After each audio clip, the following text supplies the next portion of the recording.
Around the outside goes the Audi R8. Look how much Miller's come back into play. Exactly, Miller's still start trouble. He's not on second.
Good evening, ladies and gentlemen, or should we say good morning, good afternoon, and good evening, wherever you are in the world. Welcome to the FTR Endurance Series Round 3 for the 4 hours of Circuit de Jerez. I'm James Parfit. I'm going to be joined in the booth by Biggles, who's going to be covering the first couple of hours with me, and then we got Mr. O'Leary, who'll come in to the booth a little bit later on. But I hope you are all well. There has been a lot going on between races. I can tell you that much. Between round 2 and round 3, a lot has happened. We have got a lot more TCR teams. In fact, I think I've counted that there's 4 other teams added into the series. So, you know, the TCR class has gone bumping up, which should be absolutely amazing.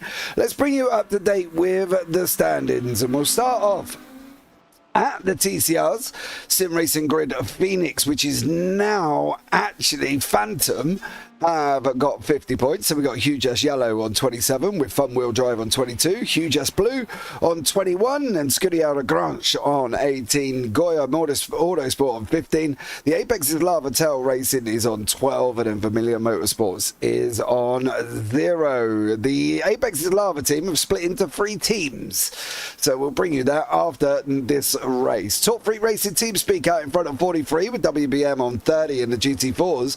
Ineon Esports GT4 FTR on 28, then Huge Jazz Gold on 24, Simrace Sweden on 21, and Huge Jazz Black on 12 with Vulture Motorsports on 11. Then you got the Motor Racing Academy with War JCM on 9, Art Sim Racing 4 on 7, Treehouse Racing on 7, and Eagle Speed Academy on 1. And the WBM GT4s have not got a score. Eagle Speed Academy Esports G leads to GT3 AMS on 50 points with ART Sim Racing 2 on 30, Eagle Speed Academy S on 23, RPM Purple on 20, then we've got Sunday Drivers on 18, Scudiera Veloce Bravo on 16, Equipment Geek Racing on 15, 11 Temps Racing on 9 with DDK by Eagle on 9, and Diddy Tracks White is on 2 in the AMS. Now in the GT3 Pros, it is RPM Racing Blackout in front on 90 with RPM Racing Red, FTR on 79, then we've got Stage 1 Racing on 65, then Huge Ass White on 54, and RPM Racing Blue on 40. Fabulous Ford Skin Racing on 38, tied with Eagle Speed Academy, and then ART Sim Racing 1 on 32. MLC Endurance on 30, then Blue Chip Racing on 28, Backmarker Razzle Dazzle on 26 in 11th, Empire Racing in 12 on 24, then ART Sim Racing 2 on 23 in 13th. In 14th, it's DDK by Eagle Speed Academy S on 21 with Digitrax Black on 20 and 15th, then DDK by Eagle Speed Academy G on 17, and RPM Racing Purple on 16, the Sunday Drivers on 13. I ended up sounding like I was going to read music out of the charts on that one, as there was a lot of teams involved. 4 hours of it rep. We're just coming towards the end of the GT3 qualifying. You can see for the TCRs and the GT4s, who's been out in front there as well. We'll put it on Motoclass 2 so you can see the teams. Hugh Just Gold taking the GT4 pole with Sim Racing Grid Phantom as they are now on TCRs there as well, with David Johannesson from Sim Race Grid Phantom in pole position on that one. Good evening, everybody. Salad Witch, Go Team Riot. They've joined the series this week, of course. So Shroom, good evening, who's probably cheering on TSRC, who have also joined the TCR grid as well. There's been a lot going on. As I said, within the TCR class, we've got more cars on track. Going to make it very, very interesting indeed. Let's bring Mr. Dean Biggles into the booth to have a good chat with him before we get this race up and running for 4 hours of Jerez. Dean, welcome in. How are you, sir? Welcome, boss. Good morning, wherever you are in the world. It's 4 o'clock in the morning for myself here at the Circuit de Jerez, or known as Circuito de Jerez. It's a renowned racing track, isn't it, in Spain? And you know, best wishes, of course, to the Spanish people that have went through some of the recent floods and lost, unfortunately, quite a few amount of citizens have lost their life to those floods. But, of course, this track, mate, about 4 kilometers, about 13 turns, 8 to the left, 5 to the right, and a mix of fast straights and technical corners. It's skillful maneuvering, requiring drivers to have balanced speed and precision, particularly in sectors like the turn 1 turn and the rapid Cinto Pons corner, and the longest straight just under 600 meters, allowing for intense acceleration before braking in the following turn. Yeah, it definitely does. I think that's going to be one of the things we're going to have to look out for here. David Johannesson's team is wrong. He was part of the Phoenix team, and then I saw a notification to say he was part of the Phantom team, but now I've just looked and he's part of the Phoenix team again. So bear with me while we make that change, of course, here. So it will be Phoenix, then Phantom on pole position for this one, but we have just got to the end of the qualifying in the TCRs. TSRC Esports in third, then Hugh Just Gold on the GT4s, closely followed by Ineos, the Apex's Lava, Ace AMG, another new GT4 team. As I said, the Apex's Lava are split into 3 teams. It's all got a little bit complicated this week. It's been like an episode of EastEnders. ART Sim Racing 2 in the GT3s with Eagle Speed in 2 as well. And then, why have I got a none? Gene Rubus as well. I will add him, as he seems to be not added on the sheet. But it's been a very interesting development over the last 2 races. It's throwing him. Putting you to the test there, James. It's endurance, right? So making sure that you're right doing your James Broadcasting Network things, just like Porsche doing Porsche things. Yeah, they do definitely do that. And just trying to find some details on Mr. Jean to add him to the series, add him to the sheet. Which, of course, looks like he might be another new driver this week. Hope everybody is good and you're all having fun. Yeah. Let's go Sim Racing Sweden. Hey, g'day, Ivan Rara. Ivan Bramer, who we know. Salad Witch. Going to be very, very interesting indeed. Give me 2 seconds on this one. I've found the details I need. And I'm just going to put this lovely young man in a thing. Happy Halloween. Oh, a few days yes. ago. You'd have been waiting to do that one. Have you really? Has that been your moment? It has, yeah. I waited a couple of days after Halloween. I'm like, okay, I'm going to save this one up for James. And stop talking like this. Nice. Anyway. Thank you very much for that, mate. We'll guide you through the grid very, very shortly. I'm just trying to sort out this bit of a problem I've got with one of the RPM drivers who is not where I expect him to be, but I think he should be there now, and hopefully he will be showing up okay. Just sticking him in his class. Spoiler alerts out there too for the Formula 1 qualifying that's underway and the sprint race that's just been before, because we're more focused on this one at the moment, James.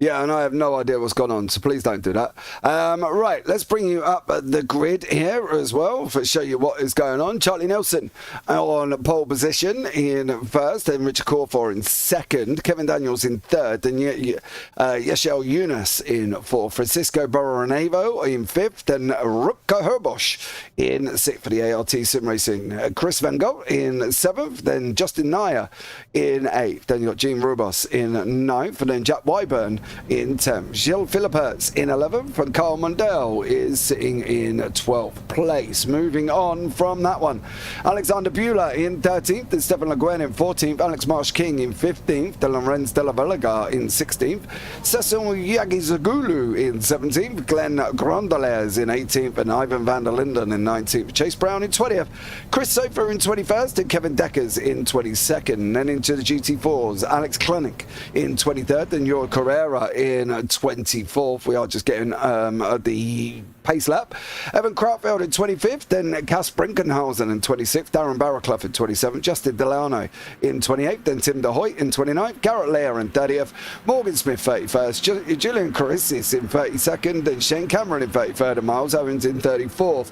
Into the TCRs, it is David Johansson in 35th, with Ian Bertolucci in 36th, Kieran Sharp 37th, Robert Sharp 38th, then Akram Zanoni in 39th, Evan Cavallio in 40th, then Michael Hanswick in 41st, Ryan Chevalier in 42nd, Damon Mitchell 43rd, Austin Tucker for the Huge Ass Blue in 44th, Evan Campbell 45th, Ron Wolf 46th, and Brian Sobb in 47th place. As we said, we've got a lot of drivers on the standings all ready to go here. We have got a full pace lap underway. They're on their way down into Cito Ponds at this moment in time. Welcome in. Thank you so much for joining us. Don't forget to like, subscribe, turn on the bells, and do all that other fancy jazz. If any of the drivers from the teams that are not racing wants to pop in for a chat with us, come and sit in the broadcast waiting room in the FTR community Discord, and we will look and pull you in. We're on that one. If we do not see you, we do apologise. Just send me a DM and we will literally pick you up and bring you in to the booth. 4 hours of a ref. Very interesting circuit. Biggles going to be very, very difficult for some of these drivers, I think, to make it through here. And on top of it, James, 47 drivers to try to navigate around here. So, of course, you're going to have traffic. You're going to have blue flags. I mean, how much do you like blue flags there? And, of course, we're going to have some intense racing. Remember, it's an endurance race. Boys and girls, ladies and gentlemen, cats and dogs, you're not going to win it on the first lap. If gap car, yes, does apply. But if gap car, wrong direction and come together, door banging, well, facing in the wrong direction, you've got a lot of traffic behind you that will be overtaking you, James. Yeah, absolutely. I think that's going to be the thing. They've going to have to make sure that they can manage the traffic, because it is going to be one of the biggest things here today as well. It's not as tight as Belle Isle last time out, so they will have a little bit more room to manage it cleanly. And again, there's a bit of a pace difference between the GT3s and the TCRs. We normally see about 8 to 9 seconds of lap time difference, so it's going to be a good few laps before they start going through the traffic, but still they are going to have to manage it cleanly, and that's going to be one of the biggest things here as they start lining up too wide, ready to go on to the start. There's literally coming through Ferrari. We have not got the Yankee chicane at the top there, which you can just see in the background. We've got the actual MotoGP layout of Jerez, which pleases me no end, because that chicane is meh. Now round meh. Round now Lorenzo, and then we will get this 4 hours of Jerez for the FTR Endurance events up and running. Round 3, ladies and gentlemen, boys and girls, people of all ages, it is time to start them engines. It's time to rumble, and ladies, we are green, green, green. Going down into turn 1, the right-hander, and at the moment, FTR RPM Racing red. He is out in front here with black in second place. That's going to be an interesting one to see if they can maintain that as they go running around Michelin and down through the left-hander into Cedar Torpedo Ponds. Then we're going to pick up on the GT4s. It's Alex Clank for Huge Ass Gold. Out in front, we've got 2, 4, 6, 8, 10, 12 of them running at this moment in time as they go through the first corner without any issues. Alex Clank out in front, Evan Krautfield making his way in third. There's been a little bit of a bottleneck further back, of course, at this moment in time, and I've got a funny feeling we are under safety car, and we are already. The poor old TCRs didn't even pass the start line, and we're over under safety cars already. So bear with us on this one as we, well, I would say we'll get up and running, but literally we won't at the moment, Biggles. Double wave yellows, exactly. So the safety car's been deployed immediately on that one. I didn't quite see, James, I'm sure you're going to investigate currently at the moment what happened to cause it. I thought that most of the GT3 pros got through there safely. I'm not quite sure if anything happened down there. It's here. And so. I think this is where Kyle Mundell crashes, but I've got a funny feeling it may have something to do with this. Is he going to spin it up, or is there going to be contact? Oh, there was a car across the track. He got hit. And then unfortunately, that is why we have a safety car there as well. Steady on, you're not going to make it back. You're on the first lap, boys, chill. Okay. Just 3 cars, but, and nobody, well, I mean, they're back on their way as well, too. So quite surprisingly to call the safety car out for that one, because they could easily have done a few more laps without having a big pile up on an M1 freeway, isn't it, on a Friday afternoon? Everybody's trying to go away a long weekend. But it's been deemed by race control, so that's restack them, re-rack them, and we'll do it all over again. Yeah, we're just waiting for them. We're still under yellow, but it does look like we're still racing at full speed here. I'm a little bit confused as to what the situation is on that one. So we'll wait and see what the final decision is. But at the moment, it looks like we still could be green, I think, on this one. I'm going to say I think, ladies and gentlemen at home, because there's yellow flags up in the top left, and it looked like that leader was absolutely marching along at full pace at one point. And the safety cars actually picked up the TCRs. Yeah, there it is. So it's picked up the TCRs. So I do expect the TCRs to actually drive all the way around the circuit. And then you watch this, the GT3 pros are now catching the back of the TCRs, as you can see on your track map. Look at that for the red dots catching the orange dots. If you've got children at the moment, they'll be going red, green, blue, daddy. What's happening? Yeah, to be honest with you, I think they've made one corner and then the flags come out. But the interesting thing, I think, at this moment in time is the fact that the GT3s are in behind the TCRs, and of course it is the GT3s that are leading. So I think we'll I'm sure the TCRs might have to shift out of the way here. We're just waiting for a final way through. Yeah, they'll have to. It's got to pick up on the leader, hasn't it? Otherwise, it's going to be a massive pile up into turn 1 if they were to start the race. And you can see they were waving the double Barneys, all the Barneys family members are waving. Yeah, double Barneys. Yeah, double Barneys waving the double yellow flags, of course, before their safety car.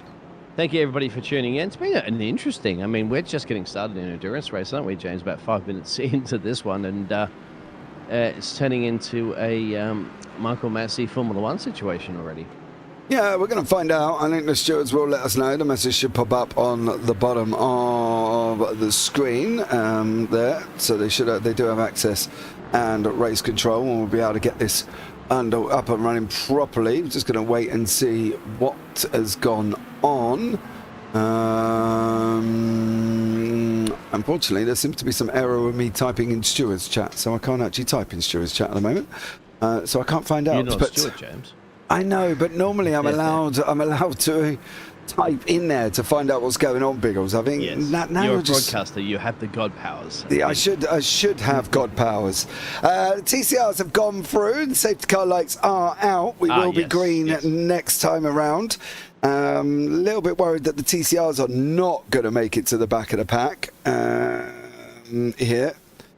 So That's why I wanted to ask you, James. How many laps do you think, if we're on the green flag conditions, it'll take the GT4s to catch the TCRs? 9. The GT3s. 9. It's got, well, No. to be fair, is roughly 9 seconds on lap time, give or take. Right. So you've got to multiply that by the amount of laps, right? So if you go 10 laps, it'll be 90 seconds, which is 1 minute 30. So we'll have to see how it goes, but I reckon 9 or 10. But then TCRs, if they don't join onto the back of the pack, well, it could be sooner. Let's just put it that way. Here as well, but there we go. Thanks so much for joining us. If anybody's got anybody they want to go and look at, or they want us to point out or go and see, let us know on that one. Not quite sure why this is all of a sudden deciding James, it's going to isn't flick it around. interesting how Tom, that's piloting the RPM Racing Red FTR, that's in the lead there, GT3 Pros, he's eager to get those tire temperatures up, like weaving that machine around. But nobody else seems to be bothered getting the tire temperature up like that. So I'm just curious for you as a racing driver, is it crucial? I mean, I would have thought tire preparation is key. TCRs might need another lap to team up. I think you are correct here. There is some issues with flickering at this moment in time of the cars jumping around, which is a little bit 47 frustrating. cars, my friend. You are pushing the iRacing service to its limit. Well, 46 cars. Yeah. But yes. Pace car lights are still on. TCRs are not on to the back. So I tell you what, guys, give us 2 seconds while they're going around again. I'm going to have a look at this problem and see if I can resolve it here as well. We'll be right back very shortly.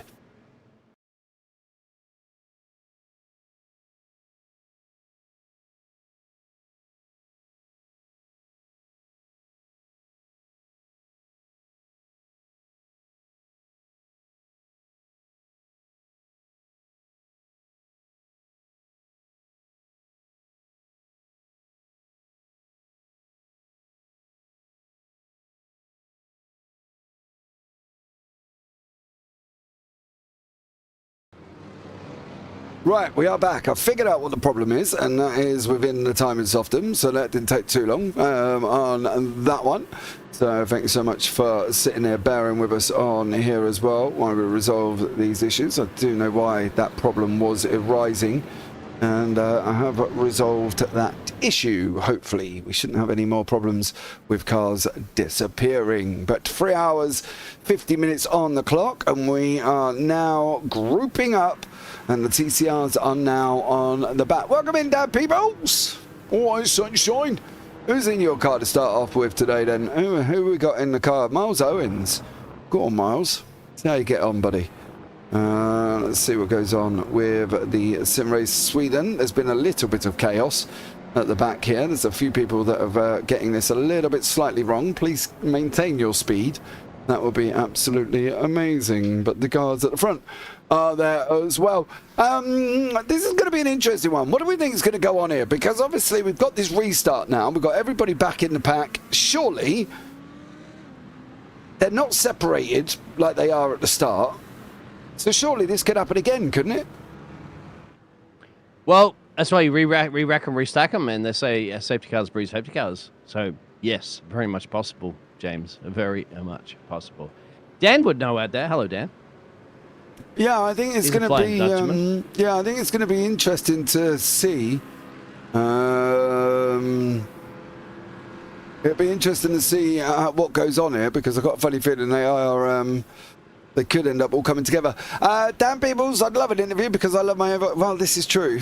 This is true. If it weren't so high pitched, Dan, and it was a little bit more if it weren't so high pitched for a little bit more manly, I would. Like Dan, unfortunately, he's still young. Everyone, let's just put it in that one. Bot Logan, shout out from SRG Phoenix. There we go. Big love to SRG Phoenix there as well. I would bring Dan in, but it'll be a bit out of place within. Oh, the iRacing car's blinking. That's a new one. This is the pace car. Oh, is it, James? All going. Okay. Yeah, this is a new one. We got 4 hours there, iRacing pace car. So he's in. He's peeling in now there, James. So right. you got your call up. Yeah, here we go now, ladies and gentlemen. This race will be back up and running very, very shortly. Here once again. As for some reason, it's decided to go absolutely mental. Right.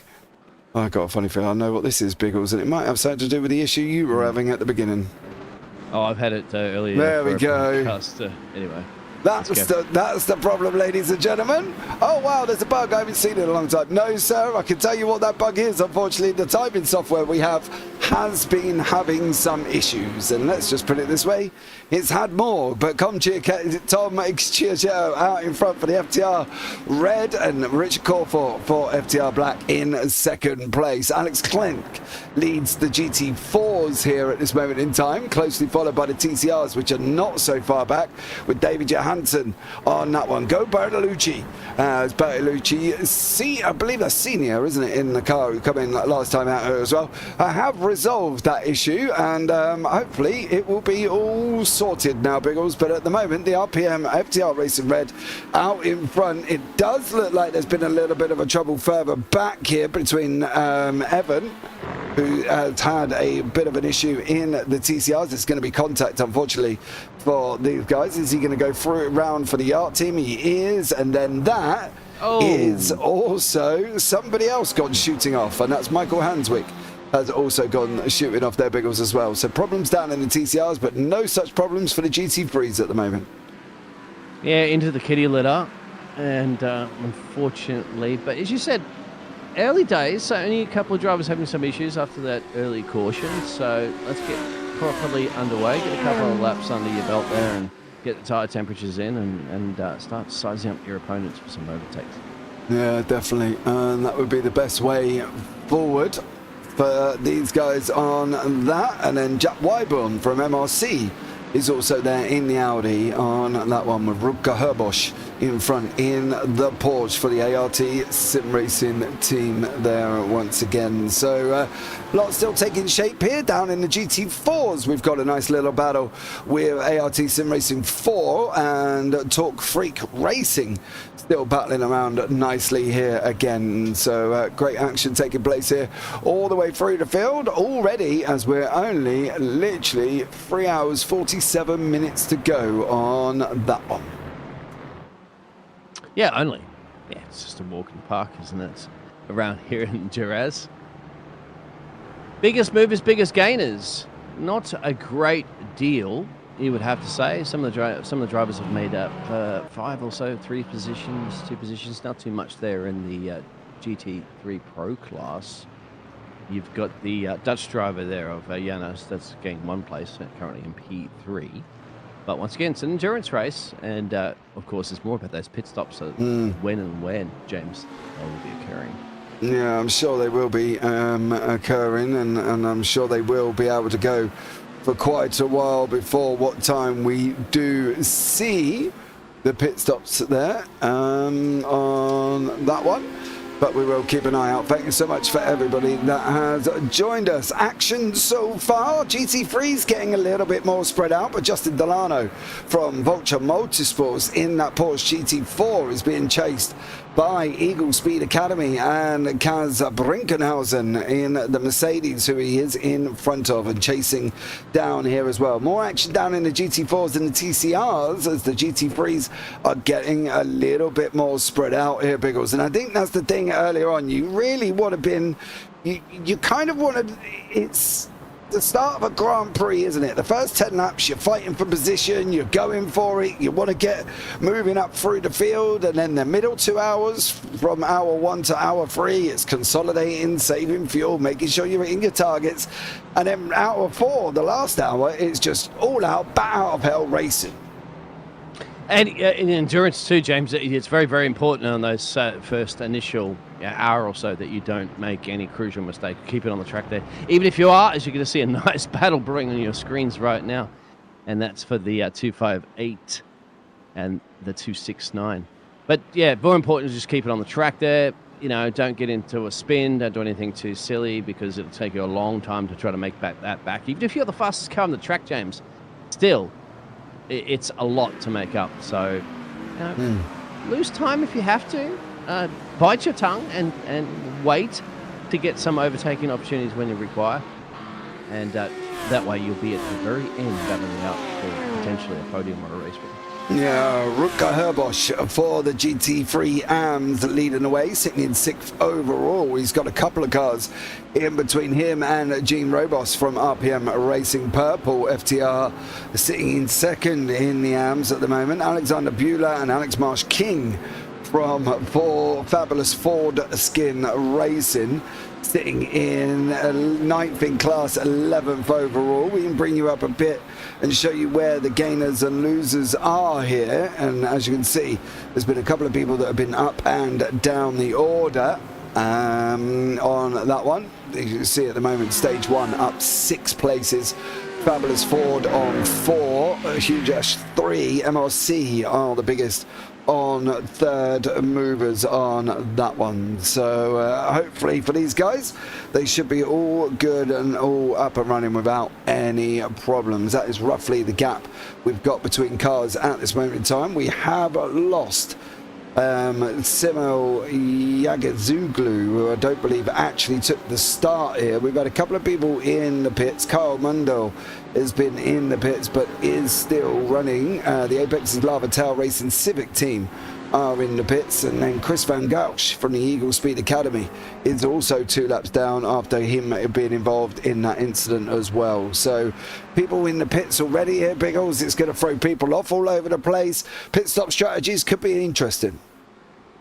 And depending on the repairs that they have to do, James, exactly might cost them a few laps down. But and a few laps down in the sprint race, you'd be like, okay, that probably might be my race over and done with. But not an endurance race, because what goes around comes around, of course. And I think everybody's heard of the word meatball and all that sort of jazz. So certainly lurking around the corner anytime anything you're going to happen. And that's about what we're going to get to see those overtakes. Of course, you can see on your track map at the moment, you got about a sector difference between the GT3 Pros and the TCRs before they start catching the back of them, and of course getting around them. Remember, the TCR drivers are battling, so they don't just have to move over the way and say, come on by.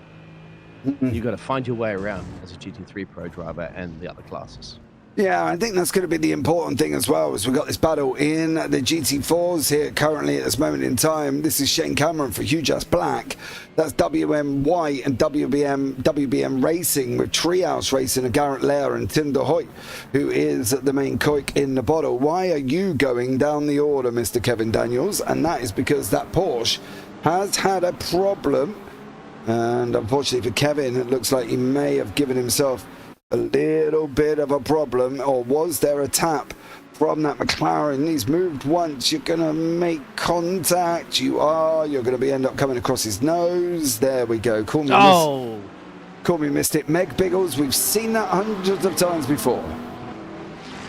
Yeah, you've got to try to get to seize the opportunity. I mean, Formula 1 drivers can't even do it, James. So, I mean, it's always very, very difficult to get over. So you get a bit of door banging out there, and it only takes that tiny little angle there and hook the rear left to the rear right, bingo, you go around and Elshie roads. But then again, you've got to go for the overtake there, James, because somewhere along the line, you're not sitting here just having a tea party, man. You're here to race. Yeah, definitely. This is João Philippats from the BDK by Eagle Speed Academy team.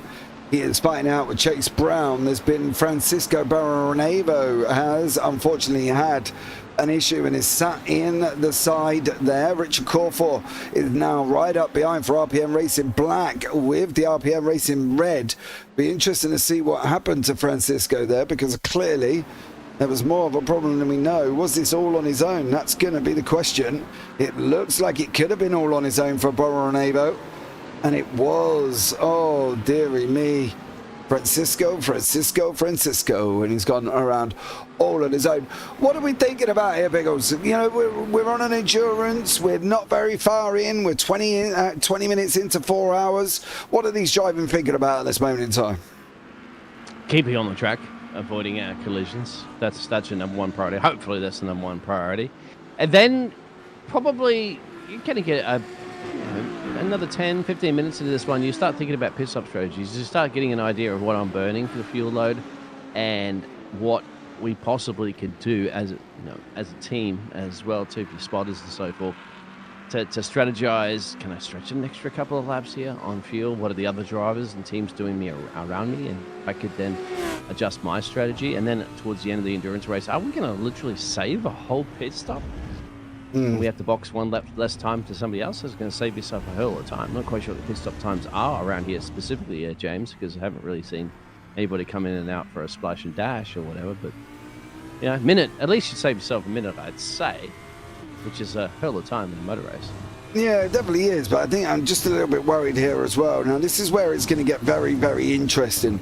We're on our way through the TCRs. We're on board with RPM Racing Red FTR, and that's the first of the TCRs dispatched and gone. That's great to see that was nice and easy. That was Brian Sobb from 4OG's Racing. Then we've got Ron Wolf from Huge Ass Yellow in front of us, with Evan Clavilio from Yacht up the road there. That's another one we're going to pass. Now, this is going to be the interesting bit. This is Yacht and Fun Wheel Drive in front, and they are battling away.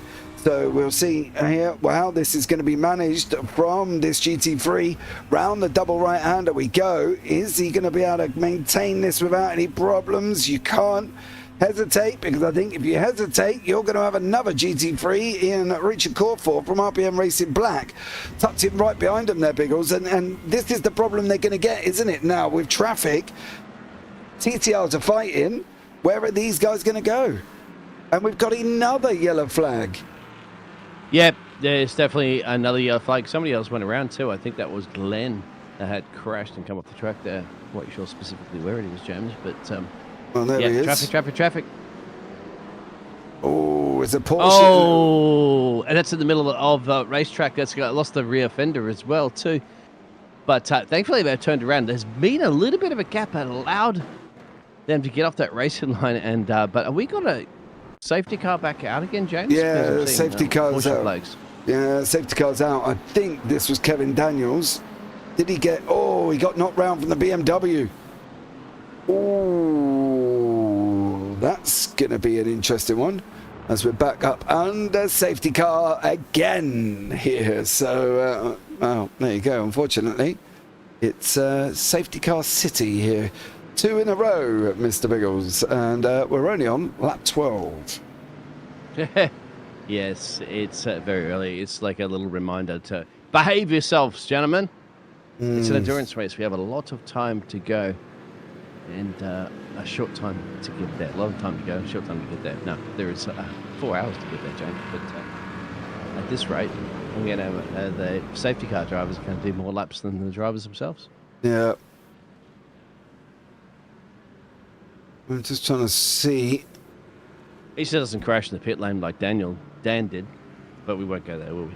Oh, yeah, put Dan in the W13 or whatever it was. I can't even remember what car was. It W12, and it was at Hockenheim, wasn't it? He went and, was it Hockenheim, I think it was? And he went and crashed it. Don't forget, they have got to deal with the penalty box this race around, and that is right down by the end of the end of the pit lane. So if anybody gets themselves into any, yes, the naughty box, should we say, they will have to be there as well. So you've got 5 as penalties, James. 5-second penalties, 10-second penalties, 20-second penalties. You get a drive-through without a penalty. That still costs you about 15 seconds. A drive-through will cost you about 35 seconds. And then you've got your stop and goes, which you basically add 10 seconds to a drive-through. So stop and go 10 seconds will give you 45 seconds. Stop and go 30 seconds will give you 65, and you get the math on that. So there's the infringements you don't want to be getting. So behave. So gentlemen. There's been some things that have gone on already. So we've got Eagle Speed Academy and ART Sim Racing 2. Steward's decision is warning to Eagle Speed Academy Esports G for driving standards and a 5-second time penalty to ART Sim Racing 2 for avoidable contact. So, yeah, there has been penalties issued already, but we are once again up and under yellow flags on lap 12. 3 hours 35 left to go, 25 minutes down, and we're 2 cautions deep already. already here, Biggles. Is this going to be one of these caution-fested races that we're going to see? I hope not. I think it'll probably just get it out of the system early. It's just drivers are eager, of course. They're pumped up. They're excited. You know, it's an endurance race. 47 or so cars are always going to bring, you know, lots of drama and lots of action, different classes too. But those penalties aren't. I mean, to me, 5-second penalty that's applied at the end of the race, that's manageable in an endurance race. You can take that punishment. It's not the end of the day. It's not a drive-through. That's one that will hurt a lot more. But they do have to be strict and do have to start issuing those penalties. And, of course, that's just the first penalties. You know, you get involved, that will build up. So if you start getting involved with other drivers around you and you've already been under the spotlight of the scrutineers of the marshals of race control, then those penalties will get harder and harder. And that's certainly you don't want. You want to be squeaky clean there, James, so that you don't get investigated by race control. Yeah, there will be a post-race penalty for the 5 seconds. So, yeah, we'll have to see how these drivers are going to be able to contend with this situation. As I said, if there's any drivers out there that wants to pop in to the booth, come and have a chat with us and come and say hello while we are on the safety car. It does look like we're going to be on the safety car for another lap also. We're not really moving quickly. Safety car lights are still on, so it is going to be another lap until the lights go out on that one. So if you are a driver and you are sat there and you think, oh, I might go and have a chat, then come and have a chat with us, and we'll see how you all are and how the team's getting on, and hopefully see what the situation is.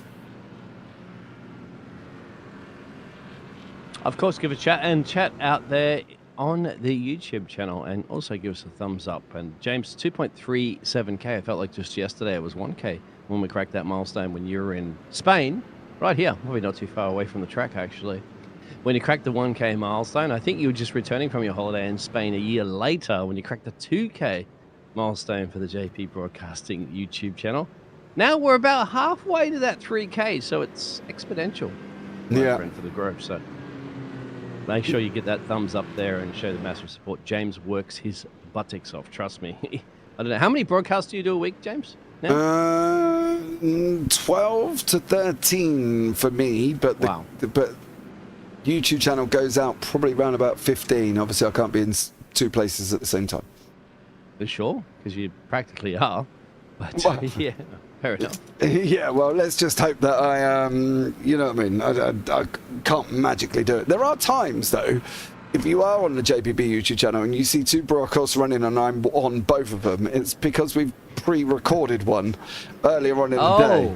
So you do that, so you are at two places at once. Yeah, well, we've got, obviously, we do Tail Racing, which are obviously in here, and we do replays upstairs and record them.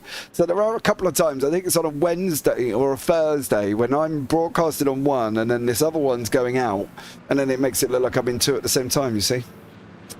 And on top of this, when he's done with broadcasting, of course, he's got all family commitments as well, too. James is a family man. He gets in a car and races for fun. Yeah, that's the only time you actually get a little bit of your own time, James. I don't know if fun is the word there, Biggles, especially when you're trying to do an Australian V8 league. I was going to say, I don't know if I like it. If anybody, real cars. If anybody's driven the V8s in iRacing, you know how difficult they are. But are you a Ford or a Holden man? I've got the Ford Mustang.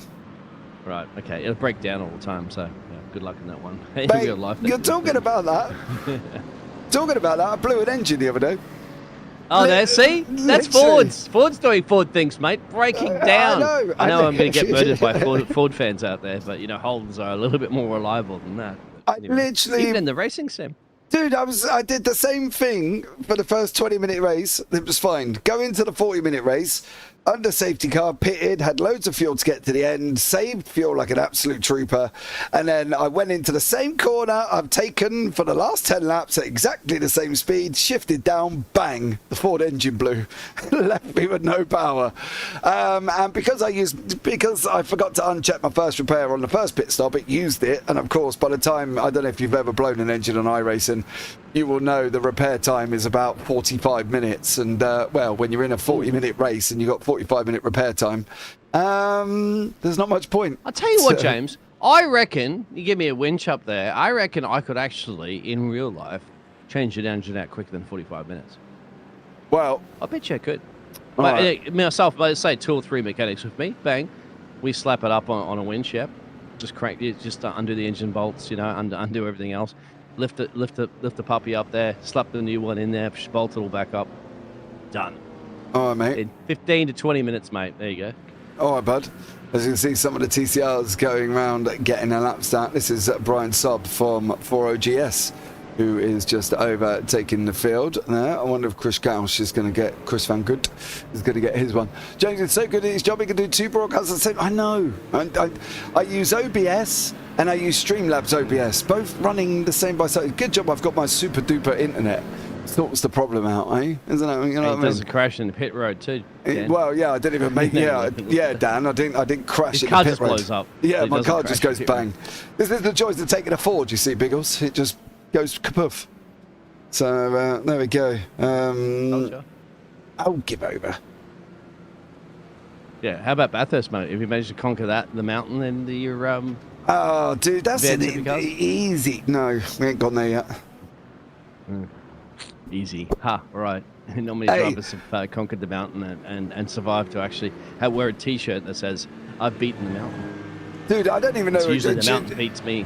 Do you know the problem is, right, is I can't even remember where we are next week. Where am I next week? Where am I going next week?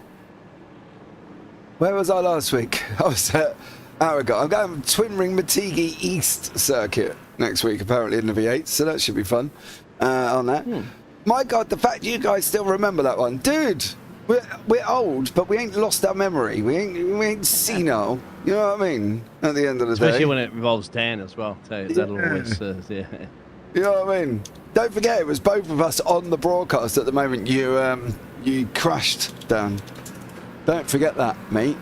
Don't forget that. It was both of us on the broadcast when you went and decided to crash on going into the pits. If anybody hasn't done that before, you can get lessons from Dan Peoples. Just reach out to care of Simrace Sweden Esports in the FTR Discord. And I'm sure Dan will be able to tell you how you crash going into a pit lane in a what was he in? He was in a W12, wasn't he? If I remember correctly. I think it was before the 13. Yeah, Dan. Yeah, W12. So, yeah, reach out to Dan in the Sim Racing FTR Discord for Simrace Sweden Esports, and he'll teach you how to crash in the pit lane. He won't teach you how to drive the track at all. He'll just be able to tell you how to get speed going into the pit lane. All right, everybody? So we love you, Dan. We're only picking on him because it's for fun, of course. Dan's all good with that. We're no bullies up here. We'd love you, Dan. That's really? Do we? Are we supposed to say yes? Of course. Oh, okay. Yeah, we love you, Dan. Really. Honest. Oh, well, hopefully we get this pace car back in soon so we can go racing and turn this podcast into a commentary cast. Yeah, he's got another lap to do as the old pace car at the moment because the lights are still on. We were just waiting for the waiver rounds to get round, and I believe they have taken shape now. I'm also paying close attention to the steward's announcement to make sure there's no other dramas taking shape. But yeah, we're gonna have one more lap. Pace car lights are still out. When the lights go out, we know we're gonna be up and running. So yeah, there we go. Give you a rundown. As you can see on the left hand side, RPM 123, red, black, blue are leading the GT3 Pros. Then we've got ART Sim Racing and RPM, funny enough, purple in the GT3 AMS. Squadra Veloce in third. In the GT4s is Hugh Jazz with Ineos in first and second there, and then the Apex is Lava AMG in third. Sim Race Grid Phoenix and Sim Racing Grid Phantom leading the TCRs, and the Apex is Lava Hotel Racing Elantra. So there we go. We all know James hates me. I'll give over, you Charlie. Jesus Christ. I don't hate anybody. Maybe me every once in a while when you get you there are times you do my head in, so yeah. I'm an Australian, you see, so that's why they sent us down a convict colony. They wanted to get rid of us out of the UK, so that's he's got an excuse for that. There are times when he does my nutting, I've got to be honest. But generally, I don't hate anybody. Don't be rude, Dan Peoples. You know I don't hate you. I just, you know, I'll quite happily give you a cuddle. You know, if we ever meet up, Dan, pat you on the back. Where's Phil across the pond too? We miss Phil. He'll always be in. He's probably eating dinner. Is Phil? He'll be in when he gets here, I'm sure. On that one. Well, he's not going to miss too much because we've only had a couple of green flag racing. Yeah, I know. I think we've had more pace laps and green laps, unfortunately, at this moment in time. But this is hit rep on that one. We got Shroom in here. Shroom's always in the TSRC broadcast. He loves it when he comes in as a chat with us. He's teaming guys, save us. We can't just have Dan chatting us to us. Yeah, if Dan keeps talking to us, boys, I'm going to start hearing his squeaky voice in my brain, and I can't be dealing with that. I've got a funny feeling. What are you talking about, James? I know, scary, isn't it? What have you done at the back here? Is this just you, everybody checking up here? Yes, everybody's checking up at the back of the grid. Yeah, I'll have Dan's non-manly squeaky voice going on in my ear rolls otherwise. So please, other people talk. Other people talk, that would be amazing. As we go in to what will be the final safety car lap. The lights are out. We've got a few corners to go before we go up and running once more at this Jerez circuit. So keep an eye, pay attention, and we should have some fun here as well. So let's see what goes on. Big O's could be an interesting one.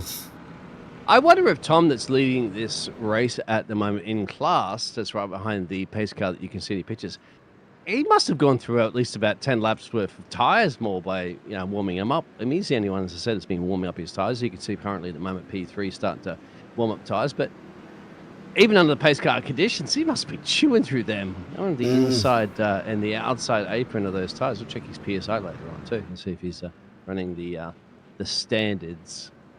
By the way, too, James, fixed setups or open setups? They'd be the question for you out there. Dude, then not running on fixed. Definitely not. On that one. So you can change any tyre pressure you want. You can run that thing at 0 PSI if you want. No, you get set a minimum, don't you? You get set a minimum of how low you can actually go. I think it's like 22. That's one for the chat. I think it is, yeah. I think Dan would be able to tell me. I think it's 22 that they get set at, and you can't go any lower than that one. Right, ladies and gentlemen, boys and girls, people of all ages, we've got one more corner to go. Told you Shroom was here. Shroom, I'm here, he says there as well. Right, pace car in.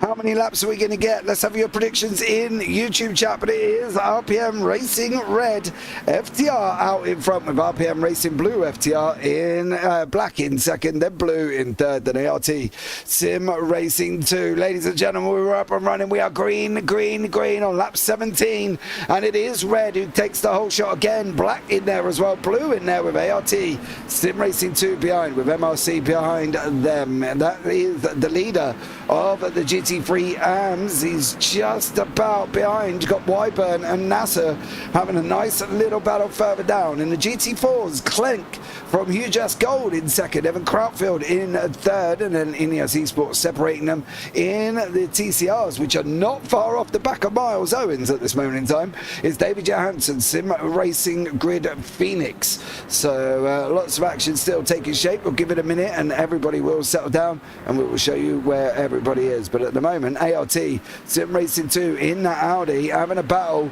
there in front with Gene Rubas in behind in the Porsche. Alexander Buehler in that Ford tucked in right behind as well. Better start this time around, Biggles. We've actually got maybe a lap under our belt.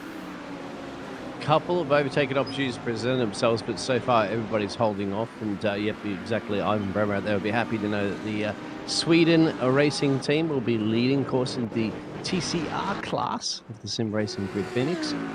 Up the front, mate, friend, about just under a shy of a second, as you can see in your pictures. Separate him as we go back and look at the replay. James, what's happened to Miles Owens? Stay late, dollar short at the corner. Yes, sir. Goes around and backs off, thankfully, into the kitty litter and into the fence. It wasn't you. Dan, get him on his brakes, son. He's locked up. Did he? I didn't see the rear lock up. He didn't look like he was on his brakes there. FTR Red out in front, Gene Robos, RPM Racing Purple, FTR in the Porsche with the Audi of ART Sim Racing 1, and then a huge ass behind in that Ford Mustang, that big gruffing Ford machine tucked in right behind here as well. Don't blow an engine. No, don't blow an engine like I did. But these guys are still scrapping it out. We're on lap 18. We've got 3 hours and 19 minutes left to go. Let's see what goes on here. Who's going to be where in the standings come the end of this, Biggles?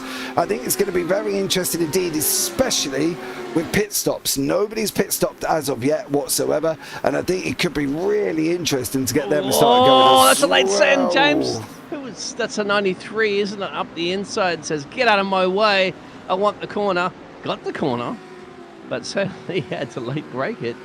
Well, also what's going to be throwing us better in the mix too, James, is that under green flag racing, they would have probably been expecting to pit around a certain lap, but now under the cautions, they've saved gasoline. Yeah, they do start with 75% fuel, of course. After that, they are free to do what they so wish. This is Rutger Herbosch from ART in the Porsche. Wyburn from MRC fighting this out as well, and they're continuing to fight in that Porsche machine as we jump on front with him at this moment in time. Rutger there giving that Audi of Jack Wyburn a little bit of grief there, especially after he passed him once more. But it looks like Ryan Chevalier's also been off the side of the circuit and has lost some positions in the process. So a lot taking shape, a lot going on further down through the order here, and a lot more racing to come, Biggles. And on top of that, James, you've got to remember that the GT3 AM class, I mean, as you just saw there with Ruta, he's up 5th overall. So he's in a mix of the GT3 pros, doing a solid job there. Gene, a little bit further down, he's 2nd in the 111 GT AM, and he's currently running in P7. So that's, these drivers don't have to necessarily get those overtake on the GT3 pros because different class. However, they're trying to separate themselves so that they can get a little bit further from the rest of their class. And that's the Porsches doing the Porsche things, which seem to be 1 and 2, of course, for the AM. I know how much you love Porsches. And there's a Ferrari in the mix too. Yeah, I don't mind Porsches, but they do something random at times here as we jump back down into the end of the GT3s. This is Morgan Smith for WBM.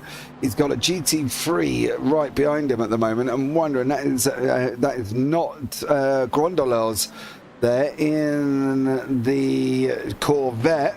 Is diving up the inside of these GT4s. Is he going to make it through without causing any disturbances? Grondola does make it through. Nice little battle there. ART Sim Racing 4 in the Mercedes with WBM Racing White. They're fighting out and continue to scrap here as well, Biggles. So lots of action taking shape at this moment in time. Lots of fighting still out on track. And we've got Grondola who's going to go and... Yeah, bro! Ooh. Steady. They will, take the corner back as well too and slip in. I was just going to say, there was a little bit more respect, wasn't it, from the huge ass racing team before there, just allowing a lot of space, which made the overtake a lot easier. Thinking, of course, endurance race, give up the position if you have to, battle it back later on. But some of these drivers aren't getting that memo, James. Yeah, that's what I think as well. And that Corvette that's coming through the field, mind you, he is currently 2 laps down away from the cars in front. So Glenn Grondoleur's from Digitat Black. The guys in front are on lap 19. He's on lap 17. So he's 2 laps back at this moment in time. And this is the GT3 situation. Now, we see this quite a lot with the GT3s. They kind of settle down, settle in, and then all of a sudden, they kind of don't really do anything. They follow the leader, get set up, ready to go, and then, unfortunately, they just follow him through to the pit stops. But I can tell you now, as I said to you earlier on, with Ryan Chevalier, Damon Mitchell has also had a moment for the Sim Race Grid Phosphate team in the TCR. Oh, your back end's coming around here, sir. Could see. Oh yeah, you called that one, didn't you, James? Force heated. I could tell you because I'm in the future in Australia if it already happened, but I didn't want to spoil it for you. Well, can you tell me the lottery numbers if you're in Australia already? Because I could do with that. But what would be the fun? You're going to just retire and we're not going to have any more of your broadcasting. So no, I'm not going to tell you that. So who said I would retire as Ivan van der Linde in front of Berra of an Evo? I still find out with Lorenzo de Velaga in behind them as well. I would retire, to be blatantly honest. Let's be real about it. Who wouldn't if you won the I know, that's why lottery? you're not getting the numbers, James. Rude. McLaren versus Corvette here. And the new McLaren, of course, is probably specified as one of the most stable GT3s out there at the moment in time. I'm waiting for some decisions here because there's a lot gone off at the moment.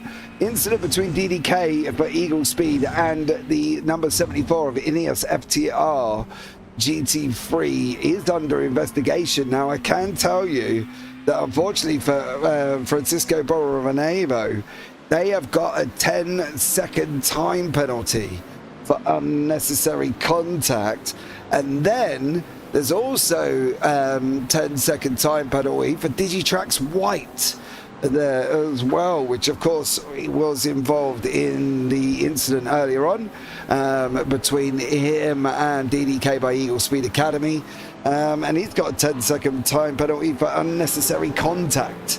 So a couple of people have got penalties here as well. Big thing, but the only good thing is we've still got 3 hours 15 minutes to go. And it's not Max Verstappen as well, too. Getting all those time penalties. Anyway, that's Formula One. This is not Formula One, as you can clearly see. There's the red card. You can see in your pictures there, James, bolting on down into pit road. That's early pit stops or scheduled pit stops? That's Francisco. Borronevo is in the penalty box. That is the penalty box where they can serve their so it's penalty. a stop and go penalty because there's also penalties, remember, added to the end of the race. I think if you come in and decide that you want to serve your 10-second penalty, you go in there and then you count 10 seconds and then you come out. And so that's what they've got to do at this moment in time here. So just keeping an eye out on this situation with some of the stewards, but Borronevo has done his penalty and he should be good to carry on. Just White in the mix here with Alex King from Fabulous Foreskin Racing in that purple and green machine. I know. It's good how they do it, to be blatantly honest. I got to be honest. That's a good name considering they are in the Ford as well. But we're kicking in 3 hours 12. Pit stop's going to be soon, I think, Biggles. It could be an interesting one after that. You want to hope that the pit stops will be soon for the GT3 class because they're starting to catch that touring car. They're almost in the same sector now, James, and we know that that's going to be a lot of cars to get through. And I wonder if the RPM Racing Red Team up front, FTR, are going to do something about that strategy because you do get held up, of course, when you have to pass those slower class cars. And that gap that he currently has at the moment, about 1.3 seconds, isn't it, down the road to P2, I think that's going to start tumbling down when they catch him. Yeah, I do fully agree with you here as well. This is the battle in that mid-pack at this moment in time. It's bringing up the overall. You can see who is fighting it out as Fabulous Foreskin, Hujash, RPM Racing Purple, all in the mix, and ART Sim Racing 1. And just up the road is the ART Sim Racing 2, the AM leaders there from Purple in second place. GT4's TCR's kind of settled down a little bit. David Johansson in first place for Sim Racing Grid Phoenix, and then we've got Bertolucci in Sim Racing Grid Phantom in second. The Apex's Lava Tail Racing Elantra team is in third there, but there is shape and action all the way through here, I think, as well, Biggles, as we've got 3 hours and 10 minutes left on the clock. I mean, that's an hour almost gone as we're seeing an overtake opportunity here for Philip. I'm just going to shorten his name up at the front of that because I'm going to absolutely butcher it if I get it wrong. Teammates there, mate. So, switching on through, allowing team orders at play. Certainly not something that I'm not going to get back into Formula 1 again. We'll keep it at that one, James, but there we go. Yeah, you said 3 hours and 10 minutes, so 50 minutes down, probably about 30 minutes of racing, right? The rest of it's been under caution. Yeah, it has, but I think now we've got up and running and everybody's got a little bit more spread out. We should be good. This is Eagle Speed Academy S and DDK there, fighting out Speed Academy S as well. So DDK by Eagle, and then you got Eagle Speed there as these two Porsches having a good go. This is Gilles Philippot and Lorenz de Viaga there and on that one. So these guys scrapping it out in that GT3 AM lead. Down in the GT4s, Evan Krautfeld with David Barraclough fighting out the two Mercedes. This is Talk Freak Racing by TeamSpeak and the Apex is Lava Racing AMGs as they continue to fight on this racetrack here as well. Great action all the way through. Nobody really giving it up here. This is the kind of fighting break situation once more that these guys are having.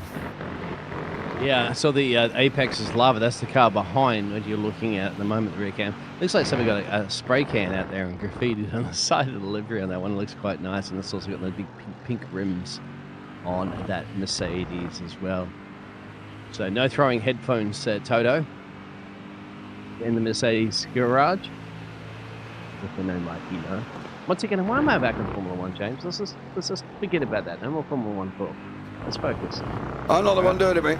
You're the one. Chin wagging on. We've got Miles Owens trying to make his way through the TCR field at this moment in time. He's trying to get back to the back end of the GT4s. That is the Racing Elantra, Robert Sharp, for the Tail Racing team as he's trying to make his way back through. But that is the leader of the race in behind him. That's Tom Cecchetto, as he's over going to take both of them going into turn number one, the right-hander, of course. So Tom goes through, excuse me, and puts a lap on Miles Owens with the Racing Elantra team in behind. ALT Sim Racing 4 still in the GT4s, battling it out with WBM White. So action all the way through in the classes on that one. So yeah, very interesting indeed here, Biggles, and I think this could play out until after the pit stops. Shane Cameron, you can see for the Huge Ass Black Racing team, right up the tailpipe in the Mercedes, putting the pressure on the American driver that's piloting that machine. When to think about an overtake, James? So you've got plenty of time. It's not a sprint race, but what would you say your favourite overtaking opportunities? You say turn one down that long straightaway. It's a sweep to the right. After that, my friend, maybe turn three, which turns into turn four, and so it's like a good exit there. Rest of it is not a lot, is it, till you get that backstretch, and there's another overtaking opportunity there. But what's also the corner that we want to get that fold-up chair and sit back, relax, and get your popcorn and watch? That'll be probably Asper, and basically what we're going to do here is you can see with these guys, Kaz out in the front at the moment. They're on their way now, for them in particular, going through turn at number one, and then going into turns two. This is where it's going to get very, very interesting, I think, as well. On that run from Michelin, long looping left-hander, and then we're going to have the right-hander of Cedar Ponds, which is, again, not an apex. It's not a hairpin. It's like a long looping right-hander that basically seems to go on for ages. And now you've got this run down into the right-hander at the base here, which is an opportunity, but you've got to be close enough. This corner's actually called Dry Sack there. And then it's up through the left-hander of Aspar. This is probably where I think you want to sit out. Ideally, you probably want to sit out in the hills there, Biggles, as well. There's lots of action you can see from up there, but it looks like Ivan van der Linden has unfortunately gone off the side of the track. This is actually earlier on. Oh, no. Oh, there's nowhere to go. Is that 3 into 1, James? Come back on. Oh! Dude. So lucky not to collect anybody else, just loses the rear end into the kitty litter and, of course, into the fence. As you can see, it's still attached there. Just check it off. Do you know like what an anchor. Do you know what the problem was with that? It was trying to go 3 wide into a corner. I don't quite understand. Probably he wants to nip in front of the touring car, I think, and you got to bite your time, don't you? Just think, just wait for that corner, and then you got past him on the next one. You've just saved yourself a ton of repairs and a ton of time. But racing drivers, my friend, they're eager. Yeah, I think the problem was he was trying to overtake the TCR while making an overtake on the car in front, and that is for layman's terms, a pretty little bit crazy to be actually doing that, because you end up getting yourself in all sorts of trouble. So I think at the end of the day, probably better off being a little bit more careful on this, as these guys are here as they go past the TSRC e-spots of Kieran Sharp, who's just been lapped a couple of times here as well. Oh, Kieran. Yeah. Bossman. Yeah, as he does. James, what's also interesting, if you look at your little track map to the right, of course, with the red dots, they're catching the green dots, aka catching a different class. So they've done the AM classes, the TCR class, so the GT4s. Now they're coming up to the GT4s now. My apologies. So that's how quick. So they've got past all the TCRs. Now it's the GT4 mopping up time for the GT3 Pros. That'll be interesting. See how they can navigate their way through them. Well, let's see how these guys carry on in this GT3 class. As Borolevo and Stefan Le Guin in the Squadro Veloce Bravo. Further down, they're just passing some TCRs while trying to have a fight with each other there. Borolevo trying to go out the inside, does get that job done, sitting in behind that Porsche in that Ferrari, as we've broken in, I believe, to under the 3 hour mark, near enough, 3:03 on the clock. Pit stop's going to be coming soon, Biggles. That's going to spice things up a bit. It certainly will. That's kind of what we've been waiting for, to see how they've also been practicing at pit stops, James. You've been through this before. You've broadcasted enough to know. How many times have you seen mistakes in your broadcasting career that they make them boo-boo in the pit stop? Yeah, I think that's the thing. We have seen loads of them, and I don't think it's going to be any different here whatsoever. As I said, guys, if anybody wants to jump in and come and have a chat with us there, even Dan Peoples, who's desperate to get his voice on TV, if he wants to come in and have a chat, that'd be amazing. Kevin Deckers, however, has just had a bit of a problem for the Digitrax White.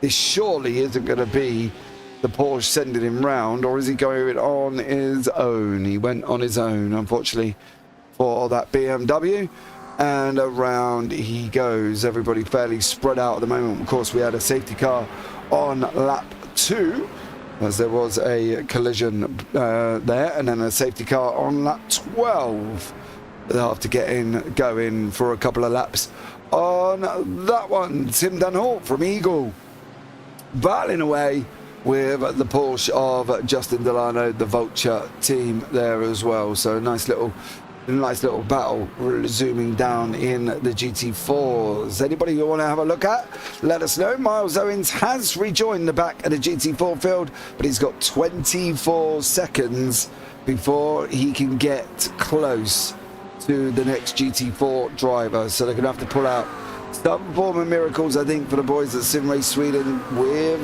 their pit stops to warrant that one. So we're just waiting to see how they all go. Save fuel, 75%, but we have been under pit stop, under safety car twice, which means they would have saved fuel as well. And then they will be, as you can see, coming back once more, making their pit stops and seeing how they get on. We're just waiting for penalties to come through here. As you see, Miles Owens just getting lapped by a couple of the drivers on that one. That's Van Gook and also Dunn. Incident between Stage 1 Racing and SimGrid Phosphor, which was the incident we watched earlier on, of course, with Ivan van der Linden. I'll let you know the outcome of that as soon as I get it. We're just paying attention on that one, but Justin Delano now kind of escaping a little bit. Looks like Kevin Deckers, unfortunately, has had another go-round. This BMW here for this Digitrax White team is not handling well. Oh, you're going to go in a barrier. You're going to go barrier. Oh, you went barrier. And he's blown an engine. That car is unfortunately likely to be out of the race. So there we go for them. And I believe, by the looks of it, we're not under safety car, but he's puffing that car back. It's going to be very, very tough for him, I think, to get that car back to any form of any form of issues or any form of repairs on that one for that Digitrax white team that have just, unfortunately spun it and hit the barrier, and with 0 fast repairs that they can use because they're not allowed any fast repairs, it's going to be very, very interested indeed. So we'll keep an eye out.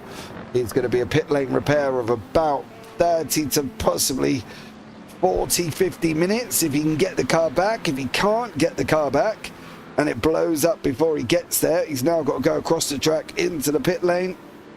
Oh, has he lost power? He has. I think he might just get there. Be interesting to know what that time is. So if anybody from the Digitrax White is sitting in YouTube chat, let us know on that one, because that is going to be a long repair. Akram Zanoni from Goya Autosport in the TCRs chasing down Kieran Sharp there. You saw Kieran have a little bit of a hold up from the car in front, that Digitrax car.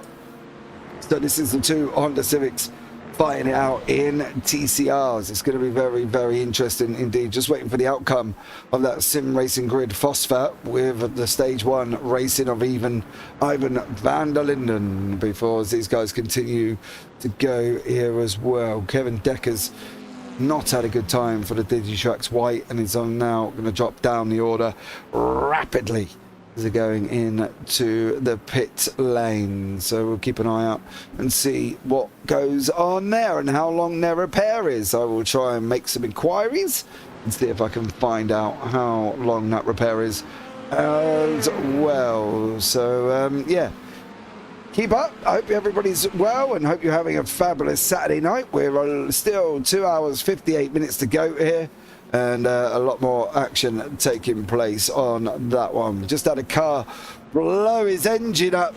Biggles, he's sitting in the pit lane. They don't get any fast repairs. He's going to be there for about 40 minutes. It's not a Ford, is it, James?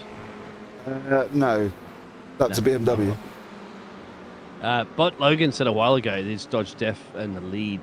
Now, I'm not quite sure which driver or team that what Logan's referring to. That was right back after the second restart, James, I think it was. But here we go.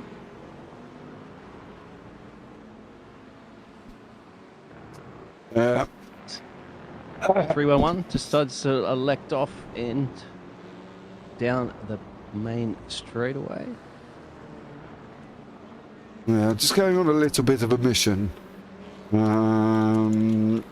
Yeah, to find out how long that repairs are for the Digitrax White team as the 2 TCRs continue to fight. Front wheel drain. Yep. So, yeah, we got pit stops for the GT3 Pros now, James. Yeah, Justin Delano is in. Wyburn is in. Naya's in. So all the pit stops starting to take shape. There's a couple of the GT4s are in as well. That's Delano from Vulture Motorsport. So it seems like everybody's got to the same point here, Biggles. 2 hours, 56 minutes to go. They've done about 1 hour and 4 minutes on their current ones. So yeah, could be... I'd say 40 minutes, right, mate? Because we had about 20 under caution. So give or take, we're probably expecting about 35 minutes, let's say, that they would get on that gas tank of gas that they have. Yeah, I think we're going to... Fire crews can put that smoking engine out. Go ahead. Possibly 3 more pit stops, I think. Yeah, if you could stretch it, maybe a bit of fuel saving. Could save one of those pit stops. 1... Yeah, you kind of now in a decision. You kind of now stuck between limbo land, because normally 75% would get you between 45 and 50 minutes. So if that is the case, they'd have 2 hours 5 to go on the next one, 2 hours, hour 10 on the one after that, and then they would have to splash with 15 minutes to go. So now I think that's right. So now they're going to have to make a choice. They're either going to fuel save from now and see if they can completely eliminate that last stop, or they're going to have to try and go full flat and short fuel to get that last stop out. So fuel stop strategy is going to be interesting at the moment. Everybody's coming into the pit lane as well. Justin Delano from the Vulture Motorsports in the Porsche, mixing it in with Ian Bertolucci in the TCRs, who's just in front of him. And Cable, the Ian Cable there, is fighting it out as well. So yeah, still lots of action to go. This is a time when you get your engineer to earn their paycheck on whether or not they paid attention to mathematics at school and start crunching those numbers for you. Or if you just want to cheat, you just type in ChatGPT, hey, what lap times do we have to do to stretch the pit stops out so that we can save a pit stop? There you go. ChatGPT, work that one out for us, please. No, you can't be using... They have to stick to a delta, don't they, James? Because, you know, if you stick to a delta, you might be, let's say a second a lap slower than everybody else. Is it also going to be worthwhile sacrifice? Perhaps you'll lose too much practice and show. ChatGPT only knows. You can't go to linking ChatGPT. Hey, Formula One team. Oh, I said I wasn't going to talk about Formula One. Anyway, racing teams do that sometimes. Some people wouldn't be surprised if they're not using AI technology to help them out with something. This is really a hornet's nest around here currently in the moment. You can see live pictures, and that's Ian Cable. Trying to navigate past, waiting for the right time, right place to get the overtake done. Look at the gaggle of cars behind. James, I've seen deja vu coming here. Yeah, these guys continue in that mix, and there's a lot of cars in there as well. Still fighting out, still scrapping along. And that's a mix of Pro GT3s and the AM behind them of Robert Lancaster for the RPM Racing 1. Continue to fight out here as well. So action taking place all the way through the field as expected here, Biggles. And I don't think this is going to stop, to be blatantly honest. I think this is going to carry on all the way through until we get to the end of the race. Carry on the wayward son. That's the song I was thinking about. And Bot Logan did kind of say he dodged the GT4 shortly after the safety car. So the pit stops are done and dusted for all of the GT3 Pros, I think, James. So we'll see if anybody got an advantage out of that one, because the RPM Racing Team Red are still in the lead with the RTM Racing Team Black and Blue top three. Yeah, GT4s are coming in. Tail Racing have swapped over to Jason Hightower. Has taken over the AMG from Evan Krautfield. David Johansson is the only TCRs that's not come in. Bertolucci also, and Robert Sharp hasn't come in. Delano's double stinting. Kaz is also double stinting. Kieran Sharp did a very short stop in his double stint in Akron. Zanoni is another one that's double stint. And Austin Diltz taking over the WBM Racing Mercedes. Garrett Lair from Treehouse is still in the car. I'm trying to find the TCR I want to find. Who's taken over Simrace Sweden? Miles Owens is still in the car at this moment in time. But Cable, Beulah and Brees from ART, MLC, and his Huge Ass just about to go underneath him here. This is a track position in class, as well as the GT3 AM is battling it out with them too, James. So that's the 111 machine, and you got the 93 and the 37. So this is definitely the hot zone right now in this endurance race. Yeah, it definitely is. And fighting here with a GT3 AM leader. The question needs to be big and I suppose offered, does the RPM of Robert Lancaster, does he need to get involved with these pros? Because that could happen. Yeah. Yeah, he just lifted off a little bit there after a mistake because he's in the dirty air of these cars. I don't know. It seems to be, remember, he was already in the mix of them earlier when they were racing at the start of the race, and I feel that it may be crunching those numbers too for their own fuel strategy and pit stop strategy later on, James, and go, well, if these cars are compromising me right now, they're holding me up, throws that mixes with their strategy. So maybe get the overtake done or not. That would be the question, and only Robert knows at this point, and his team. Ineos there have been naughty. Uh-oh. Keep an eye. Steward's announcement, 10-second time penalty to Ineos upgraded to 10-second stop and hold for Oh, failure that's- to serve penalty. That's a 45-second really overall, isn't it, of a stop and hold, James? So that's a lot more punishment. Sent to the principal's office and naughty. Naughty, yes. Got a slap on the wrist for being a little naughty boy as Kieran Sharp from TSRC under pressure from Ryan Chevalier from Scuderia Garage.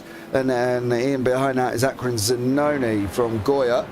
It's the battle down in the TCRs. We'll jump on board with Ryan Chevalier, the car in the middle. The guy is looking behind and looking in front here as he continues to fight the TSRC Esports and the Goyo Moto Sport Machine. Is he going to look at going up the inside? This is Hyundai, Honda. He's got time. Nope. So, unfortunately, not this time around, but it's going to be very, very close indeed. And this is down in the TCRs. And they've got WBM, I believe that is, in behind them of the GT4. I think there might be Julia Carissis in WBM white in behind them as well, Biggles. So people all around, traffic in front, traffic behind, and they've got to manage it all. Yeah, and it's not even a British highway. So you go for your traffic. Just turn them. If you want to get the job done, just turn them. Just hook in the rear right and flip him around. Now, of course, he would do that. These drivers are actually quite respectable of each other, James. Yeah, not quite sure they're going to want to do that. Turn and burn the TCR battles as well too. I think with David Johansson and battling it out with the GT4s. That was the P1 position. Yeah, that's Austin Dilts. It is a WBM racing car, but it's Austin Dilts trying to come through the TCRs for the WBM racing. He's trying to get onto the back end of the GT4s, which is exactly what Miles Owens does. There's actually a couple of TCRs in there. Michael Darby taking over the QJS Black. Kaz is still mixed in with the TCRs of Robert Sharp, Bertolucci and Johansson as well. So something must have happened to these GT4 cars. 1 minute 17, 1 minute 16. Can't be a drive, stop and hold. Bertolucci's not stopped. Johansson's not stopped either. And then Ryan Chevalier from Scuderia Grouch has also not stopped. There's quite a few cars, even with the TCRs, to be blatantly honest, who haven't stopped here. So we'll try and keep an eye on them. But there are quite a few that have not stopped in the TCRs. So TCRs... Bad gas tank, eh? Yeah. Jerry can or something in the back there going, I've got plenty in the reserve tank to be going that deep into the race, isn't it? Yeah, I think that's over an hour and 15. Yeah, I think that's the thing. The TCRs, you know, they're not exactly gas guzzling machines here. There's Barraclough and Paolo Cabrera from the Ineos GT4 FTR team are fighting out for currently third, the final championship place here once more. And they're fighting out with a GT3 in behind them at this moment in time here as well as Stefan Le Guin at car number 146 tucked in behind these guys currently. He's from the squadron of Veloce Bravo as he's going to go up the inside. Is he only going to get one of the Mercedes? He is not going to be able to make it through this time around, so keep an eye. Yeah, not smartly, we'll do it now. Exactly. Just get to bite your overtakes there. If it does cost you a second because of the traffic, so be it. It's an endurance race. A second isn't going to be a race-ending situation. But if you put your nose in, and as you would say, James, you get chopped off like a plastic surgeon, that can be a lot more than 1 second. Yeah. Absolutely. You will be in deep, deep trouble. Garrett Lair also in the GT4s mixing it up with the TCRs. We've got Tinder Hunt from Eagle Speed in there. Miles Owens is also in there as the GT4 does go past Akram Zanoni. I'm not quite sure what happened to the GT4s and why we're so mixed in with TCRs here as well. Still waiting to get a response from the Digitrack White boys, but at the moment I can't seem to get hold of any of them to come and tell me how long the repairs are. Let's see if I can get hold of anybody. GDP? How long are the repairs, please? No, I think that's the thing. They've been in there when you've blown an engine and they've got no fast repair. It's going to be You said 40 minutes, right? Generally, I said I could do it in 20 in real life. Yeah, no, mine was a little bit later. So mine was 27 minutes of required repairs, and 9 minutes or 18 minutes, I think it was, of optionals, which is generally the steering. Because for some reason the steering apparently isn't important now and doesn't become a required repair. So I was still in there. Steering. I was still in there fine, still in there for a while as Garrett Layout goes up the inside of Ryan Chevalier and then overcooks it. No. At TCR and GT4. The GT4 should get this, but Ryan Chevalier is an accomplished driver in the TCR. So unless Garrett Layout all of a sudden is going to get on his bike a little bit, he could be in trouble as these guys are all starting to spread out throughout the field, Biggles. And of course, welcome and tuning here for the FTR events here in España, and a beautiful racing day. What are those track temperatures too, James? I wonder that they're going to be starting to worry the drivers as we progress further. Well, sorry, say that again. I missed that. Those pay attention. There you go. Thank you. The weather conditions right there, 25 Celsius. Oh, thank you. You're on the right metric system. But track. So not bad. Nice and cool. It's not too hot. But what are we looking at local time in the afternoon at 3 o'clock? So it will start cooling down a bit more. Austin Tucker's gone around somewhere too. Boss man. The huge ass blue racing Honda. Yeah, he's been off and come back again. So, not very sure what Austin Tucker did. Time around was... Whoa, where you going, bud? Something's broken there. You're talking about steering column broken. He's just completely run off the track there. He is moving the steering wheel. He's hugging the apron. So that seems to me there's some sort of technical issue, unfortunately, for Austin Tucker's it's machine. broken. He's disconnected. Yeah. And now he's back again. Ah, yes. So Austin Tucker there with some form of issue on his steering wheel, as that is the fabulous Fold Skin Racing machine going past some of the guys in front here as well. Jumped on his lap when he was racing or something like that, unfortunately. Hey, I've seen that. Get off it. Yeah, it happens. I mean, even though it's virtual racing, you still have the technical issues at home of things like that, pets and family members, or you forgot, your mum's yelling at you to take the trash out, you haven't done it, so she yanks the power cable out of the back of your computer. That's happened one time with a driver. Don't get on the wrong side of your parents. No, definitely not. Racing. No. But, good evening. We're crashing pit lane like Dan. Well, you're crashing a bit there, yeah. Good evening, James and Biggles from Phil. We knew he was coming in. There he is. Phil, we missed you. Phil, you're a day late, dollar short on this one. We've already progressed about almost an hour and a half into this one. Oh, yeah, James. All three classes, CTR, GT3 and GT4 on track. That's Austin Dilts from WBM. And that is TCR of Robert Sharp and the GT3 of David Van Slambrook there as well. And on that one, David in the Eagle Speed Academy, I believe. Is he coming through, actually? Hold on a minute. Governor Rondalas is going up the inside as well. So, there he is. Stage 1 racing. David Van Slambrook coming through after being a few laps down. In fact, he's on lap 34, and the leaders in GT3 are on 47. Glenn Grondolas is battling, believe it or not, the GT4s and TCRs for positioning on the race circuit. Yeah, but that is a GT3 being a long way down here. As Phil says, life's getting in the way. Well, Phil, you tell that life to behave itself, and you second itself to online virtual racing. That's the priority. We love you out there, Phil.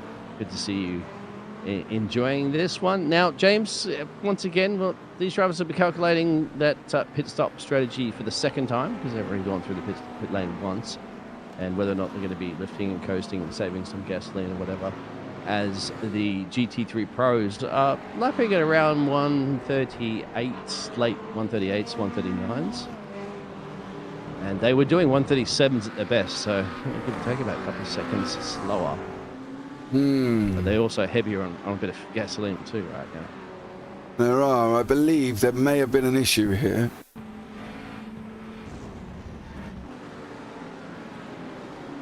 There may have been an issue. Something's gone on with that Ineos car, I believe.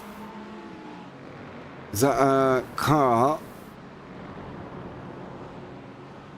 Not quite sure why you're flashing. Because I think something's happened on this overtake. Apart from being completely in Barrow-Avo's way,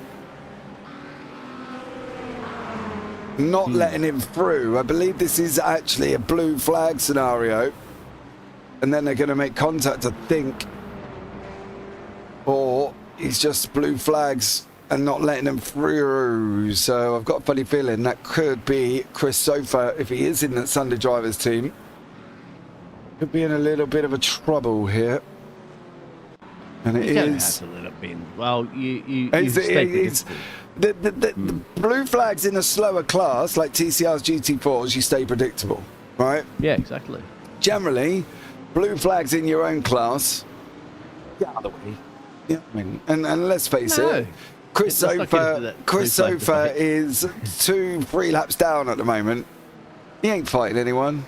You know what I mean? His nearest car is Stefan Le Guin, who's on the lead lap. If it was a sprint, James, I would say yes, but it's too early in the endurance race. Get out the way. Move. I think that was the problem with that thing. And I bet you any money, there's a penalty coming for Chris Sofa from Sunday Drivers for ignoring blue flags. No, I've just how much? 2 week, let that one through. How much do you want to go? How much? How much? Whoa! Not into the kitty litter, like one of the huge ass racing teams that we just caught the end of that one there, James. We said was coming out of the corner. Here it is. It was Kurt, wasn't it? And no, there was something on after this. This is Kurt Distraction. And whoa! What? The blinking Nora went on there.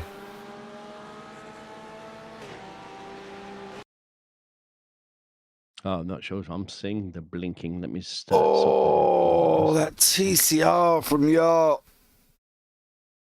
That is just not looking. That is not looking at all.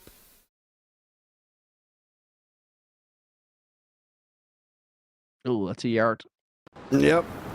Michael Darby has also been involved in something here as well. That's a huge ass 238 machine for the black. Whoa, where are you going? I think just ran a little bit wide. Right, the outcome, how? Oh, I don't get that. I don't get that. Stewart's decision for the incident we saw. Ineos FTR GT3 has had a warning for excessive flashing of the headlights. Now this is Ineos. Oh yes. Who was no. Yes, There's no absolutely it's annoying, though. no. Yeah, but it is annoying. But there's no such way that he should have got a penalty for it. Like, yeah, he should, because I mean, behave yourselves. You don't put your high beam and drive behind another car when you're on the road at night time. So give over. Sunshine. I agree with race control on that one. Thank you very much. You guys out there, you be careful with your blinkers. Look, he's flashing. Is that excessive? The difference is Chris Sofa was in the way. He was getting lapped and he wasn't letting it through. Well, so he was overtake, my friend. You're a quicker driver. You get the overtake. No, not if you're in the same class of car. This is what I said. If you're in the same class of car, remove yourself, ladies and gentlemen. It's always an issue. So James, the Porsche. Dan agrees with me. Who agrees with myself? Take a vote out there, myself or James. I mean, it's up to you. Everybody, food for thought. You'll have a suck up like Dan who will agree with you, and then racing drivers will be like, he should have got out of the way a long time ago. That's what should have happened. He should have got out of the way a long time ago. I get the popular vote. We'll see. Yeah, there is no way on that one. Oh, dearie me. You're talking about a car that's like 3 laps down, as you said. Clearly slower, clearly probably nursing some problems. You'll be able to scoot past them, no problems. Even if it does take you another lap or so. That's called motor racing. But it's... Yes. Anyway, let's move on from the blue flags, because, James was like, blue flags. It's not even blue flags. It's not even about blue flags at the end of the day. It's about the fact that car was in the same corner, was in the same class, and he weren't letting him through. That's what drives me crazy. Well, Phil's with you on that one, so, yep, there you go. That's what drives me crazy. We got one vote each here. Dan, you can't class yourself as a driver. You know what I mean? You've been up in the booth. You can't class yourself as a driver. As Robert Sharp finally comes into the pit lane for the first time, Ian Bertolucci still not been in here. Akram Zanoni with Glenn Grondolas is trying to get back through the field. That is, I believe, a BMW there as well. Tim de Hoyt from Eagle Speed here as well. So, yeah, for me, that was the wrong way round. Wrong way round. I'm sorry, the excessive use of the headlights wouldn't have been a problem if that car had just got out of the way. That's the philosophy. Well, you don't carry on with a tantrum and flash your lights all over the place just because you're not getting what you want. You just get it done on track and bite your tongue and then deal with it later on. It's a hissy fit. If they had horns on the cars, they'd probably be tooting them as well. If they had, LED undercar lights, they'd be flashing them. It's just, it's a race. It's an endurance race. You've got plenty of time.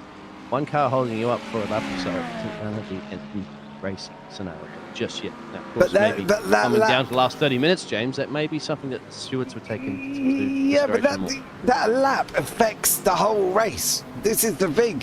That one lap could have affected the whole race of the car. You know what I mean? I think that's the thing on this one. So Yacht's in, Fun Wheel Drive's in, and Hugh Jash Yellow are in as well. I'm in talk with the stewards now as well. I'm protesting the protest on that one. So there we go. All right, stewards, I'm going to give you just give me a PayPal and I'll send you $100. All right, for that one. I agree with that decision. This is where I get dismissed from the commentary booth. James, back up. But pass. How did he do it? Right. Excuse me. The cars are getting fairly spread out across the racetrack at this moment in time. You can see the gaps are starting to appear throughout the classes on that one. And it's Clint leading the GT4 field here. David Johansson leading the TCRs. In the GT3 AMs, Robert Harabush is now in front by 2.6 seconds over Charlie Nilsson, who is leading the field overall, taking over the car for the RPM Racing Red here as well. So, great fighting so far. It certainly has been, James. So we've got, just trying to do a little race analysis for everybody, the situations in all the different classes. Art Sim Racing for the GT3 AM, so he's running about 7th overall at the moment, splitting the likes of Ian Cable, Tom Fain, and Kevin Daniels that are in the pros. They're running currently 10th, 11th, at 12th. Robert Lancaster is still keeping the 111 machine, keeping Ruta together, not too far down the road from each other. Not too much about it at the top of the timing tower there with the GT3 Pros there, James. There's got a bit of a gap that they're forming, but it's still the RPM Racing Team, red, black, and blue in the top 3 positions there. Yeah. red, black, blue, as they were, out in front of the GT3 Pros. ART, RPM, and DDK by speed in behind that. WBM, White, and Vulture are having a nice little battle with Biggles down here in the GT4s. That's what we like as well, too. It's a good battle between the GT3 AMs. The gap's about 1.2 seconds, as you can see in the timing tower. And the gap's about 2.7 between P1 and P2 and GT4s. And that this, as you can currently see, the battle for P5 and P6. James is there, just navigating their way through tons of traffic, as you can see everywhere on the track map. There's dots. Ooh, that's almost NASCAR-style bop draft in there, my friend. You might want to lift off a little bit there, Julian, and wait for an opportunity to present itself. Where, once again, we know there's a couple of places around here, James, you can get those overtakes done. And, of course, to navigate past the TCR touring car at the same time. Yeah. GT4's fighting out. Carissa's WBM White. Vulture Motorsports there as well. I'm still in convo with the stewards about that decision on that one as he's going up the inside. You know when James goes quiet, he's typing angry messages to race control. It's not angry. Me and Brandon are just having a nice little chat about this whole situation. Unfortunately, they go by the iRacing blue flags, which is ridiculous line in the code official of content. blue flags. Thank you. Yes. Yeah, they go by the iRacing blue flags, which is an absolute ridiculous line within the code of conduct that says the blue flags are advisory. It is down to the faster car to move out the way and listen and to facilitate both drivers to facilitate the overtake. Well, there's the difference between it's that word, is that facilitating word there as well. That's the problem, because to be honest with you, half the people in the world don't even know what facilitating means within iRacing. It means just go flat out, don't let anybody through, and go as much as you want. And that is what we've seen on that one. So that means I would like a formal apology written too, James, to say I'm sorry there, Dean. I was wrong.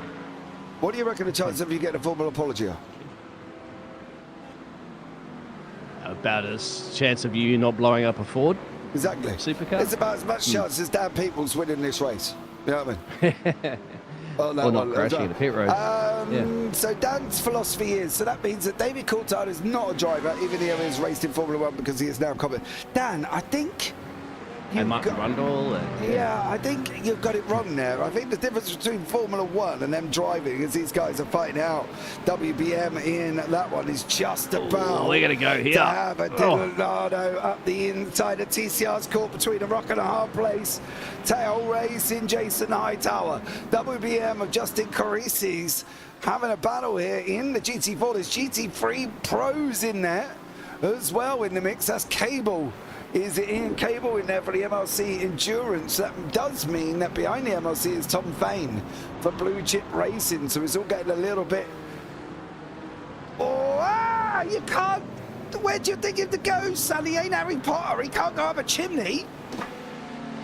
Wait, Cable, wait. There's no point diving. You can't just evaporate, mate. James, they're racing drivers. They don't listen. They got to go. If gap car, overtake, you know. No. It's entertaining for us up here. It's good. We like it. Continue it. Especially if you're getting blocked and blue flags as well, to do it even more. That'll keep us entertaining up here as well. And I'm just reading through it. The head steward is empowered to enforce and overturn penalties as he sees fit to do so, James. Whether you're setting them messages or not, that's the head steward. Yeah, he won't overturn it. I'm just making my feelings known here. As the Audi and the McLaren for Blue Chip and MRC fighting out. Believe it or not, this is 7th and 8th in class. So coming up to a GT4 of Delano there. Delano's going to have to be a little bit careful. They're not being very friendly. They are elbows out. Elbow deep here. Oh, that's risky, James. 2-for-1 special, and it didn't quite pan out right there, but wow. Some of this is absolute craziness on this one. So, yeah. They're driving like Max Verstappen, aren't they? Just, I guess, every little bit of the track they possibly can. This is going to be fun, isn't it, when Ewan steps in a little bit later on? It's going to be like, after telling Ewan Be careful. James is talking about blue flags, and you're like, oh, all right, okay. Everybody knows how I feel. He's been there and done that before with you, Oh, we James. have. Yeah, we've had that conversation, me and Mr. O'Leary. But the difference is what is that? This TCR. You're taking lines. Yeah, you're taking lines, brother. That's McKinsey in the Sim Race Grid Phantom TCR. Well, he managed to survive on that one, but only Jeff Massimula from Sim Racing Grid Phantom and 4 OGS are having a battle here in TCRs as well. And they continue to fight. Everybody else is fairly spread out. It's getting a little bit into that quiet period at the moment, Biggles, but we've still got some free wide action here with the TCRs, the Sim Grid, and also 4OG. Yeah, I think that was Mundell that just had to go into the kitty litter and squabble his way past some of these drivers that you're just seeing there, Brian Sob, and the rest of the crew here. Let us know in the chat there, of course, outside of blue flag rules, because I think we covered that subject. Oh, a bit of an incident there from Justin Julian. Caution, we have a safety car. We have a safety car, James. Now, this is going to be a big one here. Oh, what's the WBM car? Yeah. And that's boom, yeah, right on the racing line, nowhere to go. Oh, 3 cars involved. Do you know the worst thing is?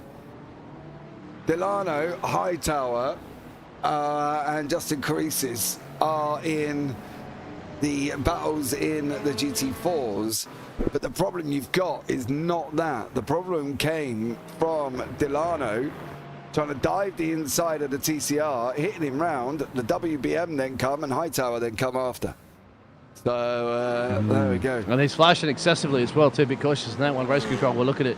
Now, you're going to expect pit lane to be busy, because we're getting close to approaching that pit lane time anyway. And, of course, you take the opportunity to box under a caution because you'll save yourself some time. Of course, that's going to be the decision from any of the class leaders, whether they do, because generally the other drivers will follow the leader there, James. But I hope your computer's going to handle the racing of 46 cars down a pit road, because I think we still have 45 now, I think. But that's not bad, is it, for an endurance race? They still have 45 cars. And, yeah. Dan down there in pit road. We need some reporting, Dan. I want you to get down there and letting us know who's... Another thing too, James, of course, is that you've got the ghosting in pit lane, right? So you got to find your lollipop person. You don't see it on the broadcast, but there's a lollipop person who comes out and says, "Oi, you're supposed to stop in this box." When you've got all these cars that are ahead of you and ghosting all around you, it's very, very difficult sometimes to see a lollipop person, isn't it?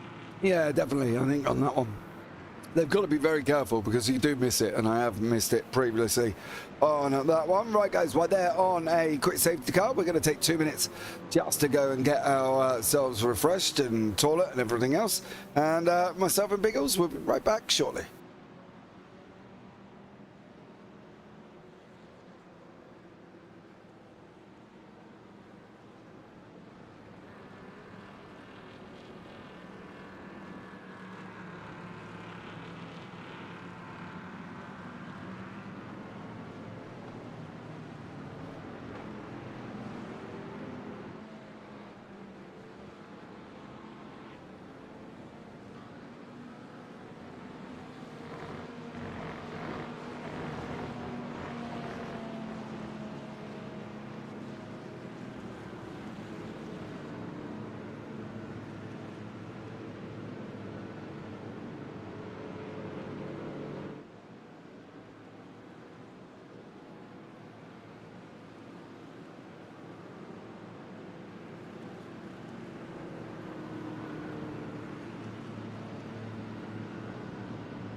Right, ladies and gentlemen, we are back. We just grabbed a quick drink and had a brief little refresh on this one. So, yeah, we're still under pace car lights here as well. And that was for the incident between Jason Hightower, Justin Delano, and the Vulture Motorsport. As he dives up the inside of that TCR, was never going to make it. And then around he goes, and then he's just punched around like a punch ball. I disagree for having a safety car as there was no instruction on the track, speaking from all the years I marshalled. Well, it is an automatic system, unfortunately, Phil, and they can't really do a lot about it. But this has also happened here. Quite sure why are they all checking up all of a sudden. Check up, check up, check up, check up, check up. And they all end up having to check up down the field on that one, so that wasn't good. Yeah, it's an automatic system, Phil. That could be why all of a sudden they threw a safety car. I think as well that there's a few things obviously iRacing could allow race control to do, like it could flag it and say, do you want to call a safety car? And then race control could look at the incident pretty quickly there and determine whether or not it's going to be race affecting for a lot of drivers, and then make the call on that one. Because you can throw a caution with race control manually if you do set that up in your race settings. I know that. Yes. Yeah, but you got to do it pretty quickly as well, because you don't want to be like doing 2 or 3 laps after the events, the cautions happen, because then everybody's be like, what? It gets a little confusing. But there's a lot at bay, especially when you have 45 or so drivers. I think we still have on the race. They're coming in now, James, so maybe the pit stop was closed. I was talking to you in the green room about this during our break, that they should be taking the opportunity to doing this under caution, and they are. Yeah, they definitely are. So we'll see where they come out on this one. Who's going to be able to do what now? That's going to be the question, because obviously they're going to be out of sorts, I think. And they're taking tyres as well. The whole field has pretty much come in. A GT3s and GT4s. TTR starting.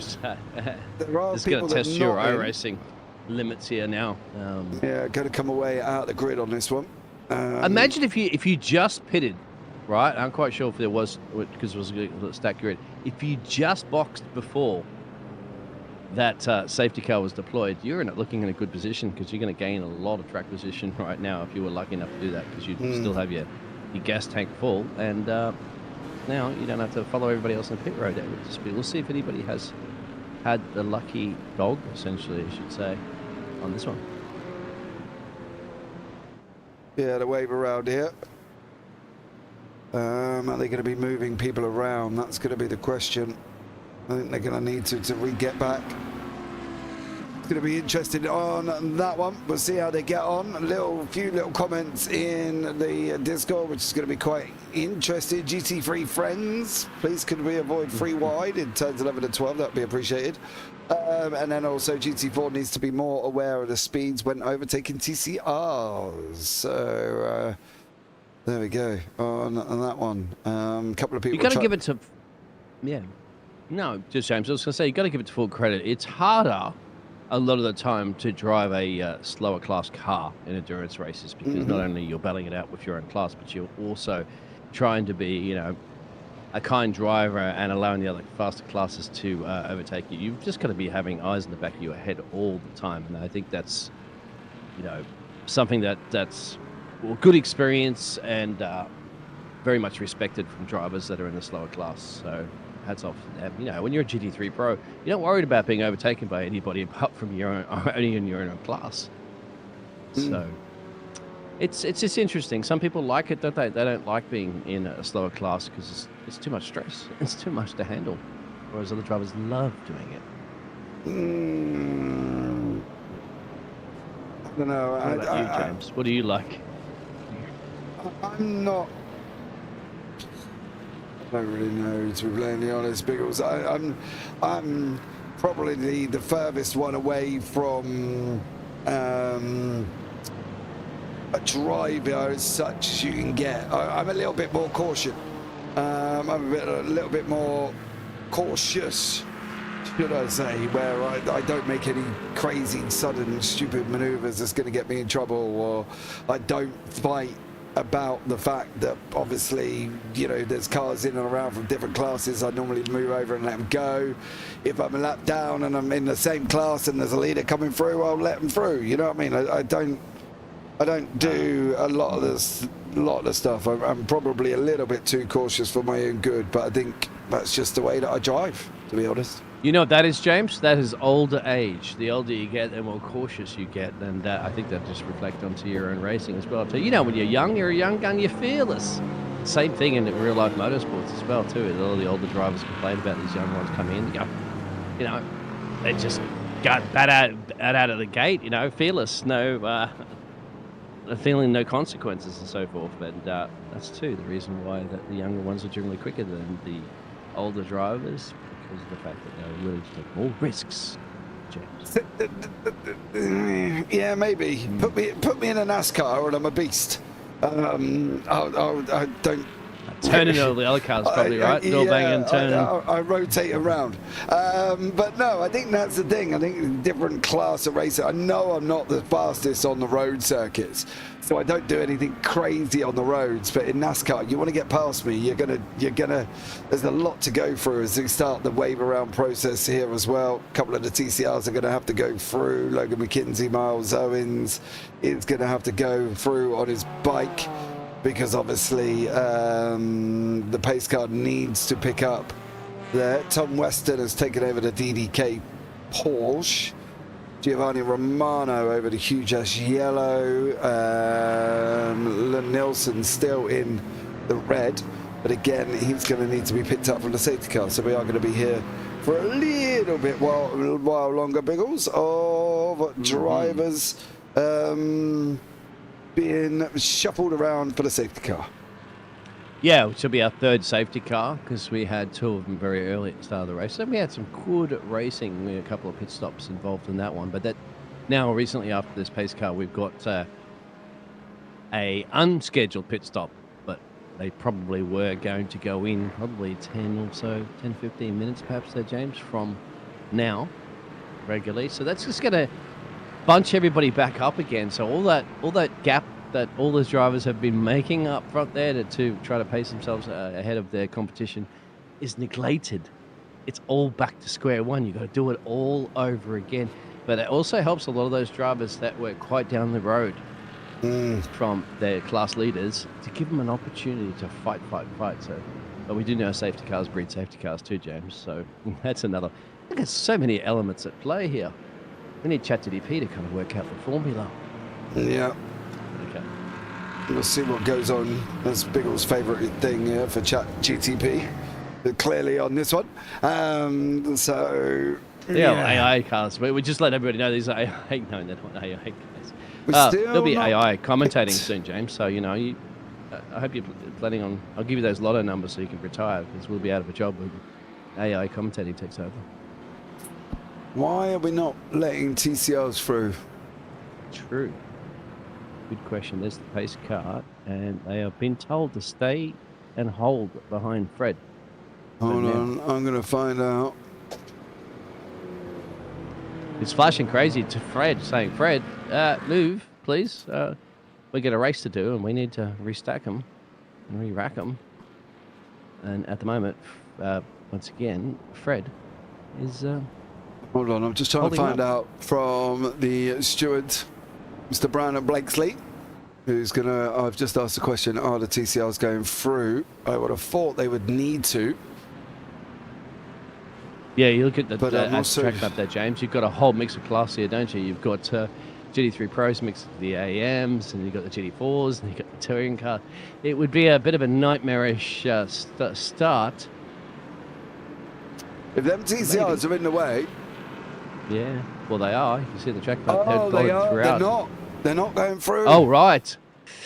This is going to be interesting. I think you have to keep your seat in the upright position. Stow your tray table there, James, and prepare for takeoff, because this is going to be interesting. Oh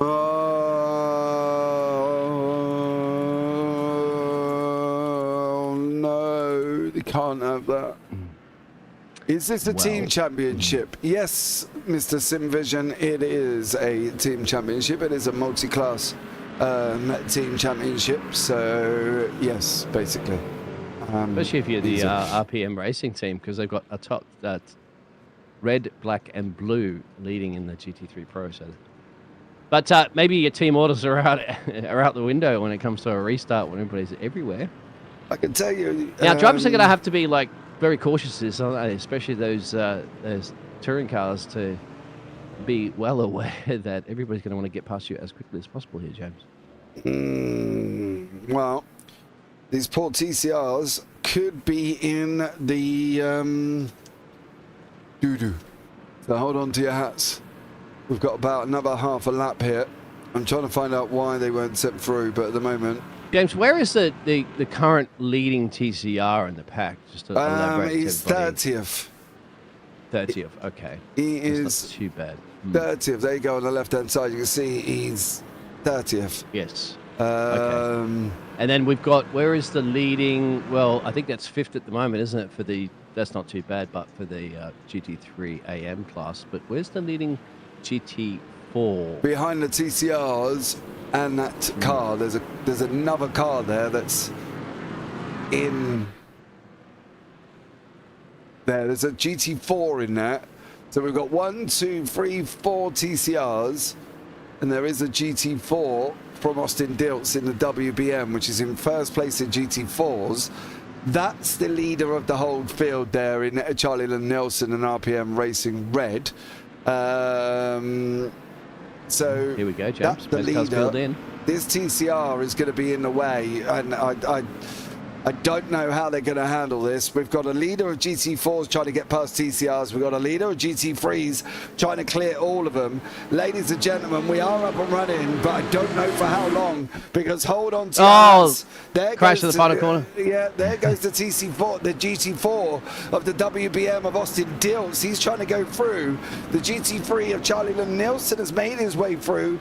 Dilts is now being overtaken by the GT3 leaders. The TCRs are just getting absolutely eaten alive, faster than a Big Mac cheeseburger, and he literally from McDonald's, and that caution McKinsey, and we're back under yellow.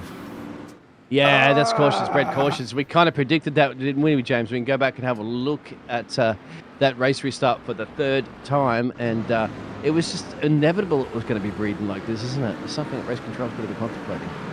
Look at this. It's a stack up here. It's a rebound effect. Boom, and there it is. Boom, boom. There we go. Round they go. Round they go. And then it was Tom Fain had another incident after that in that blue chip racing. Oh, just get stuck. And then around they go. It's, yeah, that's... Yeah. Well, we're back under safety car. And at the moment, Logan McKinsey is still first class leader and will still be in front. Matthew Mueller for the Sim Grid. And then we've got the GT3 leaders, Lynn Nielsen, Gannon, and WBM of Austin Dilts. So, yeah, there we go. It didn't last very long. How was that for the TCR actually managing to maintain the lead through that? They would have got absolutely scared stiff. Watch this. And then all of a sudden, they're just coming at them from every single angle. And the problem is, it's here with Charlie Lynn Nelson going into the TCR field. Now, this is Ryan Chevalier. That's the WBM of Austin Dilts. There he goes once, there he goes twice. Everybody's trying to follow through. The problem is they can't. So Chevalier's trying to hold his line, and he's got Fabulous Fordskin trying to go underneath. Blue Chip, this is where the chaos kicks off, because they hit Chevalier, he goes round. And the problem is you've got so many people. Look at it further back. It is just an absolute chaotic mess, because you've got so many people out of sorts. And as I said, they've just spoken to Brandon, who's basically just said they go by the first class leader, not the overall leader. And again, the first class leader here is Logan McKinsey and TCRs. So again, we've got TCRs at the front, then the FTR red and black, and then the Austin Dilsa GT4. So I don't really know what's going to be blatantly happening here this time around. I can tell you that much. It's just been a little bit chaotic. I wonder, James, if they're going to switch it up there and do it by class again this time. They did by class before. Remember when we had our after our second portion, after our first portion. Whoa! He got hit. That was at the start, isn't it? Yeah. That was at the final turn. Yeah, just absolutely clipped it. Just a pace difference, just too quick, and got to be realizing, hey, the slower classes up there. You can't be hitting the loud pedal that loud. That's Jack Wyborn, but who hit him? That's an No, I think he hit the back, didn't he, of one of the slower class cars because it was coming out and just gassed it too quick. No. No, it's not Sofa. Who is that behind Wyborn?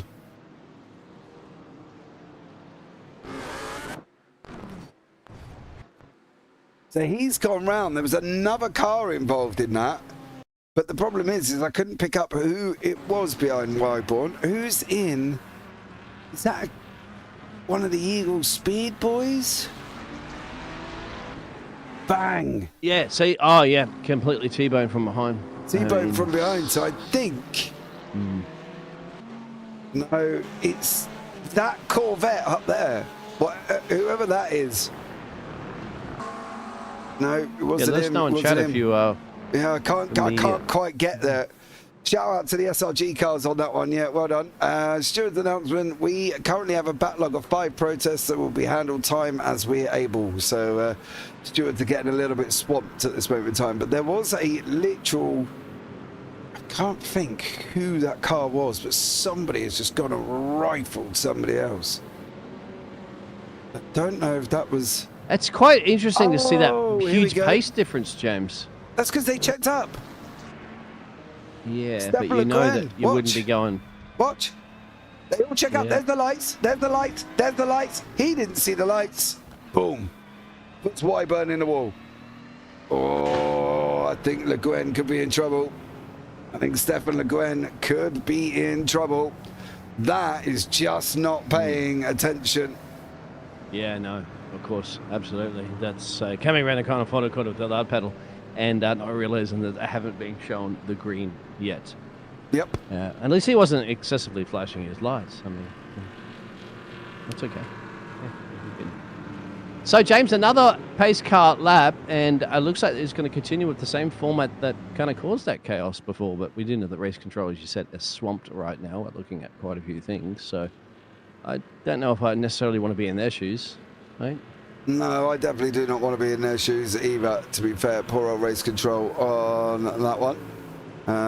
They're going to have to just keep trying to do their best here and see what they can do. But it's not going to be very, very easy at all for poor old race control. So sit back, hold on to your hats, and we'll see what goes on. Pace car lights are out this time. And we are going into the right-hander at the bottom of the racetrack called of Dry Sack before we get on that run up through Aspar and then Angel Nieto. So there we go. Going to be very, very interesting indeed, I think, on this one, Biggles. Who's going to be... who's going to come out in front? Well, that's their dress rehearsal, so that's it. It's time for the main show. You don't do dress rehearsal of green flag conditions under different classes under the pace car, so I think drivers going to now be extra sharp there. I would say, even if you're race control, James, just a general rule of gentleman's agreement, no overtaking until the next lap, even if you've got the different classes, just so everybody kind of gets an idea of the pace and then go for gold. I don't know, maybe that's a silly rule or idea that I had, James, but it at least gives them a tire temperature to be up there and kind of a feel for the car, you know, and under the full racing conditions before you do those overtakes. Otherwise, you might see this checkups like you just saw before. Yeah, Dan McFarlane, no, there is not any cars, any TCRs. They've gone round and been joined on near enough onto the back of the pack at this moment in time. So no, the TCRs were removed this time around, and the class leader obviously off the FTR red, but we are going to be getting going now as well. This should be a cleaner start.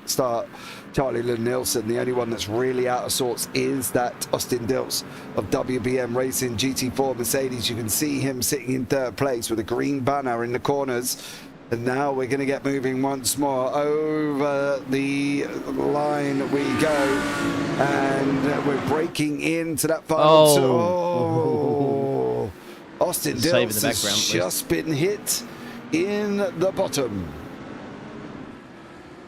Yeah, we'll go back and have a look at that one a little bit. That was on the main straightaway too, out of the final corner again. A little bit of a checkup, might have caught some of the drivers off, but they were pointing in the right direction. It didn't cause a massive pile-up, so thankfully, James, we get some good green flag racing properly again. Yeah. But we are now, Charlie Lynn Nielsen's breaking away in front of the RPM Racing Red FTR, RPM Racing Black and RPM Racing Blue. Alex Marsh King in the Ford for the fabulous Ford Skin Racing. And the black there of Gannon looks like he's pulling out. Lynn Nielsen not open to it, knows he's not coming, but there is action further back here. Tom Weston of DDK Eagle under getting Alexander Garcia Della Mata in front in that Corvette, and Le Guin is in there as well, but I think Stefan Le Guin might have a little bit of a penalty coming after that last restart of causing the drama. Ineos Esports FTR in the mix here, and there's a lot of people in and out of position at this moment. Biggles, these safety cars just got them caught all over the place. Yeah, on top of it, with the strategy as well, too, for Fuel's also going to play a spanner in the mix, because we just shy of 2 hours left, James, and, 40 minutes or so you can probably do on a gas tank, and so probably two pit stops, if that's stretching it for a third one. A lot of things to play, and on top of it, at the moment, you're going to be concentrating, because they're all bunched up, as you can see. Yeah, we'll be soon. The GT4s, however, Paolo Cabrera, Sven Devil, Tom Fain. There's a lot going on here. Oh. Fall wide into... Please no fall wide in turn one. That ain't going to work. I'm going to close my eyes, James. Tell me how it pans out. They all made it through. They all made it through there, Biggles. Mikulowski, Carissis. Whoa, big send. Oh, bro. Carissis for WBM, not quite sure where you're going, dude, but you were not going to make that. That is a... It all went Pete Tom, mate. $8 short and the brake pedal. It definitely did go Pete Tom for him on that one, unfortunately. For Carissis, not a good idea. Not something that I would probably recommend. And definitely not something that, you want to do too often on that one. Otherwise, the old... stewards are going to have a piece of you on that one. Philip Potts was in there as well for DDK Eagle, and these are the top four: Ford Skin, RPM Blue, RPM Black, and RPM White. So lots of action taking shape. He's reaching up for the cookie jar where Grandma hides the cookies, and unfortunately the stool that he stood on fell up underneath his feet and slipped. That's why you don't reach up for the cookie jar without permission. Top 4, separated by just under a second for the GT3 Pro class there, James. But as you know, they have the same teammates as well, too, aren't they? So fabulous Foreskin Racing are the ones that are going to keep them honest. And I'll tell you what, that's not bad as well, too, for the number 69 machine, because they're up 11 places from all the shenanigans that's happened so far. Austin Dilts from WBM up 15 places in the GT4s. He's just overtaken Philip Potts by DDK, sitting in the pits. Mikulowski's in there as well. Paolo Cabrera from Ineos Sport GT4 has got Sven Demel from Hugh Jass right being in front of him at this moment in time. George Gruber has also got Justin Carissis closing in on him, but Gruber at this moment is trying to chase down Tim de Hoyt in front. A couple of people still in pit lane, a couple of people still running, but a few laps down. So keep an eye out as these all go on here as well. And the battling is taking shape, as you can see in the TCRs, the GT4s and the GT3s is really the TCRs where the lead is kicking in with Logan McKenzie and also Matthew Mueller on that one. So, yeah, very interested indeed here, Biggles, and action all the way through. North America versus North America. Of course, one's even northern. That's the Canadian versus USA. And that's Matthew in the machine just behind. You can see any pictures there. That's the 324 and the 323. But that's because of the same teams, aren't they? The Sim Racing Grid Phantom teams, just a slightly different livery, as you can see on your pictures. Now, I've got a funny feeling Logan McKenzie, one of them has changed teams. McKenzie is Phoenix. Oh, I knew it. Logan McKenzie. I tell you what, James. Yeah, well, our leader currently in the GT3 Pro, just at the fastest lap, so they're cranking out the 37s now. They started doing it at the start of the race, and that's on a heavy tank. Remember, they just came down a pit road, taking advantage of that third caution that we had, before the fourth caution. So that's not bad with a tank, a belly full of gasoline. Yeah, absolutely. And I think that's going to be a interesting scenario with pit stops as well, as obviously the safety cars have brought them in and around each other at the moment. There's nice little battles in the GT4s here. Oh, wow. Oh, yeah. All day, right at that moment. Miles Owens. Oh, he's on the racing line. Got to stay completely still, too, in the middle of it. Yeah, you knew this is going to kind of happen. Watch this dive from tea that party, mate. Yeah, where are they going? Where's the 299 going? Tim Don, I'm not being rude, but I don't get where you thought you were going to go then, to be blatantly honest. And poor old Miles Owens just got pinned around like a pinball on that one. There's some weird moves here today as well on that. We are joined in the booth, I believe, by Mr. Ewan O'Leary. Good afternoon. Sorry, finding my own mute on. Yeah, Ewan, you're going to be loving. Well, James going to give you a recap, of course, what's happening, but just don't mention blue flags, please. All right? You know what happens when you mention them. I'm not getting involved in that, but what I am going to do is I'm going to nip off for 5 minutes while you two carry on, and then I'll come and take over and allow Biggles to make a move on that one. But guys, I'll be back. You guys carry on. All right. Welcome, Ewan. How are you this evening? Welcome to the FTR events. Bit of a safety car fest that we've had, my friend. 4 safety cars at the moment. So we've just gone back to green flag racing. So it's really thrown a spatter in the mix when it comes to those strategies as well, too, where practically everybody did go down on the safety car, just as previous safety car before there, and get a whole belly full of gasoline. Yeah, and we're under safety car again here. Oh dear, we are. What have you done, Ewan? What did you trip over and? Yeah, my fault, clearly. But it sounds like you've been having them anyway, so there you go. This should be a bit of a shorter yellow flag, because not much lapping's gone on and stuff like that, so it should be a bit easier to work through this one. But yeah, I mean, that's what you expect, I think, from a series that goes to circuits, I should say, that don't hold this kind of racing very often. We saw it at Belle Isle. We saw a very good race at Belle Isle, actually, I thought, but it's always going to be tricky, multi-class racing there.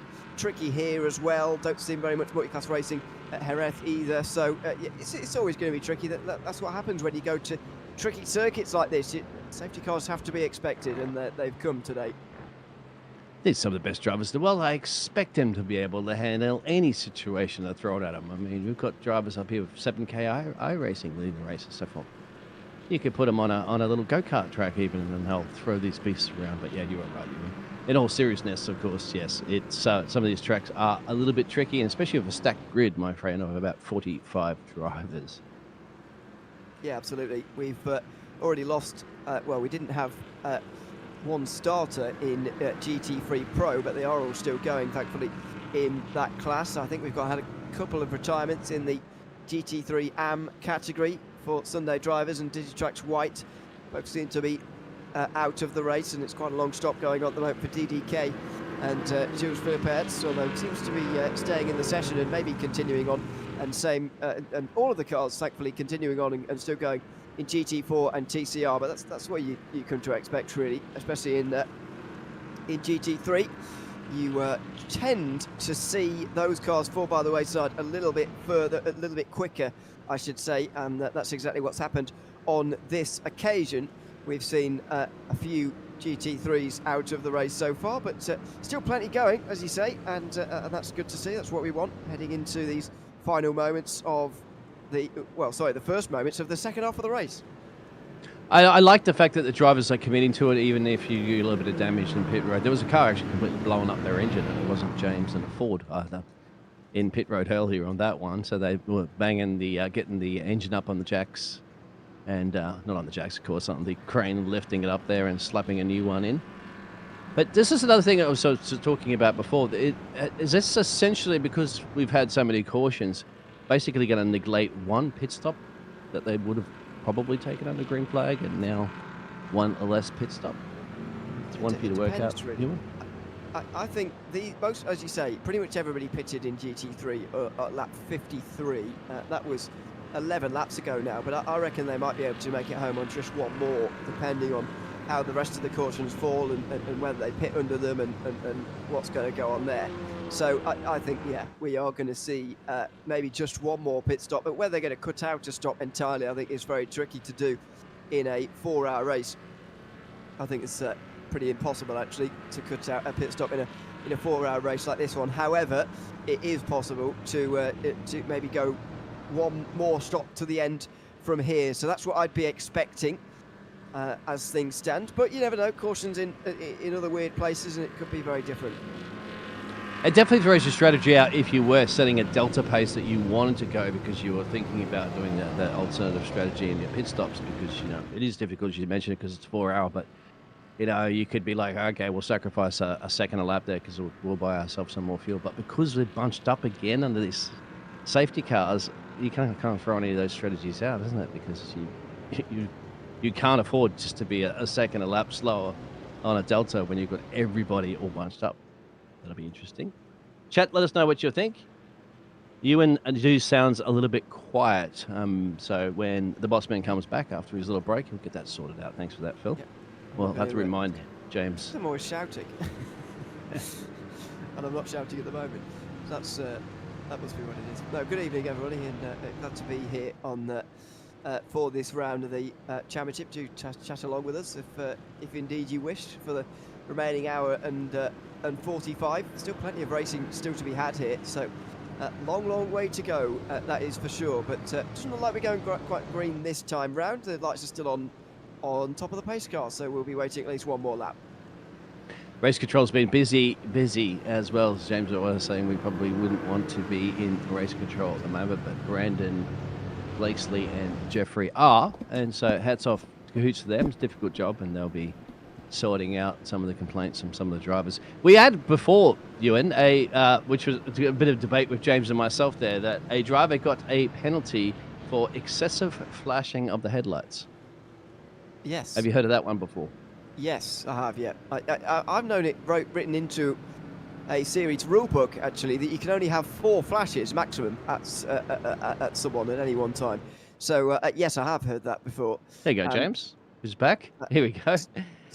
James, Ewan's a little quiet too in the chat. I've turned him up. Okay, thank you. Okay. Yeah, there you go. Okay.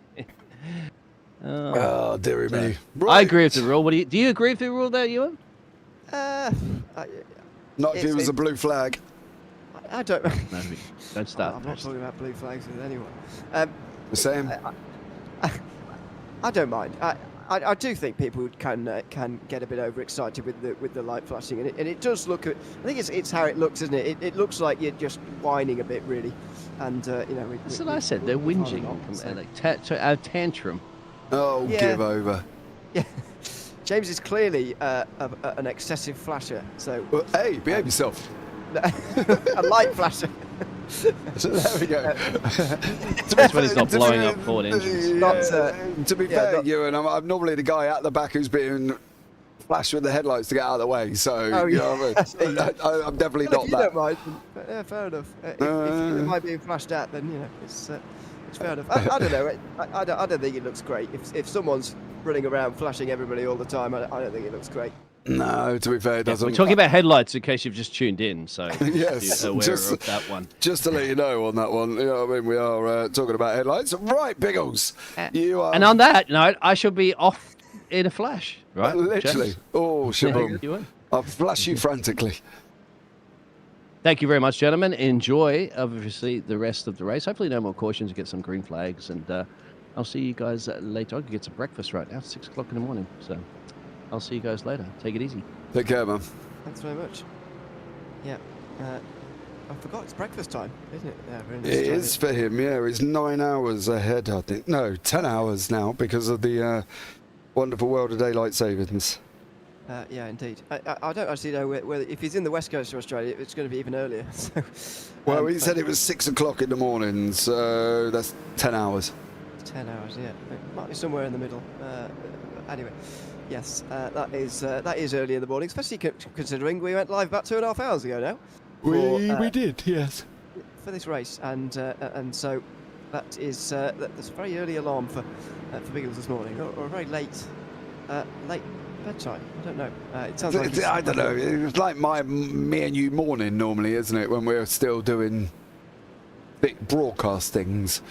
So yeah, there we go. On that one, still under yellow flag, I see. Yeah, we are indeed. After the incidents of the last couple of moments, we are under yellow flags again. We did see some pit stops there, by the way, for some of the drivers. Giovanni Romano in the Hugh Jass car has gone down to the back of the lead lap because of that. We've seen Digitrax Black also in pit lane, but they were in primarily because they were a lap down anyway, so you might as well. And in the AMS, we've seen Eagle Speed Academy into pit lane under this caution, but that's about it as far as GT3 is concerned. And they're now at the back of the pack, as you can see on the track map, the red and blue dots at the very back as some of the TCRs get let by. Yeah, we did have a bit of chaos on one of the restarts. TCRs were leading the field. Caused a little bit of a problem, let's put it that way. And I expect all the TCRs to go through, basically, which is what is going on. Yeah. What is exactly happening on that one? That TCR there is just about to... Is he going to get through? No. I think it was Cody Barrett is the last of the TCRs. But yeah, we're going to clear them out the way a little bit on that one. Let me know that you can hear Ewan O'Leary fine. We don't want to miss the sultry tones of his voice, of course. So hopefully you can hear him. There goes the Hugh Jass car through once more, and back and still under yellow flag. So we're going to have at least another lap here. Yeah, rather ironically for the lap for that car. By the way, he's got a bit of damage to his rear end there, as who's driving that one at the moment? It is Corey Barrett in the only Audi in the field. Slightly dented in the rear, but that's to be expected, I suppose, in such a race as this. There he is. Just see when he turns around here, the dent in the rear end. Oh yes, bless him. Right in the middle. He's obviously been hit, hasn't he, on that one? So there we go. Very, very interesting indeed. Very, very caution-filled this evening's race. Yeah, Biggles was saying that, is this number 4 or 5? 5, I believe this one is. Okay. So it's an average of one every half an hour or so at this stage. Hopefully, as you say, we can get some green flag running in here and get properly underway. I'll tell you the advantage of this series, though, compared to some others I do, which involve cautions similar to this, is that this is a timed race. So I've done races in the past where there's been, lots of cautions, especially early on in the race, and it's, 1,000 miles, for example, which would be about 8 hours in for a sort of GTP level car to do. So, we're already looking at an 8-hour race, and, get 3 safety cars initially, you're thinking, oh goodness, because as the average speed goes down, the time the race takes is longer, because obviously the race is dictated by laps rather than by any time. So the advantage here is that we are not sort of extending the race any further. Instead, it is just it's running 2 o'clock here, but I'm going to start to get slightly concerned about when the last caution comes out, and if indeed there is going to be a caution that ends this race, which will be unfortunate. Yeah, I think I would like to hope we wouldn't see that, to be honest with you, Mr. O'Leary, but there's no guarantees, is there? Let's be honest about it. So hopefully we won't end up in a caution, because we really don't want that. We certainly don't know. As we shape up for our restart here, it's going to be at least a lap away. not sure quite what is left to do here. I think in this series we do have to wait for the TCRs to catch the train, which is maybe what we're waiting for at the moment. I remember that from Belle Isle. We couldn't go racing if there were still cars off the back, which can be a problem. By the way, we've still got plenty of cars in the field here. I think we've still got, say, 11 running in the pros out front here. A good 7 or so in the AMs, and then the rest of them are all still here as well. That should be over 40 still remaining in the race, which is great to see, and a really encouraging thing. Said it early on, GT4 and TCR both still full with their complement of teams, so no retirements there in GT4 and TCR, which reflects quite well on the first 2 hours and a half of this race. Yeah, I think the TCR field has grown as well. We did say at the top of the top of the broadcast that TCRs have got a little bit longer than what we had last time. I can't remember exactly in Belle Isle how many we had, but we've got literally 11 still running here. So yeah, because as we know, we've got 12. Jeremy Castro taking over the Hujas Blue is still running down in 41st. So yeah, the TCR field has grown for this one. And we've got, of course, TSRC that joined us, and the Apex of Lava have split up into Elantra and Civics. So yeah, so they've broken up. But Tom Davidson is in the TSRC esports machine in the Civic as well. So yeah, lots of people. The TCRs have got bigger, which is always good. It certainly is. Yeah, we only had 5 at Belle Isle for those that weren't there. It's good that we've got way more than that now in this round. As the lights are off on top of the pace car, we're going to go racing again here, and wonder what this restart is going to look like. Are we going to get off to a clean restart here? Hopefully we are. Yep. I'm hoping so as well. We've got a bit of time though, because they are only going round Angier Nieto, so we've still got 4 corners to go before they get round, and the green flag drops, of course, but the pace car does peel in very late. Yeah, does indeed. Not leaving much time for RPM Racing to really decide when they want to go here. Of course, it is RPM Racing who are 1 and 2 in the championship as things stand. It's the number 21 leading the way in that championship. They're currently second in this race. The number 10 is second in the championship but leading this race, if that makes sense. So they're just roles reversed as things stand. And in a few moments' time, they will be getting this race back underway. It's going to be an interesting start for Hujas White as well, of those on the lead lap in the Pro. Actually, in either GT3 category, they're a long, long way back, so a lot of cars for them to overtake, as the pace car does now pull in before the final corner, actually. Well, they'd wait for the other entrance, but anyway, out to the final corner they go. RPM Racing waits and hold, and maybe some of the others would have expected to go immediately. You can see the concertina effect going on in the background. The green flag now does wave all over again, and with an hour and 56 remaining here in Jerez, we're back racing again, and RPM Racing take their 1, 2, 3 in towards turn 1 and continue to hold the 3 podium places. Yeah, so Sven Demo and Hugh Jass leading the GT4s there. We've got Logan McKinsey, Sim Racing Grid in front. You can see the GT4s getting into the action. That's Julian Carisis. Oh, that's going to be another safety car. Well, let's see. The car spins off in GT4 there. Back down the pack, I'm afraid. And who was that is the question here, I wonder. Justin Delano, Jason Hightower, Logan McKinsey are all involved, unfortunately. Okay. Yeah, that is a shame to see for the GT4s. This blinking, by the way, will sort itself out in a few hours' time. As they all well, unfortunately, that's my internet having some proper issues.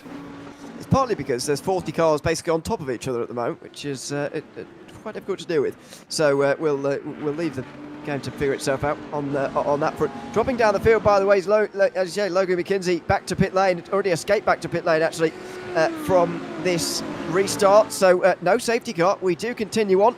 Race control maybe decided to let that one slide because we've had so many safety cars so far in this race. Yeah, we'll have a look back now. I think it kicks off here. You can see just in front, this is Logan McKinsey. There's the contact.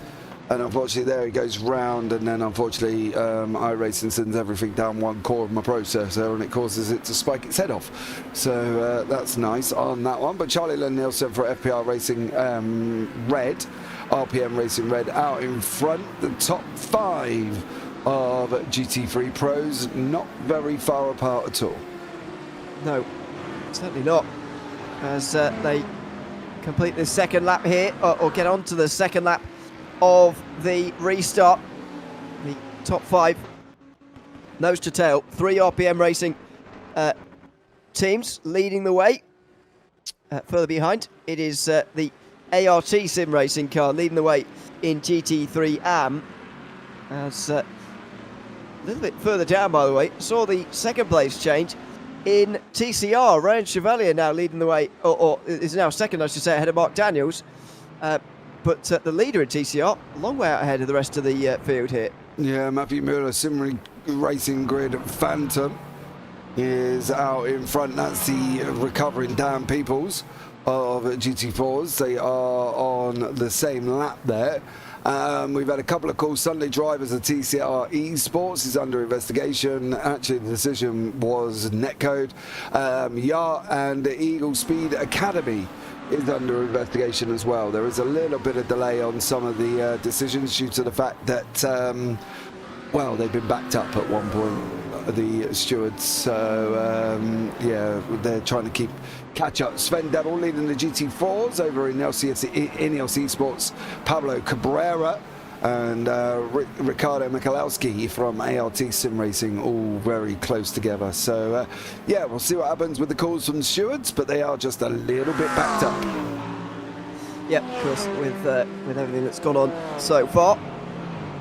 Under the quite impressive building they've got going on over the top of the home straight there, and in towards turn 1 for Sven Demmel, who is leading the way in GT4, a bit further behind. The battle for 5th place goes on. Talk Freak Racing and Georg Grubler trying to work his way past the Treehouse Racing 5th place Mercedes. Not quite able to do that just for the moment. And nice that the classes have sorted themselves out now, so none of them are really in traffic after a little bit of a frantic restart, as it always is. Everyone's in their own class now, and it leaves them to battle between themselves, as we're seeing here in TCR. Yeah, David Andes from the Tower Racing Elantra team and Tom Davidson from TSRC Esports fighting out for 4th and 5th in class. Mark Daniels from Goya just up the road a little bit there, but this is Tom Davidson and also Ben Williams further back. That is Yar in behind Tom Davidson, and he's a lap down on these cars, if not a few more lap down. Logan McKinsey is in pit road.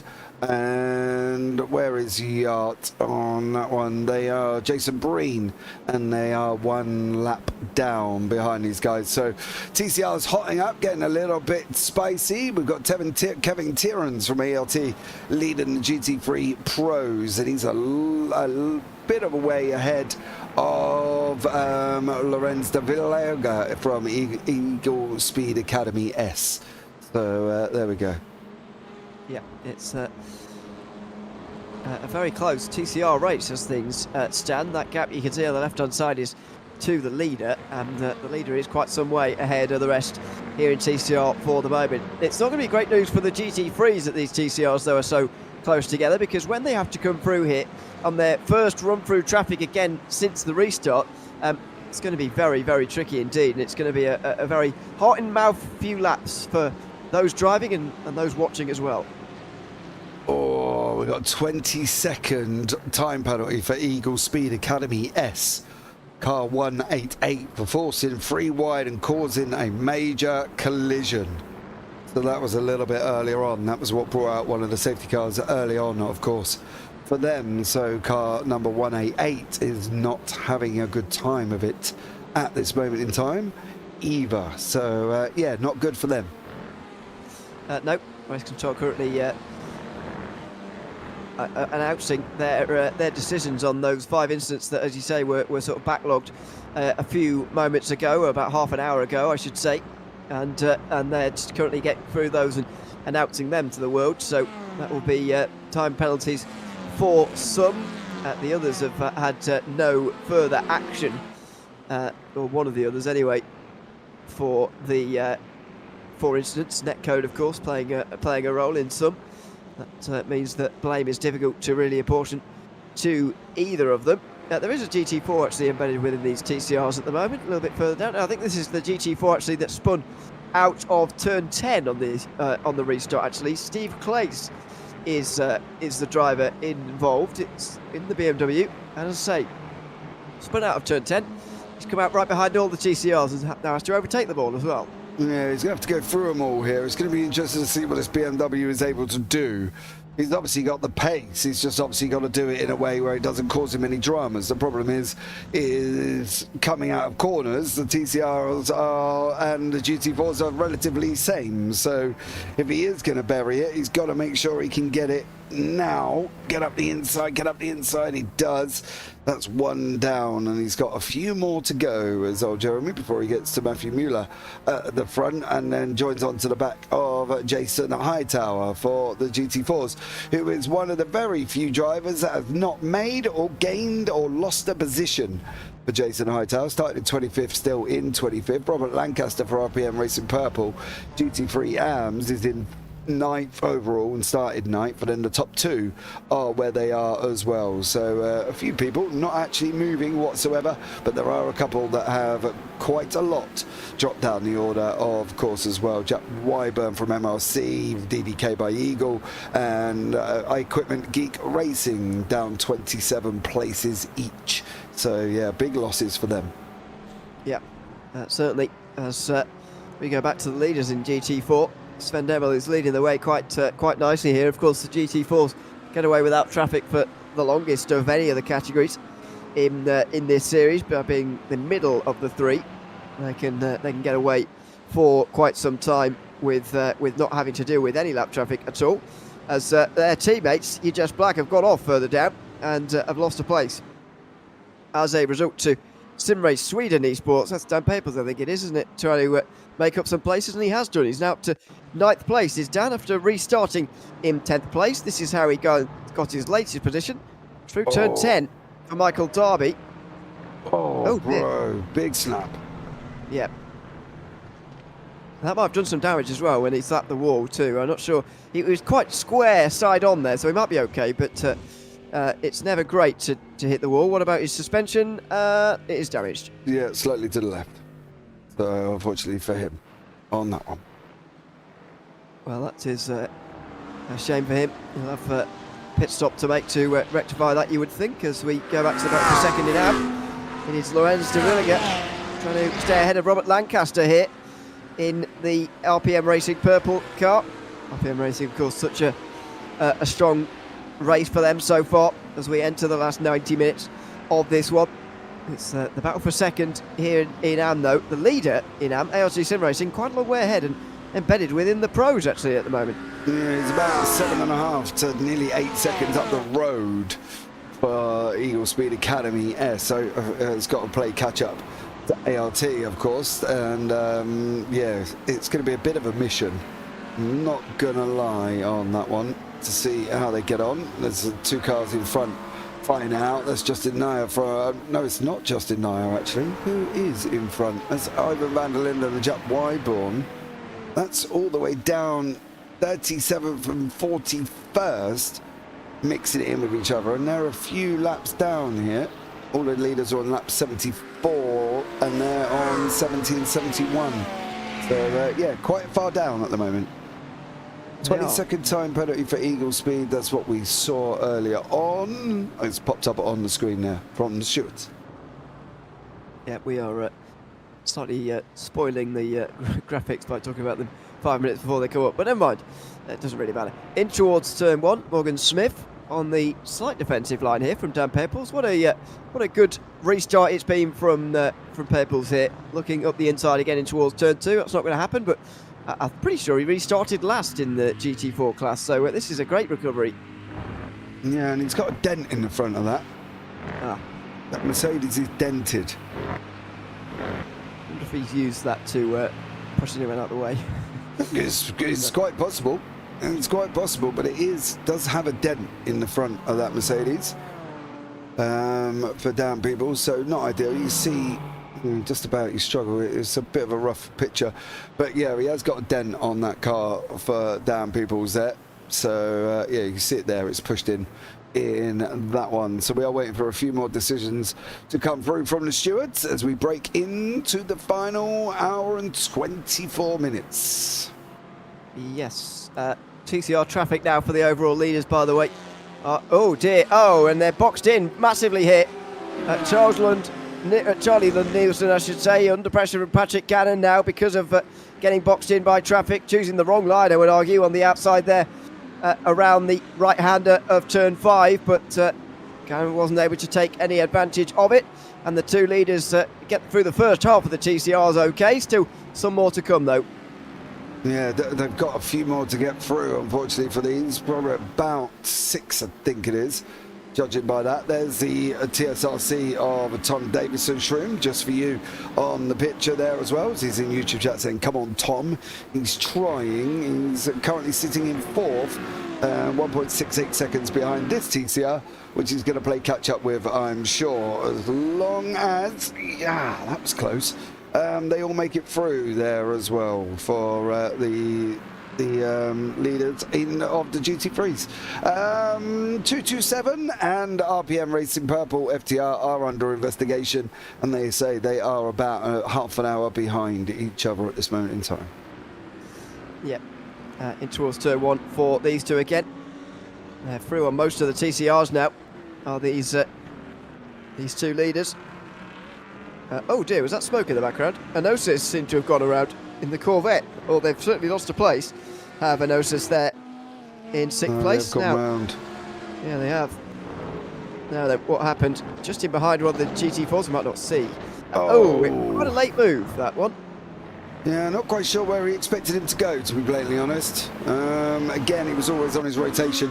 Already on his rotation into the corner, so not quite sure where they're expected to go. The red and black still fighting out at the front. We've got ART Sim Racing 2 and ART Sim Racing 1, Porsche and the Audi respectively still fighting out. This is the lead, Kevin Tierans, leader of the AMs, with a 5th place of the pros behind that. Well, I think the move was on in towards turn 1. He just didn't make it very clear that he was going to do it, which is kind of the problem for Enosis, who dropped now outside the top 5. But yes, the leaders in GT3 AM looking good here. Kevin Tierans with a good restart and a good gap as well over the rest. Only 4 on the lead lap in GT3 AM, so it's been a bit of an attritional class so far. And that, of course, is the smallest amount of drivers on the lead lap of all, as they very nearly go down the inside there through the fast left-handers. Yeah. And that's Goodyear Grouch, that is, of Ryan Chevalier in the TCR. I literally thought they were going to dive him. Now the Audi's going to get alongside his teammate. Is he going to be able to make it past in turn number 1? He does. Is he going to make it? Yeah, he is making it through there as well. They're 3 wide in the background there. That's not that one. Who is that further in front? Another TCR? Mark Daniels? It is Mark Daniels. It's got the GT4 BMW behind him. Of Clays and Tom Davidson in the TCR. That's RPM Purple. Robert Lancaster, it is in behind that as well. So, yeah, GT4, GT3 and TCRs all coming through together. Yeah, they are. Of course, the GT4 a little bit delayed since the restart, which is why they're all in this. And look at this. This is 3 wide. As Enosis try and take those positions back again on the way in towards turn number 6. It's not a class battle, of course, and Robert Lancaster does the right thing, I think, and just lets the Enosis Corvette go through, because they're not in the same class, they're not in the same battle, and so there's no point fighting either. No, definitely not. Ivan van der Linden is making his way through. He's obviously, of course, as we know, at the back of the field. So there's people out of positions there, and it's all getting a little bit iggly-piggly, isn't it? They're all starting to picking in and around each other at the moment. They've got an hour 20 left on the clock there. So there's lots of them to work with, and you can see behind that Tom Davidson, who's kind of got, he's a little bit swamped by cars at the moment. Yeah, he is rather. But that's what you expect in traffic. It's been a good first run through traffic, actually. The GT3 leaders especially have managed it. It's now up to the GT4s for them to do the same to the GT4s. But yeah, it's been an impressive run so far. It's been nice and clean. Yeah, definitely has. Tom Weston's in there sitting in ninth. He's trying to chase down Giovanni Romano for Hugh Just White. Oh. They're 3 wide up front. That was Ryan Chevalier. Oh, that's Steve Clays. Was he ever going to make that move? 1 step forward, 2 steps back for this car at the moment, isn't it, really? He goes down the inside of the TCR. They're all making it very clear what they're doing here. Again. So Clays was giving the room on the inside there when he, well, in the end he didn't need to, but he didn't know that. He went straight into the side of this car, the second place TCR for Scuderia Groch, and well, there was contact made. I'm not sure that Chevalier quite realised they were going to be 3 wide there. In the end they weren't, actually, and he did take the right line, but of course Clays was trying to give space to 2 cars there and couldn't do it. Yeah, I'm wondering who that was. I've seen that car before. Caused some drama. I can't remember who that was. It wasn't you. And it wasn't you. I think it was a Ferrari, wasn't it? Is it a Ferrari? The 4th place Ferrari. Stefan Le Guen. Yeah, Yep. there you go. Yeah, we have seen it before from, unfortunately, from that one. ART Sim Racing 2 and Blue Chip Racing are under investigation for an incident on 1 hour 57 minutes in. So again, with 2 hours 45, so they're about 45 minutes behind here, unfortunately for them. There's a warning for RPM Purple for unsafe rejoin under caution.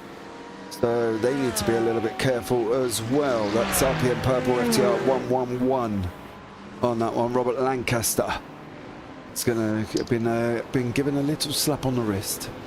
That is their the second place car, of course, in GT3 AM, which is why that is so important. As speaking of the leaders in GT3 classes, they're coming through now on some GT4s, not through on the leaders. These guys who are in the side of the top 4, and they're running away from the rest. But a bit further back, there is traffic going on once again here. But it's been it has been calm on this restart. I get the feeling, obviously I wasn't here for the first 2 hours, but I get the feeling that some of the other restarts have been a bit more lively than this one, and lively not in a great way either. No, as I say, there was one restart where we had TCRs leading the field, and unfortunately picked up the first class leader, which was the TCR, and it just, it got a little bit scrappy, should we say. And then there was a safety car not long after that restart, which then involved the fact that we then shifted the TCRs out of the way. So yeah, there's been a few incidents. There's been lots of inquiries from over stewards on that one, but they are trying to investigate everything they can. Of course, they do have a tough job as we go 3 wide, and Dan Peebles there loses a place to Justin Delano. Yep. Oh, well, straight back down the inside goes Delano on Garrett Laird there, and that is Delano getting back through and into 6th place, and Dan Peebles following through into 7th place. So these two are very, very quick drivers, by the way. I've seen them driving GT4s plenty of times between them, Delano and Peebles, and so you'd expect them to be able to work their way through. And just look at how quickly they're going as well. Will Peebles decide to stay in the wheel tracks of Delano and use his speed to his advantage, or will he go for the move? Well, we're getting the move down the inside at turn number 6, and it is indeed through. So Peebles back into 6th place. Yeah, he is at this moment in time. But how long until Delano comes back at him here for the GT4s? This is 6th and 7th battling away. There's a lot of incidents under investigation currently as well, so we'll have to keep an eye out on that. 5-second penalty for Blue Chip Racing for passing before the start-finish line on the restart, and we had that quite a lot at Belle Isle. Yes, I think especially when there's another class car ahead of you, a slower class car ahead of you, it's quite hard to remember to stay behind before the line, because you might be quite a long way back in the train. You might lose quite a lot of time, but it is the rule, as you say, and you can get pinged for it. So, yeah, difficult rule to abide by when you're not thinking straight and you're just thinking about positions and going quickly. You've got to keep your head screwed on there. You've got to remember the rules, and that's a pretty simple one, really, to abide by. Yeah, definitely is. Apologies for this blinking scenario. It seems to be happening every time somebody wants to go and make a problem for themselves, as Tom Weston, I believe, has had an incident here in the Porsche.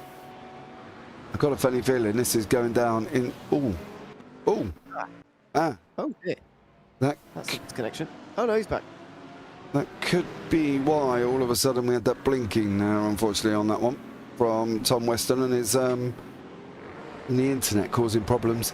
RPM Racing Purple FTR and 366 Scuderia Grouch is under investigation as well. So, yeah, more coming through from the steward. So we'll keep you posted on that situation with the amount of investigations that are coming through at the moment. Yes, there are plenty of them. So we'll keep updated with those as we follow the battle for second in GT4. It's Anosas Esports who are currently holding on to that position with the ART Sim Racing just in behind them. As further back, Garrett Lair gets back past Justin Delano. A bit further down. It's a surprise. His yellow flag's out again.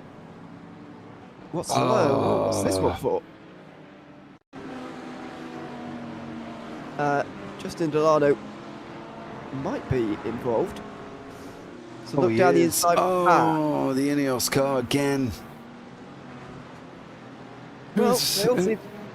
I'd be surprised if that caused the yellow. They all seem to get away okay afterwards. It did. That's the last incident that was registered. So, yeah, unfortunately for them ones. So, yeah, back under yellow flags. And, yeah, not really much else we can say. That's going to be a lengthier one as well as... It's people out of place. Yeah, well, actually, you say that. There's I thought initially, but actually that's the huge-ass gold GT4 leading car in second in the train, you can see there. So GT4 won't need any wave bars. TCR, I don't think will either, and if they do, they need very few. So all we've got to be waiting for here is the pit stops. Maybe that TCR, actually, it's in the middle of the pack. We'll have to go through. But yeah, the pit window will open here, and I reckon most of the drivers will be in because this could be the chance to pit in and not have to pit again and make it home. Oh, that's a long way. Not by the time we go back green again. Yeah, I suppose you can have another 5-6 minutes onto that. That's going to bring them just down to round about the hour mark. So I suppose on that one, it's possible, but yeah, it's still going to be... some are going to have to fuel save, I reckon. Yeah, I think, though, if there's another caution, they'll sort of have the fuel saving done for them, and they won't have to stop again. So that might be what they're hoping for. And considering the amount of cautions we've had so far, they're coming at roughly at one every half an hour. I'd imagine there will be time for maybe another one before the end of this race. But, you know, we had a decent run there going. How far did we get in terms of laps? Yeah, we got a good 15 laps or so in that green flag run. So it was a decent run, but came to a pretty abrupt end. Yes, it did, unfortunately. I can tell you now, Stewart's decision on that RPM Racing Purple and Scuderia Grouch is no further action. They've deemed it a multi-class incident. Those do happen. They do. Not punished for those. Now, will we see the pit lane open this time round, or will we have to wait another lap? I suspect we'll have to wait another lap here. Because we haven't got everyone caught up yet, and I don't think we've got everybody in the right position yet either before the pits even can open. I think I saw some people in the background, though, making some overtakes. So, of course, they're allowed to. Wonder if I was seeing things, or whether they actually are. I think I might have been seeing things. You might have been seeing things. I'm pretty sure they got a whole position on a yellow flag. No, I mean for the wave round. Oh, okay. Yeah, I don't mean people overtaking other people. Yeah, and what is this checkup for? Everyone's catching the back of the train and Why did he check up? I don't understand that. I'm not sure. I've seen the start of this and where I've gone. Oh, that Mercedes has got no front end. Meanwhile, this is all, of course, just running around behind the pace car. Then all of a sudden, he allows everybody else to pull away. Oh, maybe it's just a concertina from the checking up of everybody else. Yeah. Pace cars go very slow on the road courses, I've got to say. It's Very very, slowly very bizarre. Why it wants to do that, to be blatantly honest. But also, it doesn't really slow down for the corners, so actually sometimes it's faster than the cars through the corners because it sort of maintains a constant speed and doesn't really slow down for them. It's a bit odd, but there we go. It is how it is, and in a few minutes' time, if anyone has to wave by before the pit lane opens, then they will be right now.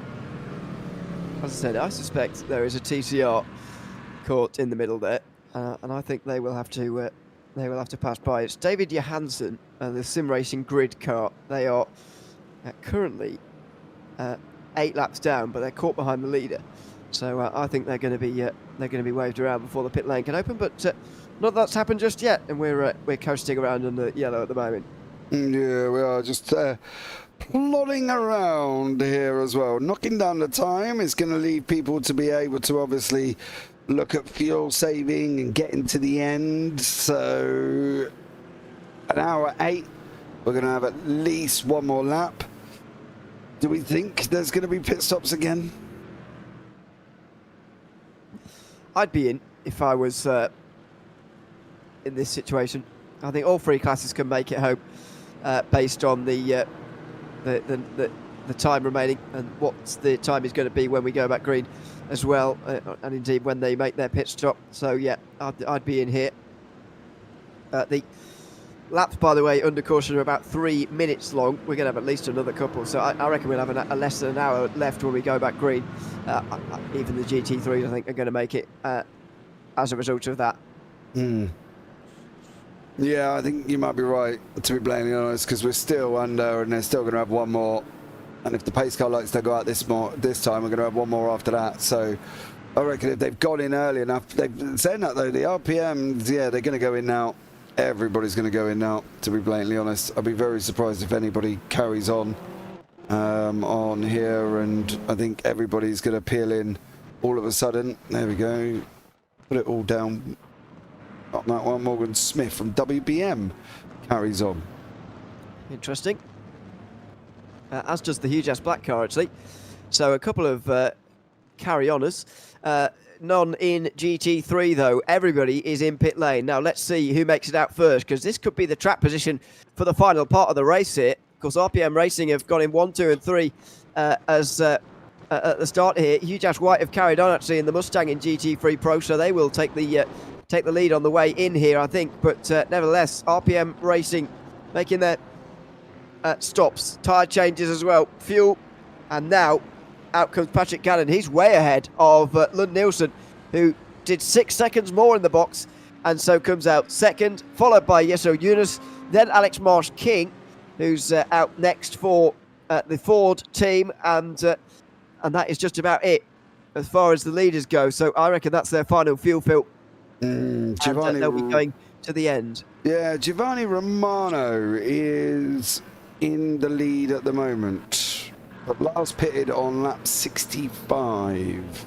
He was the only lead lap pro car to pit under the previous caution about 40 minutes ago, so that's why he's staying out. But you know, he's still got to stop again. I don't really see the sense of him staying out, actually. No, I think at the end of the day I would have gone in as well. I would have gone in and got out of the way. It's not really not about being in the way, obviously, but yeah, to get in the pit lane and make sure you fuel to the end, I think is the really important thing. Because, you know, imagine if there isn't another caution, Romano would have to do a splash and dash under green when everyone else has made their stops under yellow, and you know, he'd be right down towards the back of the order. Yeah, that makes sense. I think if you haven't gone in now, I'd love to question why you haven't gone in now. Yeah, a little bit puzzling. But there we go. As they make their way around the circuit, who's going to take the green flag, I wonder, in this one? I reckon it could be JPBroadcasting Racing, actually. They're third in the queue, but I think they're the first class leader, unless the TCR leader's ahead. I'm not sure where TSRC Esports are at the moment, actually.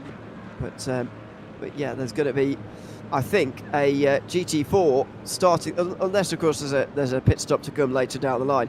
I think it's going to be GT4 starting from the front, and that will be with just under an hour to go. I reckon we've still got another couple of laps under caution here to come. Yeah, I think that's going to be. There is a TCR there. Not the leader though. No. There's a GT3 Pro in there as well, the Audi. He's going to go through. I wonder why the TCR isn't going through. I'm wondering. It's not Tom. Who is that in that? It's not Phantom. It's possible Damon. No, not Damon Mitchell. Is it the 12th place car? I think it's the 12th place car. I think it's very last. I think it's these guys' teammates, Sim Racing Grid. Yeah, it's not this car. What, David Johansson? Yeah, it is. Yeah. So here come the TCRs. Some of the others. Now, why isn't he going through? I don't quite understand that. No, still not. The other TCRs go through. The others, these are drivers, by the way, teams who are caught between their class leader and the overall leader. Or indeed where the pace car is, so that they don't effectively lose a lap when it wasn't their fault. And now Johansson's going to go through. He's thinking about it, tentatively, but he does now go through. And so I think the field is sorted, so we're just going to wait for him to catch the back of the train now. Yeah, I would be surprised if it is picking up Morgan Smith. WBM will be the leading car at the moment. However, Matt Darby is either thinking about passing or not. Don't believe he is here either. So there we go on that one.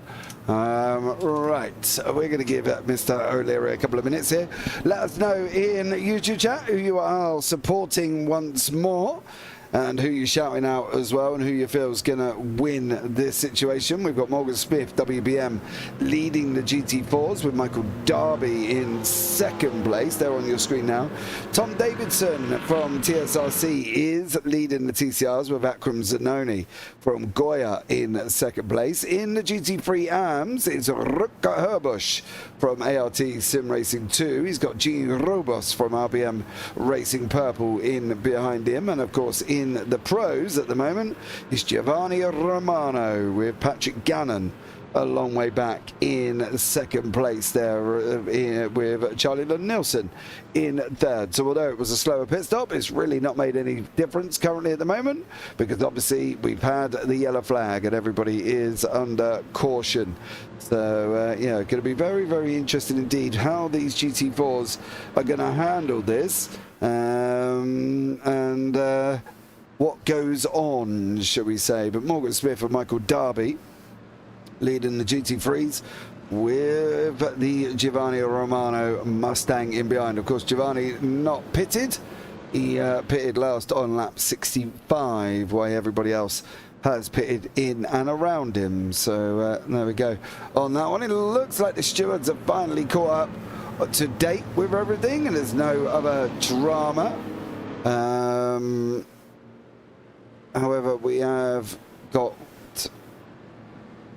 Yacht passing by, so we will have one more go, and there goes the Yacht TCR. So the pace car lights will stay on, and we're going to be up and running here as well. We'll see if that's going to fix, if the safety car lights do not go out, and then we will continue for another lap. So we'll keep an eye out on the safety car lights as they go over the line. If it doesn't go out, which it doesn't look like it is, it does look like we are gonna have, and for some random reason, nope. Yeah, safety car lights are out now. So we will be going green at the end of this one. We'll have about 57 minutes remaining. always interesting. You were talking about it earlier on. Always interesting when a GT4 brings us to the green. Now, this time round, it's not the entire GT4 class ahead of the GT3s, which is probably a good thing, and can sometimes happen. This time, instead, it's just 2 cars. However, they will have to be negotiated immediately by these GT3s, who would probably really rather not have to do some lapping so soon on this restart. It depends on what goes on with WBM and Huge S. It really does. If WBM get off and they can get away, and it might not be too bad, but I can tell you now, Michael Darby from Huge S Black in the GT4 is not going to hold up Giovanni Romano. Romano's going to want to bolt away. He's got to. It's not open to negotiation. He has to run away with this. So it's going to be interesting to see what goes on here. And they've still got half a lap to go looking at the track map.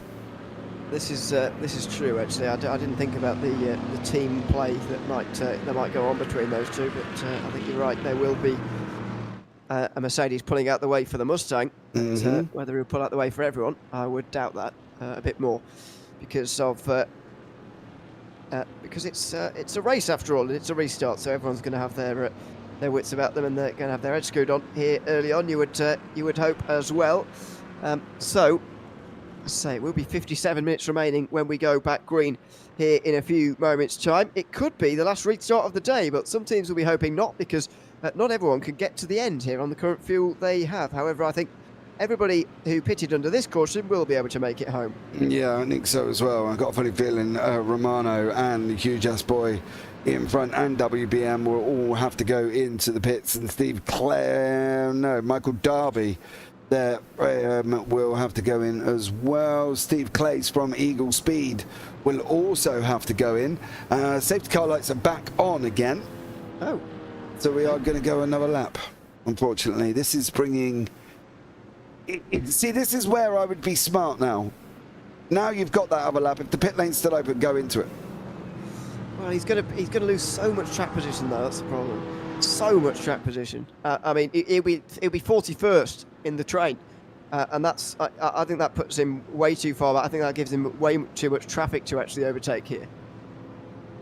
But do you think that it's better going in now than having to pit under green flag?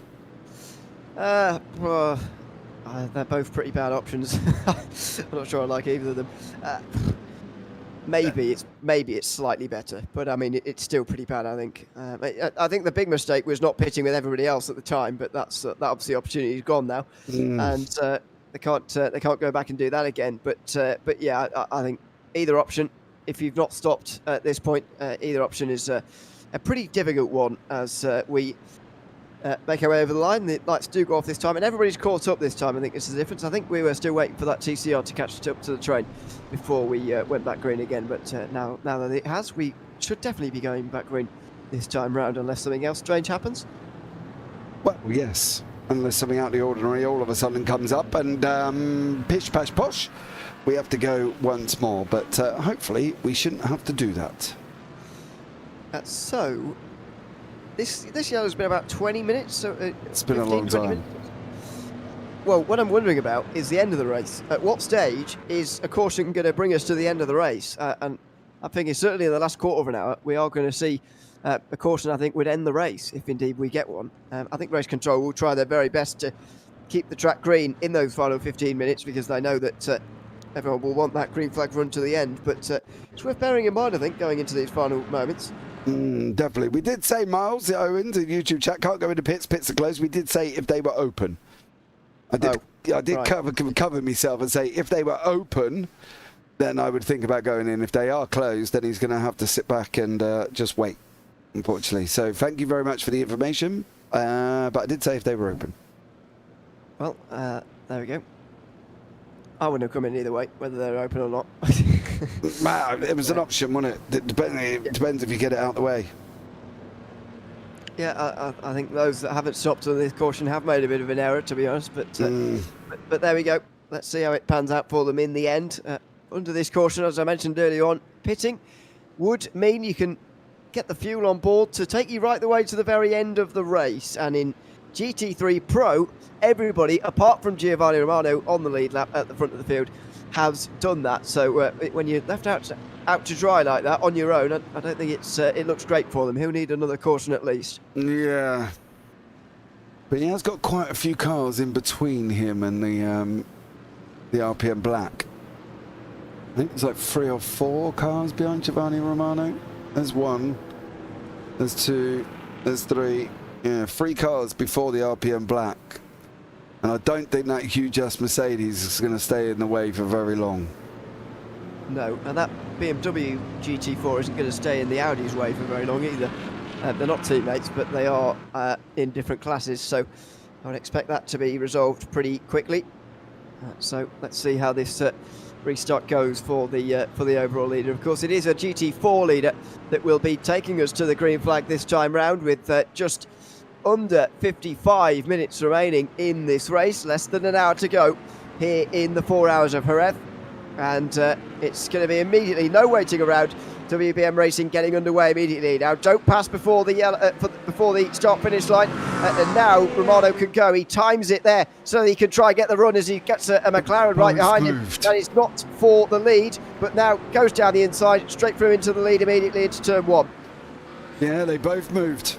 I kind of wasn't expecting them both to jump out of the way, but both of them GT4s moved and allowed Giovanni Romano to go. Now, the question will be is how nice is Michael Darby going to be over Patrick Gannon? Oh! Well, yeah, big crash. Whoa! Good save for WBM Racing, and they very nearly spin right in front of the field, but that's effectively cleared them from the GT3 leaders. Hugh Just Black now lead the way as the lights flash. So there's a change for the GT3 AM lead as well, as one of the Corvettes gets out of the way there, laps down, and so staying out of the way of the leaders. Peoples is in the wall. Oh. Through turn 5, Dan Peoples. And it is contact with one of the Audis, the GT3, and that Mercedes has hit the wall pretty hard. Yeah. And unfortunately, there was a couple of other incidents that went on in and around that.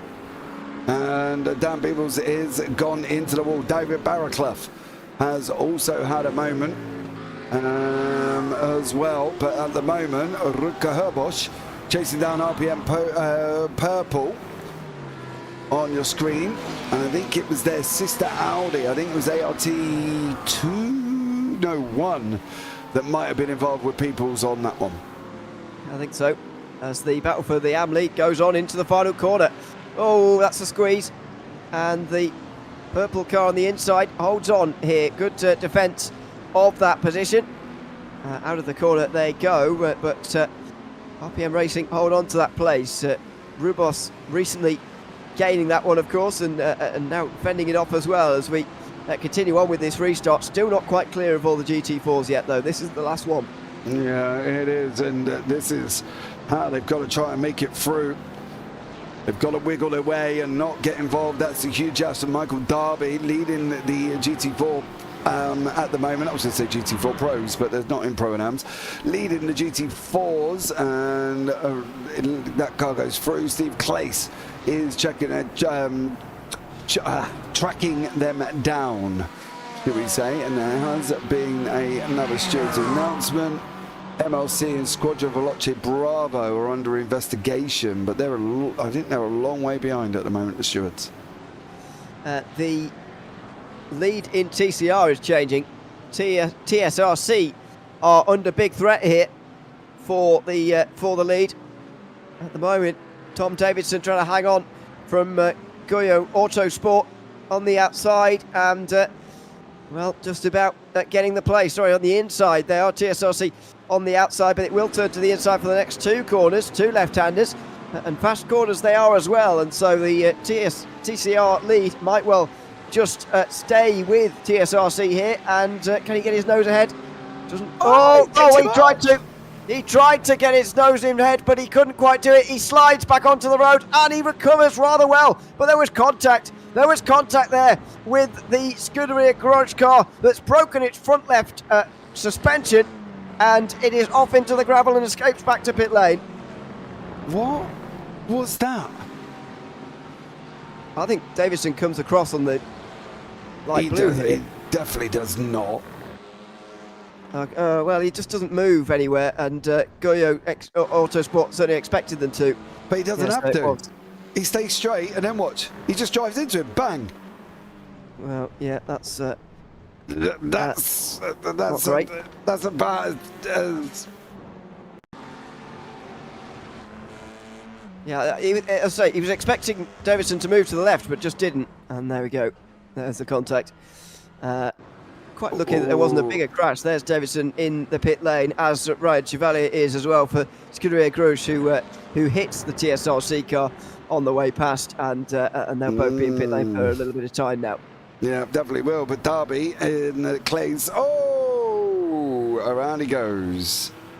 Unfortunately. Oh, careful, careful, careful! Now you can go. Oh dear. Oh man. He shouldn't have moved.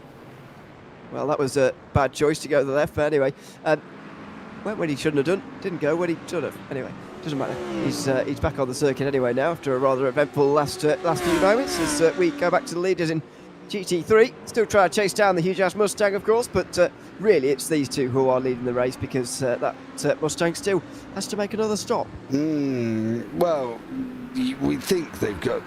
I would have thought they would have had to make another stop, but knowing our luck, it could be the fact that they might not. I think it's tough because they pit on lap 65 and yeah, I think they are going to have to make another stop, but the question is how much gap can they get over the leaders behind to make...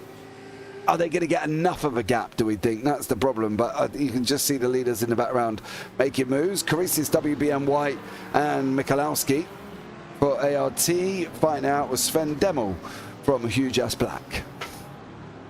Yep.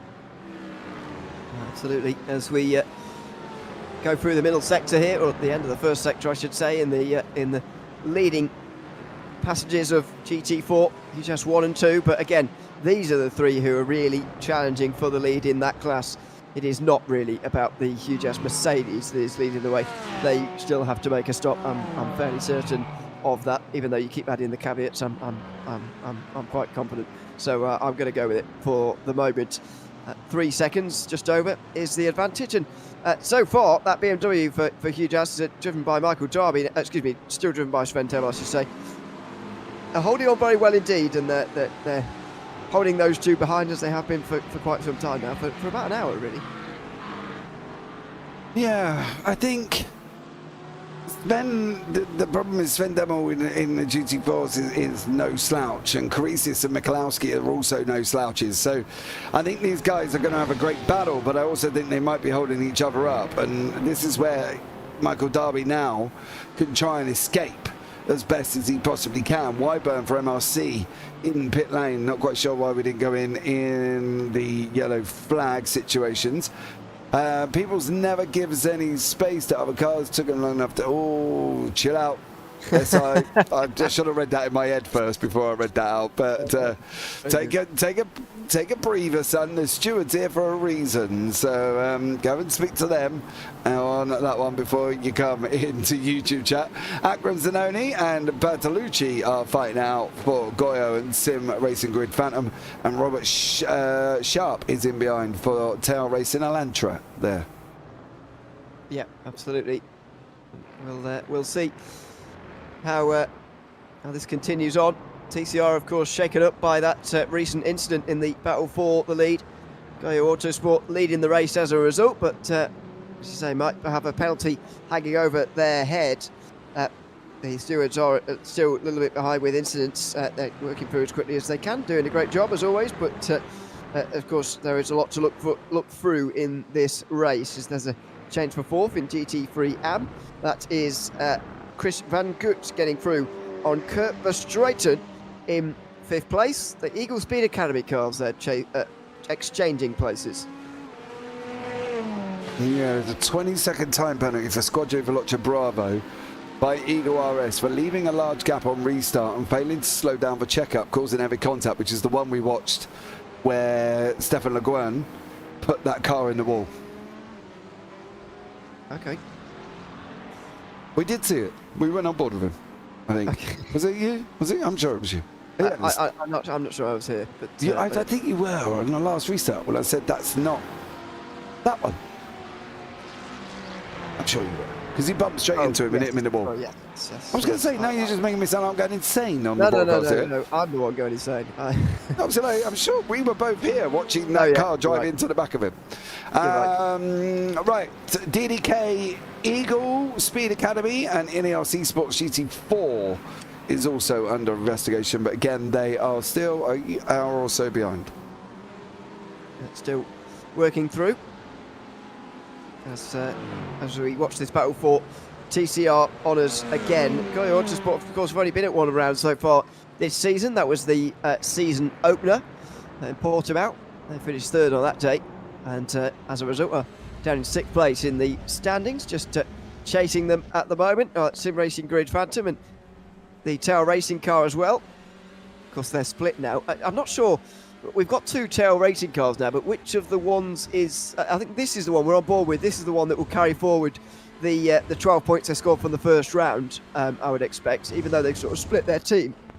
Yeah, well, they've gone into Elantra and Civic, so as I say, I'm not quite sure who's going to get what, because obviously Sharp is for Elantra for them, and Elkstrack and Hansvik are in the Civic, and then you got Hernandez and Sharp in the Elantra. So yeah, not quite sure which way round that's going to go, but this is Stefan, Peter Patrick Gannon and Charlie Lund Nielsen fighting out for second place here. Yep. Start on the inside for Charlie Lund Nielsen, who has, of course, lost that lead. Lost that position, I should say, in the pit stops. His stop was 6 seconds longer than Gannon for whatever reason. Oh, he's coming back in it though. Wow, that was a dive. Doesn't quite make his way through, and so the battle will continue. About 4 seconds or so behind Ujas White as they get into TCR traffic all over again. This is an interesting battle between teammates. Yeah, the problem is they're fighting. That's given, I suppose, from Giovanni Romano a great escape, almost, as he tries to get up the road. ART and Purple, RPM Purple, fighting out for lead in the AMs at this moment in time, and they're fighting through there. That is back markers in front of them at this moment in time. That is Rubos and Woosley. No, Rubos is in the RPM Purple, Woozy and De Vries. Woolsey? Yeah. Woolsey, that's the one. Yeah, do feel free to correct us if you're Oh, I hope they do. I ran through the grid earlier, and I think I got about 6-7 names wrong. So I'm expecting an influx of DMs telling me who it was on that one. Yeah, no, feel free to correct us if we are saying stuff wrong. It's entirely possible, as we know. Battle for the lead will continue Romano's then in the GT3 AMS. He is indeed in 28 seconds. So that's pretty much as far as he could have gone. And back out again he goes. Still don't quite understand the call for him to stay out under that last caution, but either way, he's now in 7th place. Yeah, drop down behind Tom Weston from DDK on that one. That puts Lund Nielsen and Gannon in the front again on that one. As these guys continue to fight. There was an ooh from Mr. O'Leary there. I think did they make side-to-side contact there, or was that just a bit of a wiggle from Nielsen making his way through?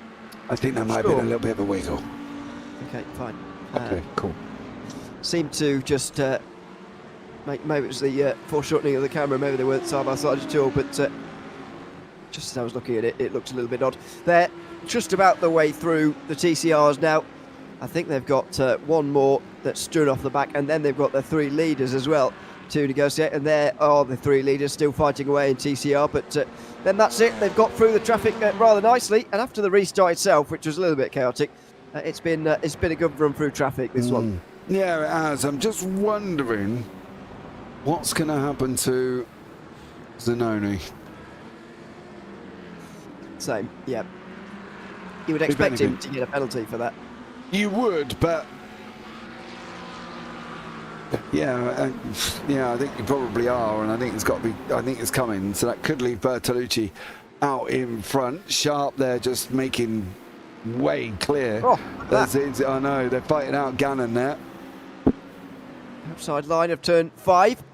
And Nielsen has to pull back to the inside line, of course, to skip around the other TCR. Then goes right to the inside as he defends from Patrick Gannon, who breaks very late indeed on the outside line there of turn number 6. It's going to be pushed out wide. Oh, wow, the teammate making contact. Nielsen very nearly squeezing Gannon out, and that's why he wanted to, because Gannon's on the inside for the next 2 corners, but he squeezes him sufficiently to put Gannon off going for the move, and he stays ahead. Goodness me. Yeah, I honestly thought he was coming across the nose. We've seen so many today of people collected and taken across the nose. Sim Racing Collective are in YouTube chat with Satch. Not quite sure what that means. Thanks. Because of their incident earlier on, I suppose. Yeah, I guess. As the leaders were having a good fight there. Now we've got Rubos and Herbosch scrapping it out as well. Stefan Le Guen looks like he's got a penalty incoming for him. So I don't think that's going to be third in the GT3 AMS. Sven Demel leading the pros, leading the GT4s here, but yeah, there's a lot of action going on.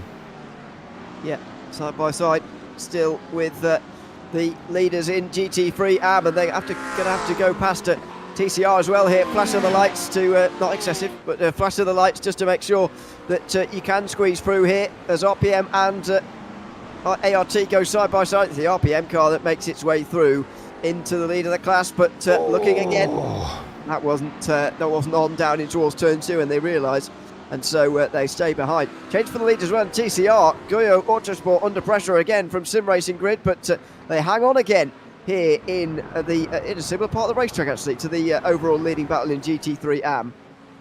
Yeah, there's a lot going on. TCRs are close together.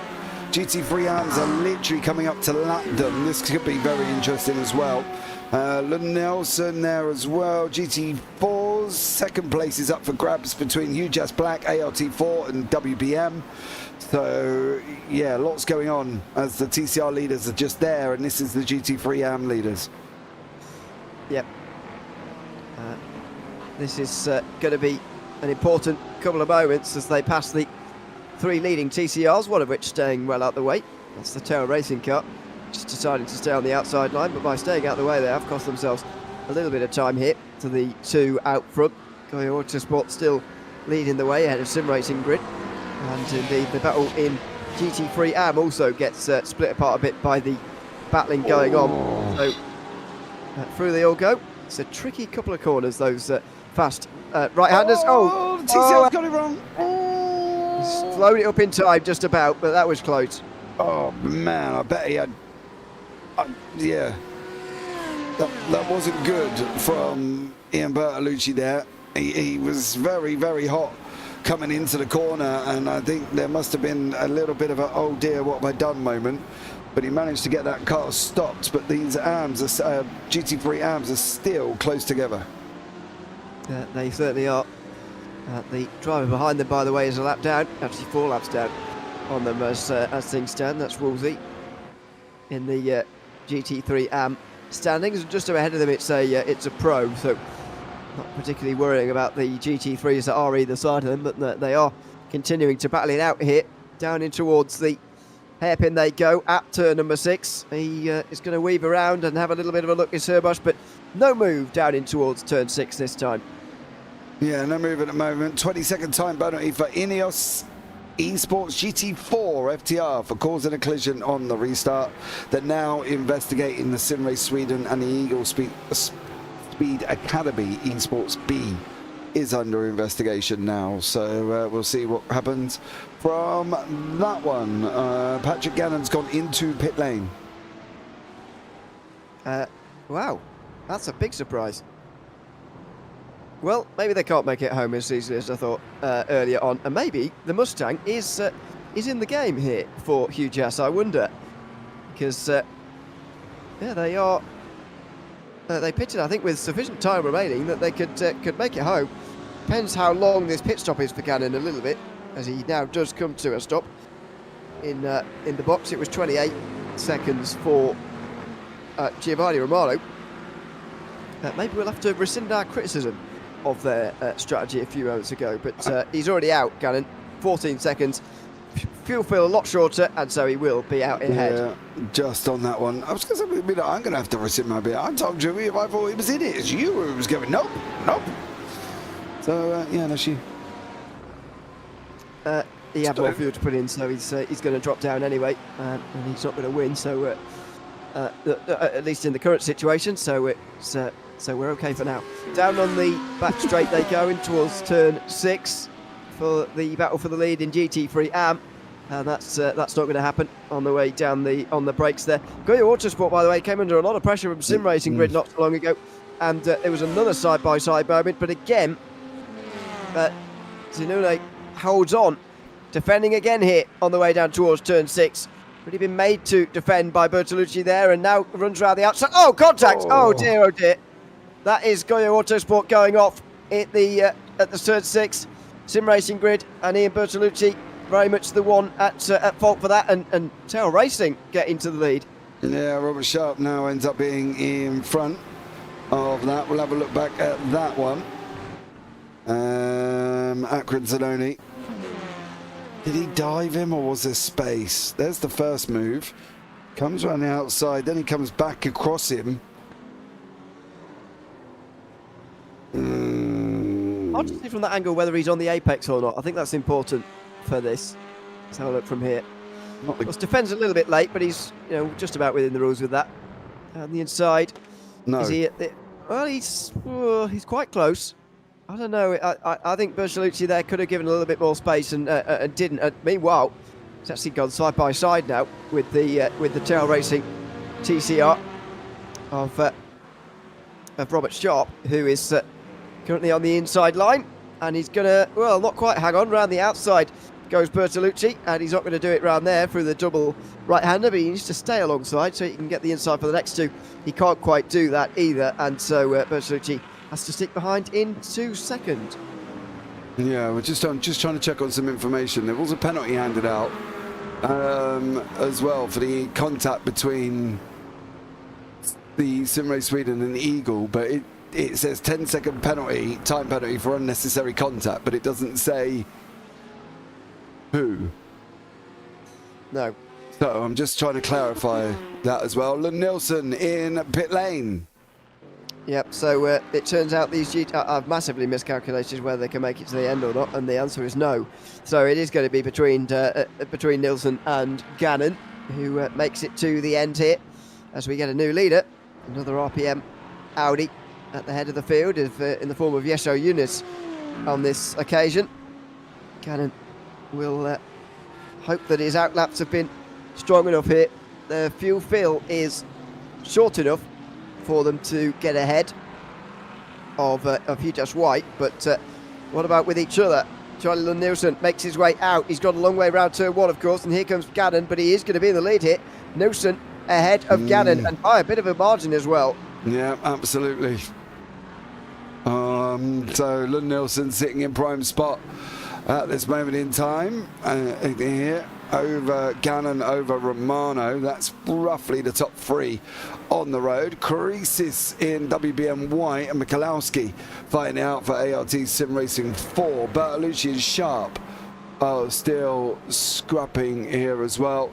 10-second time that's going to be controversial. 10-second time penalty for Eagle Speed Academy for unnecessary contact. That was the incident with Sim Race Sweden. Oh, no. And WBM has just gone round. Yeah, that's not the first spin on this latest restart, I'm afraid. They now drop down to 4th place as NOCC Sports go around the outside of them. Why do you say that would be controversial between Eagle and Sim Race Sweden? Is that just because it's Dan?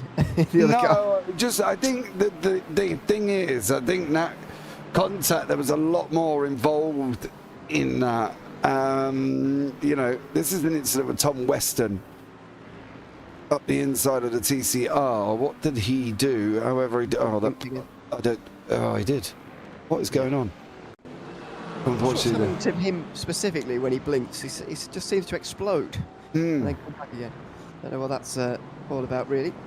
But anyway, that's at least they're still on the road. Hold on. There's a second incident with Eagle Speed Academy Esports B and Sim Race Sweden. Yeah, about 20 minutes later. Yeah. 10-second penalty for Esports Academy B for unnecessary contact, which is what we've seen. There's going to be an NFA from Squadron Veloce Bravo, Eagle RS, and RPM Purple. Netcode iRacing Glue, but Eagle Speed Academy Esports B again and Sim Race Sweden again are having a under investigation. So I think that might be the second incident, possibly.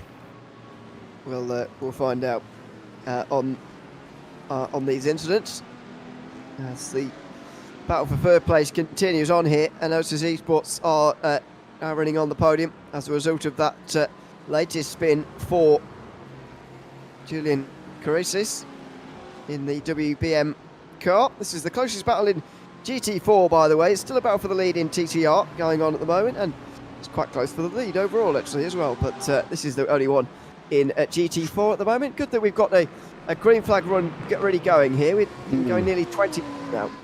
Yeah, that turned around the other way.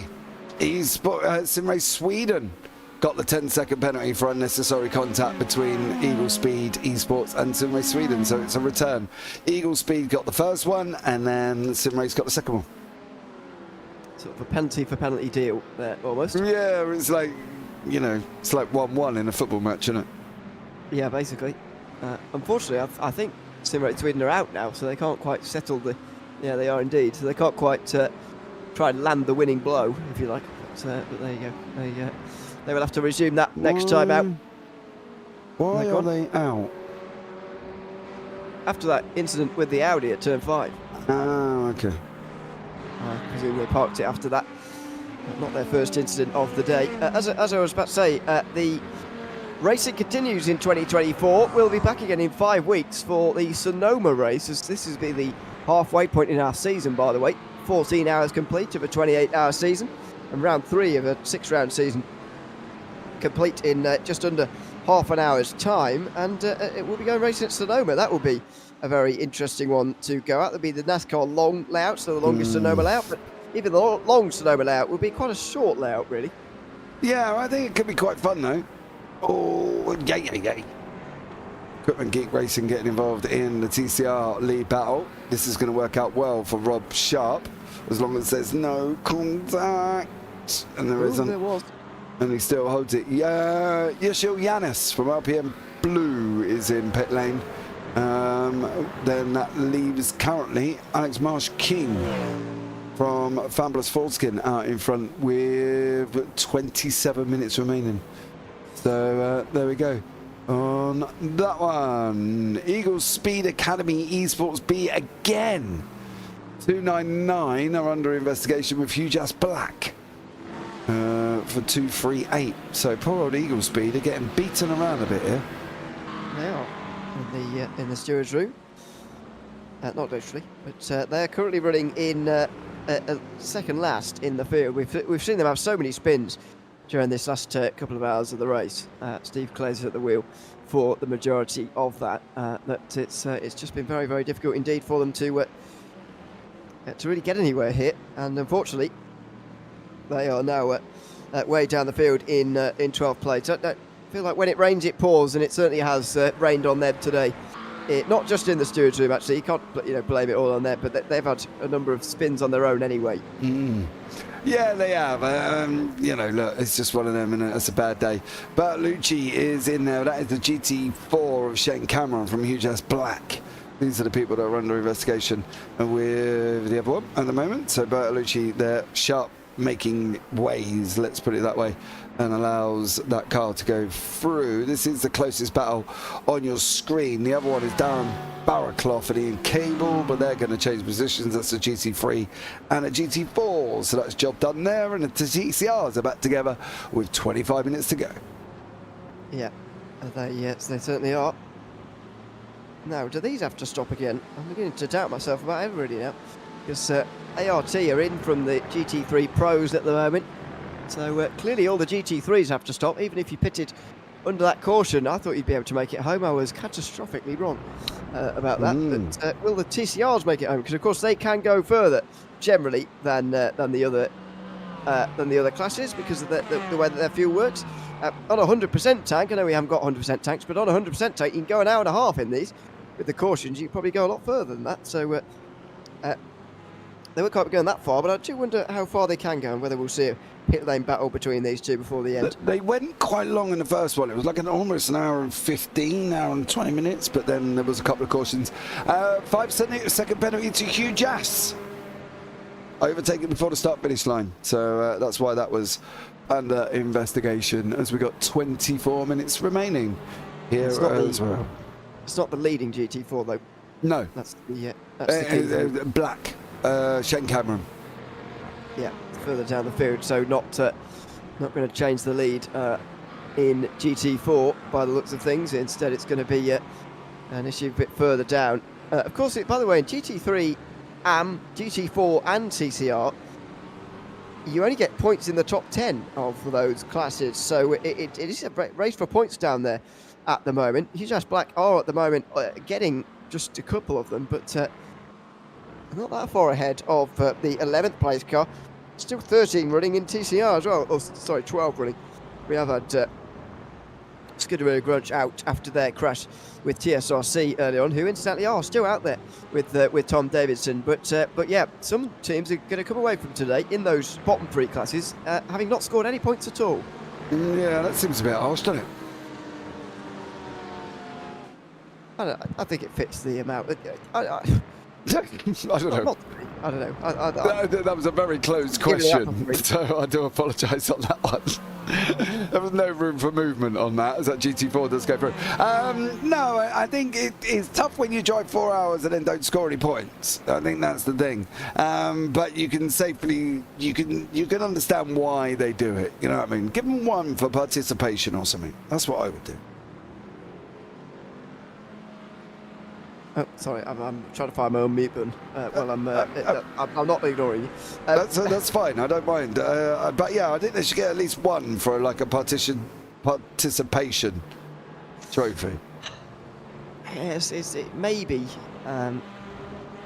It might encourage other teams to stay in the race, I suppose. But you know, we haven't really had a problem with that so far this season. People retiring because they know they're not going to get points and they're too far behind. You know, there's not really been a problem with that. So you know, I'm fine with not giving any top 10 as we. What have you seen down into the final corner? Oh, the Foreskins car nearly got taken out by Bertolucci there. Bertolucci cut across coming out the corner, and the Foreskin car was going to go around the outside. Final warning, FTR hitting us GT3 for aggressive driving. Final warning, boys. Behave. Otherwise, good night, Vienna. Say a final warning, but... It is a final warning. That incident itself, though, happened quite a while ago now, so, you know, they could have done some aggressive driving since then, and but I suppose maybe final warning, they don't mean that necessarily to the drivers, they just mean if you do it again you will be getting a penalty, and so there's a counter argument to that, the fact that they're out. Are they? Yes, they're gone.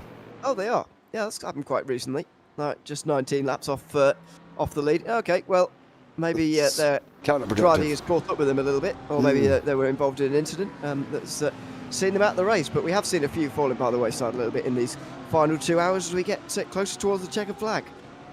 Yeah. Yes, I do agree. There has been some that have dropped out. Sorry, I was distracted for a brief moment. I was reading something. Apex's Lava Elantra and Fun Wheel Drive is under investigation now as well. Plenty of they're trying so hard to catch up, bless them. And there's only two of them in there as well. So Brandon Blakesley and Jeffrey Belk doing a great job there, boys. Keep going, plodding on, mate. One incident at a time.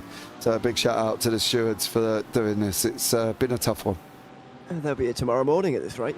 Still going through incidents if they're not careful. So that's yeah, a long evening ahead for them, I would expect, but or a long afternoon. I think Brandon's in America, isn't he? So afternoon for him, I suppose. As it is, of course, a fairly quick driver himself, actually. Quite interesting that he does the more admin side of things here. Clearly enjoys running a league as well as being quick on a racetrack as well. But clearly has a lot of sim racing scheduled into his week as we go down into the final corner with the leaders in GT3 AM again. Herbosch trying to work his way through here with 20 minutes to go ahead of RPM Racing Purple. Yeah, they're still fighting out for that lead in the GT3. Robos there trying. The problem is Herbosch, sorry, in the Porsche. Robos and Herbosch are in the Porsche, and it's buried in the second Porsche. But he's got to try and follow through, which is really difficult to do because you get that sense of, oh my God, I cannot let him go. And the problem is when you try and do that, it leads to errors and leads to incidents and accidents, and then you punish yourself. So Herbosch here has got to be very, very cautious.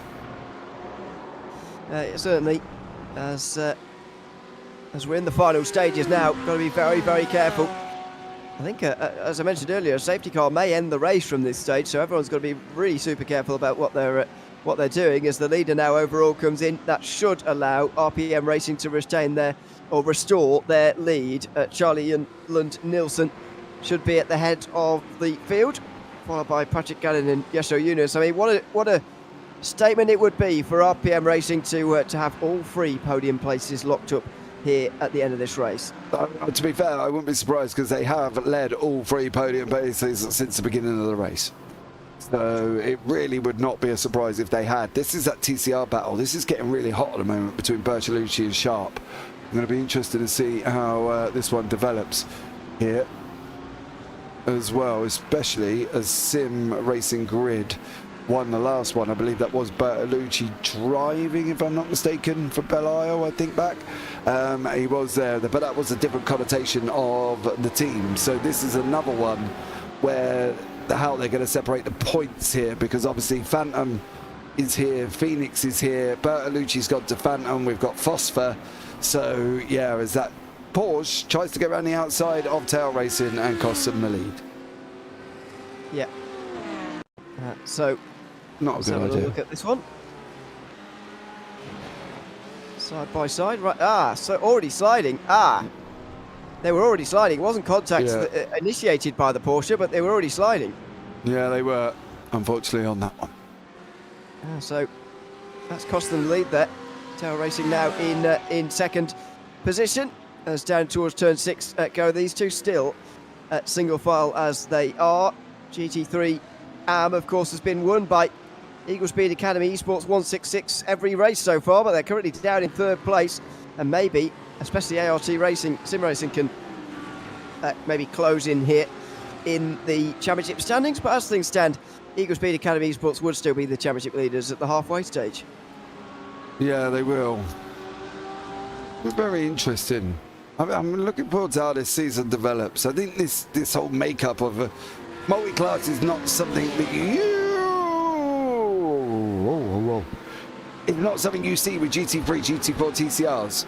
It's normally GT3, GTP, LMP 2 or 3, depending on what you put in. So yeah, it's going to be very interesting to see how this works out, and I think this is a great concept on that. 5-second penalty for front-wheel drive for failing to maintain a gap and causing a collision under caution. TSR Esports and Goya is under investigation, which is the TCR battle which we saw go wrong. Yes. So that I expect to be a penalty for Goya Autosport, but it may not be. We'll wait and see on that front, because it was the incident that really ended TSRC's challenge for the race win. However, they are still going, by the way. They are now in 8th place. Tom Davidson got his repairs done, 5 minutes in pit lane, and he's 3 laps down, but still 8th place and picking up points. Yeah, he is at the moment. He's picking up points, which is always good. Not obviously completely happy that he's all the way down here. Let's be real. 10-second time penalty to Goya.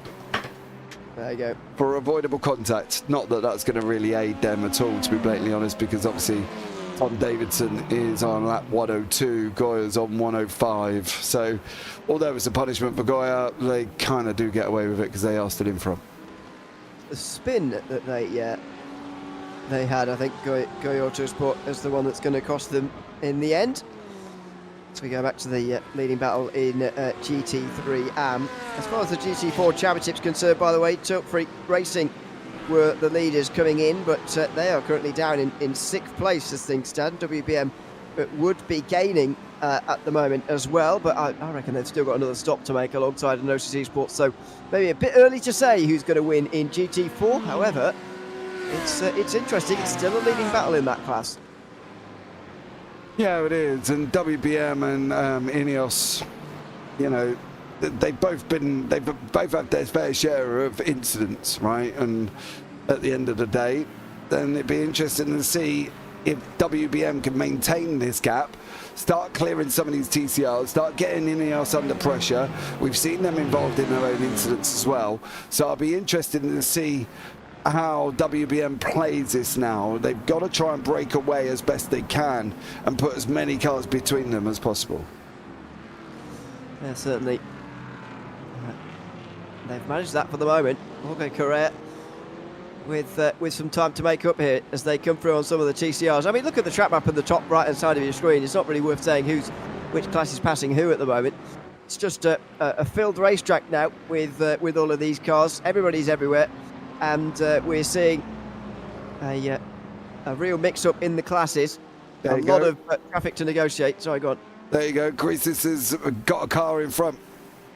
He got cable between cables in the GT3. Ineos couldn't make it through. It is now 1.75 seconds, and he's got a GT3 closing in on him. So yeah, WBM are smart now. They should be able to pull away, but this GT3 AM battle is still materializing. TCRs are looking a little bit more stable. There's 2 seconds, 2.7 from Sharp to Bertolucci. So yeah, we've got Huge Yellow and Stage 1 Racing under investigation at the moment.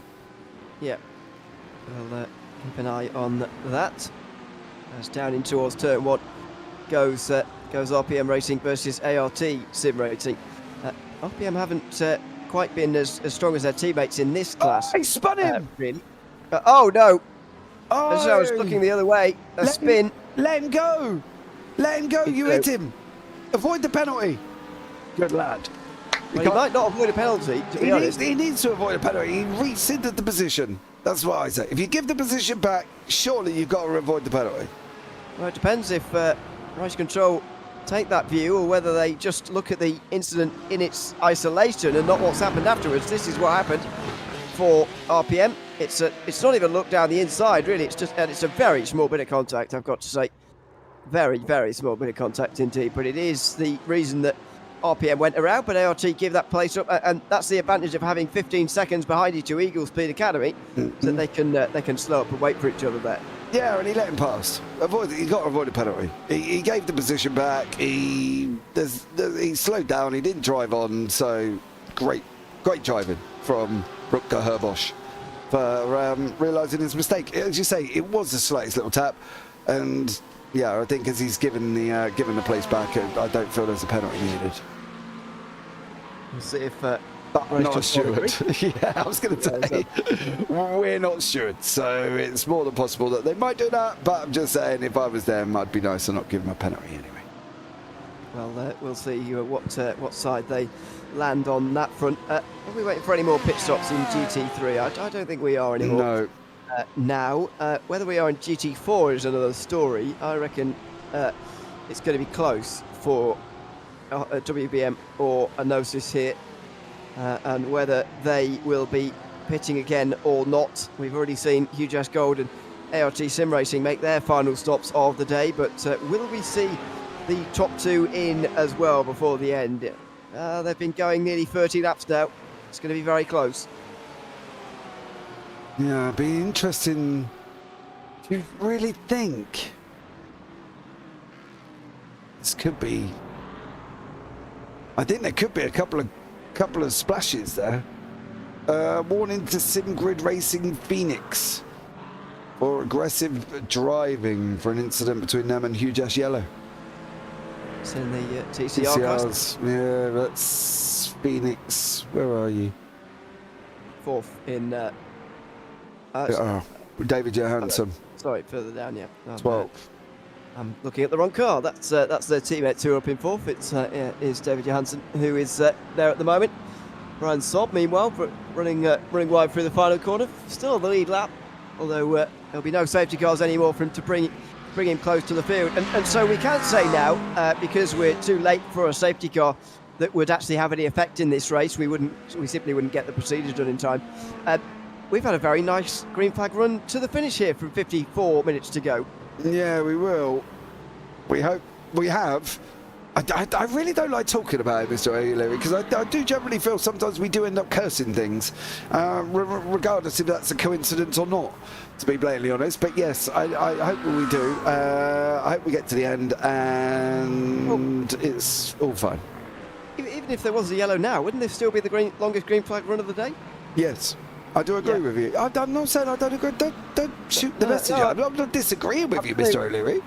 I'm trying to get the statistics correct, because obviously I haven't been here all day, but this does feel like yes, you are right. It is the longest green flag run because we've been in. Yeah, it's been quite horrendous. Sim Racing Grid, Phantom, and Goya are under investigation now. Yeah, that was their big three-way battle for the lead earlier. Yep. Or they were two of the big three-way battle for the lead, I should say. That incident was only 25 minutes ago, so I'm looking. done a great job catching up here in these last few moments. Of course, they're monitoring everything that's going on in this race and having to deal with safety cars, and they've had a lot of those to work through as well. So this has been a tricky job for them as we think this is the this was it.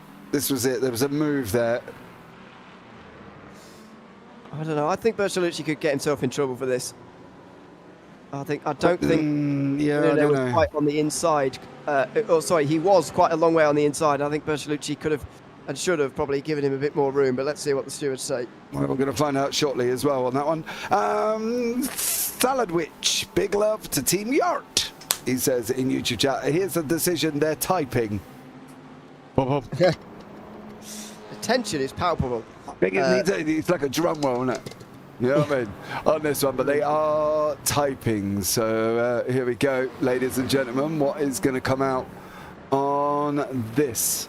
Yeah, of course, it could change the hands of the lead. If it's anything more than 5 seconds or more, then it would change hands of the lead for Sim Racing Grid Phantom. But will they get away with it or not? They are, of course, the leaders of the race. GT4's in the pits. As the top two in GT4 are in for a splash and dash. So Sven Demel pitted on 104. I don't know if he's got to go a long stop, but I think he'll be okay to get through again. Yeah, they are going through. What is that parking? Jesus. I think that's him serving a penalty, I think. Yeah. And then, so WBM are going to be out of the picture entirely. Talk Freak Racing might actually lose that many points on the day at all to them at this stage. I think they will hold on to the championship lead in GT4 as Sven Demel does go through and take the lead as expected. Oh! He didn't go the way. 5-second penalty for Goyo for unnecessary contact.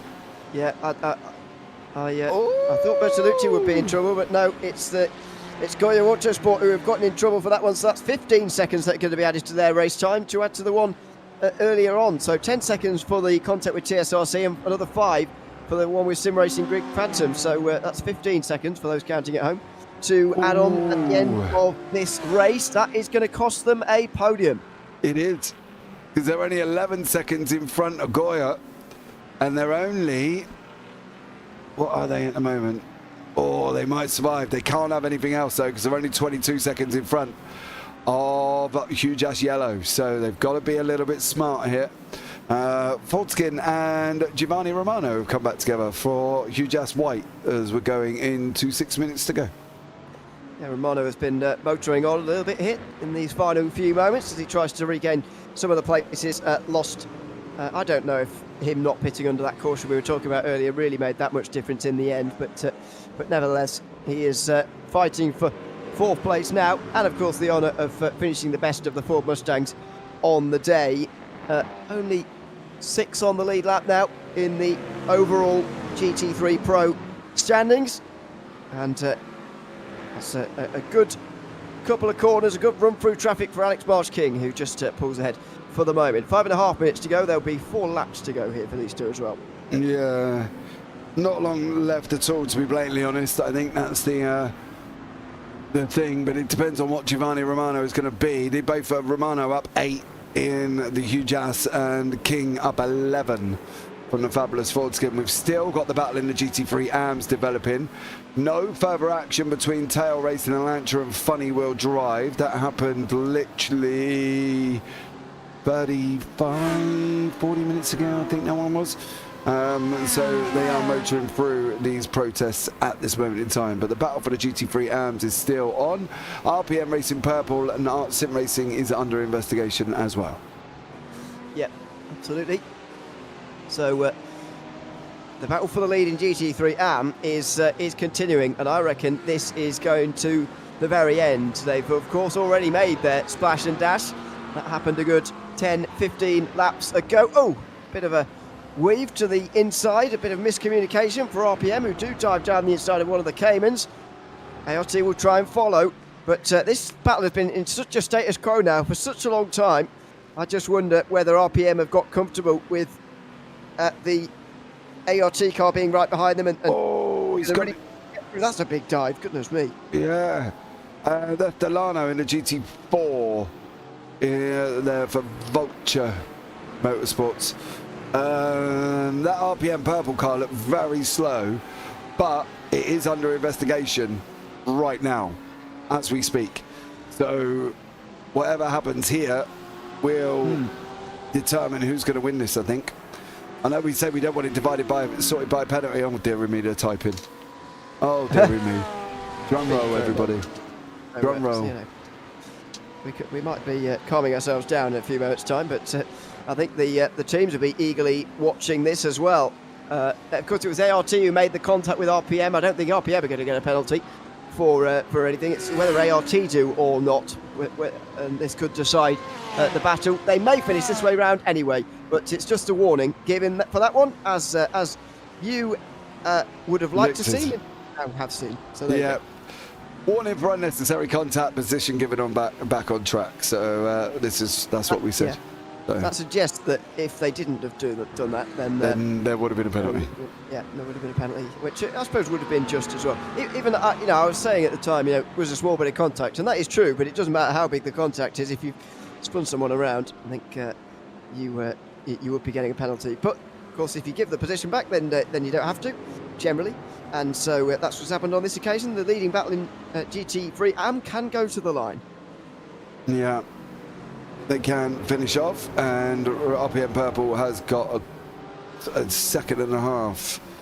This is the battle of the folds here, but we are going to be on the lead lap, the final lap, I think, very, very shortly. Nilsson, no, we're going to have one and one more. Two more, yeah. Two more for Nilsson, and two more for Romano to try and work his way through as well.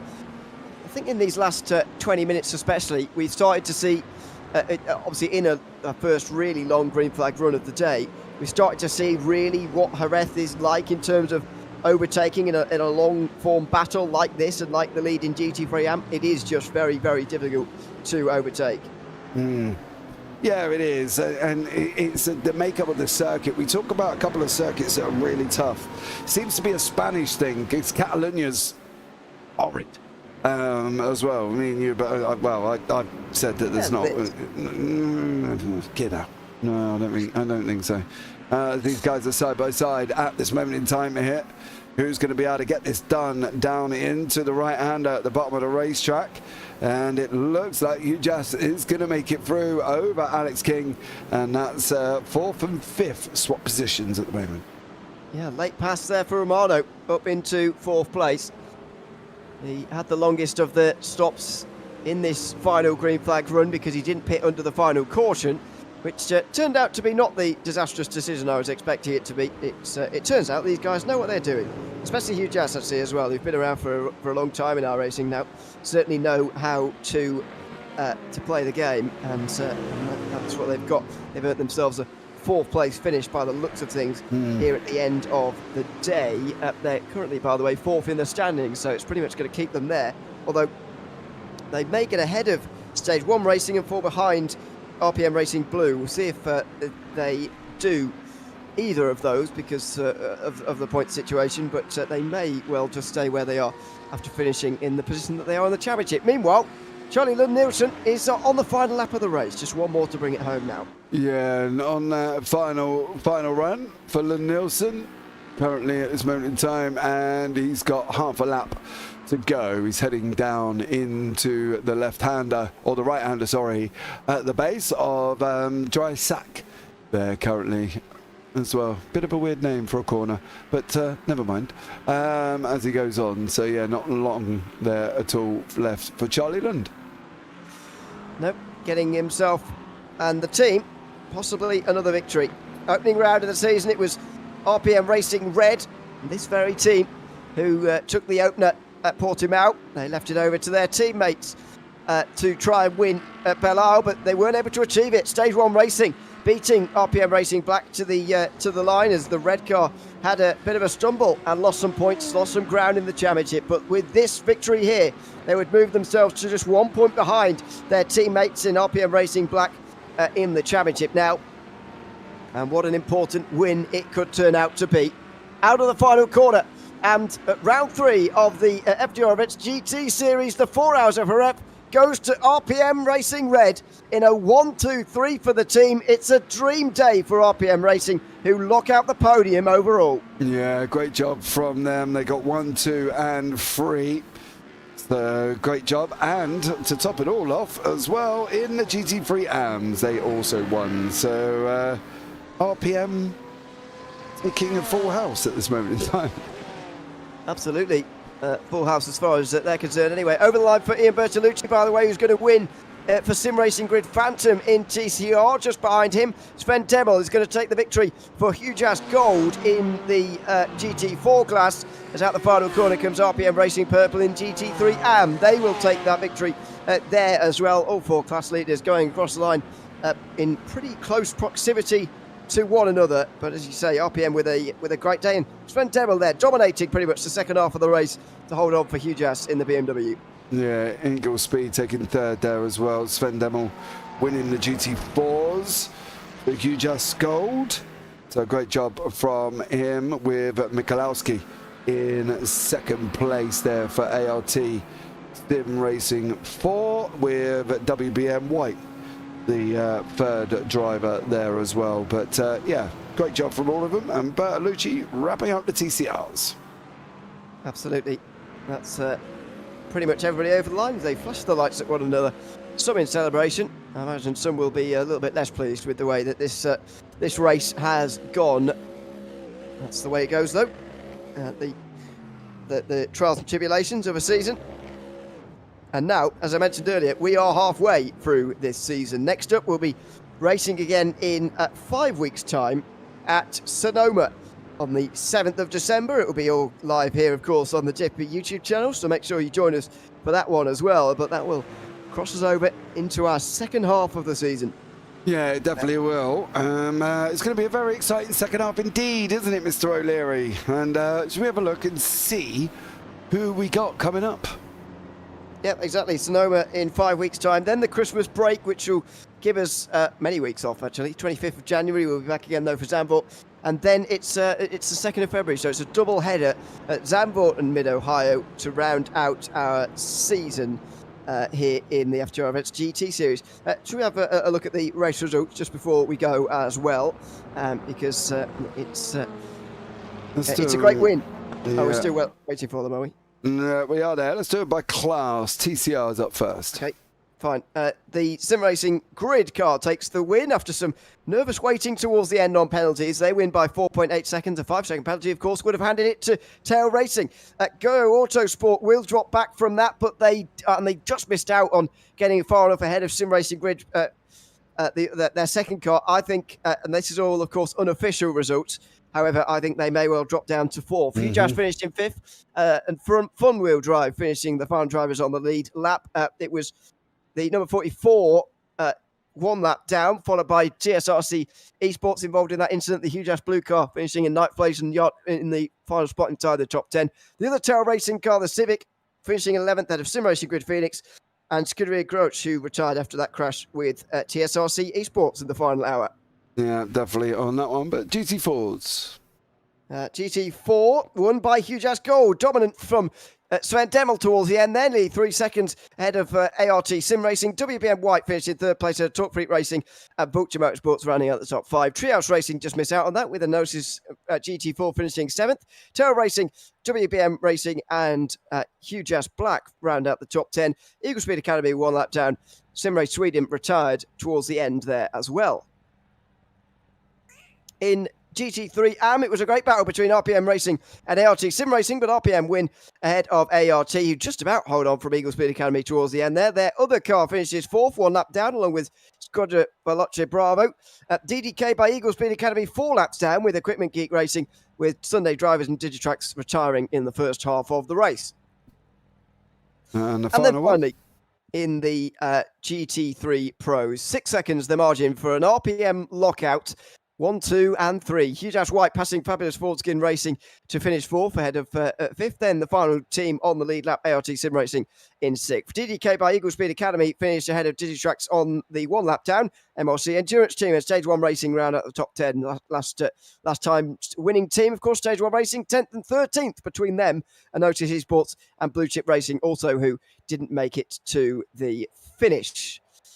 I believe we do have some drivers waiting for us. Jenny Rubus, I think we should go to first of all, from the GT3 AM, since he was the driver who took that car over the line, James. And I'll leave you to chat with him for a couple of moments. Almost, says Gene as he jumps into the booth here. With to have a chat with us. Gene, welcome in, bud. How are you? I'm feeling good. Yeah, it was an insane race. The battles were very close, very tight. I mean, this is my second race in FTR, and to win our class, it's words cannot describe it after the week I've had. Oh, well, dude, listen, you've had hopefully you can go back and have a better week now as well, mate. How tough was it out there with the multi-class situation? Well, it was basically picking your moments to get past the TCRs and GT4s. It wasn't that bad in my opinion. So yeah, I could find my way through them pretty easily, I have to say. Okay. What about cars in and around, you know? There seemed to be a couple of incidents there as well that you got caught up in. And obviously with the ART boys as well. Tough with the ARTs? I think those guys are pretty fast. I mean, yeah, they didn't expect me to go for the hairpin exit. So yeah, he tagged me on the back end, but fair enough to those guys to give the place back right away. So hats off to them for the respect. Yeah, and the Audi for ART was fast, and at one point it felt to me like he was holding me up to let the Porsche get close to us, but it was great racing. I loved it a lot. Yeah, and I think that's the thing, isn't it, going forward as well, you know.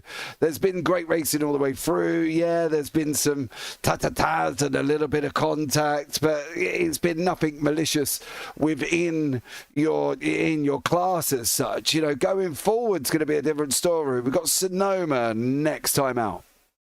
All right, I'm looking forward to it. And, you know, robbing is racing, so a little bit of contact here and there shouldn't be that bad. Okay. Well, before we let you go, Jane, is there anyone you want to shout out? I mean, the whole team of RPM, I have to give them a shout out for giving me the chance to join these guys and give me the chance to race for them. And I hope I did them proud by winning our class. Yes, you and Robert Lancaster did a great job today, mate. So well done, Jin. Look forward to seeing you next time out. Thank you very much, guys. Have fun. Will do. Take care. Now, do you want to go Alexander Klenk, Q-Just Gold? I was going to go for Tom Cesato since he's the overall part of the overall. Yeah, you do the overalls last, Mr. O'Leary. Oh, right, okay. Let's do Klenk first then. Go from on. The GT4s. Welcome in, Alexander. Good to have you with us, and congratulations on the win in GT4. I know you didn't do much driving in the second half of that race. You were watching Sven Demmel instead. How were those final moments as you were watching Sven out there? Yeah, it was good. You know, it was interesting. Pretty much everyone had to do a splash and dash at the end, so just sort of biting my nails, making sure that everyone did in fact have to do that. But once he was clear, it looked good. What was the thinking under the final caution? Because I was slightly confused as to what the right call was. Everybody seemed to come in, but I thought that would mean that, especially in GT4 and GT3, that you'd be able to go all the way home from there. But that was far too long in the end. Was there any debate about whether to come in under that final caution or not? For us, there wasn't because we were pretty far into a stint. I think there were some other teams that were in a bit of a different situation. So, but for us, it was pretty clear. And what about the rest of the season now? We're halfway. This is your first time on the podium, never mind winning a race. So how are you feeling going into the final 3 rounds now? Yeah, I think we're starting to get a hang of the BMW. It has some quirks that we had to work out a bit, but definitely understanding the car more now and enjoying racing it. So looking forward to the rest of the season. Is there anyone you'd like to give a shout out to before we let you go?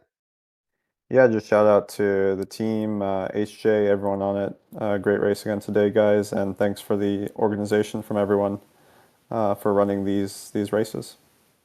Thanks very much, Alexander. Congratulations on the win here tonight in GT4, and thanks for coming to chat to us as well. Thank you.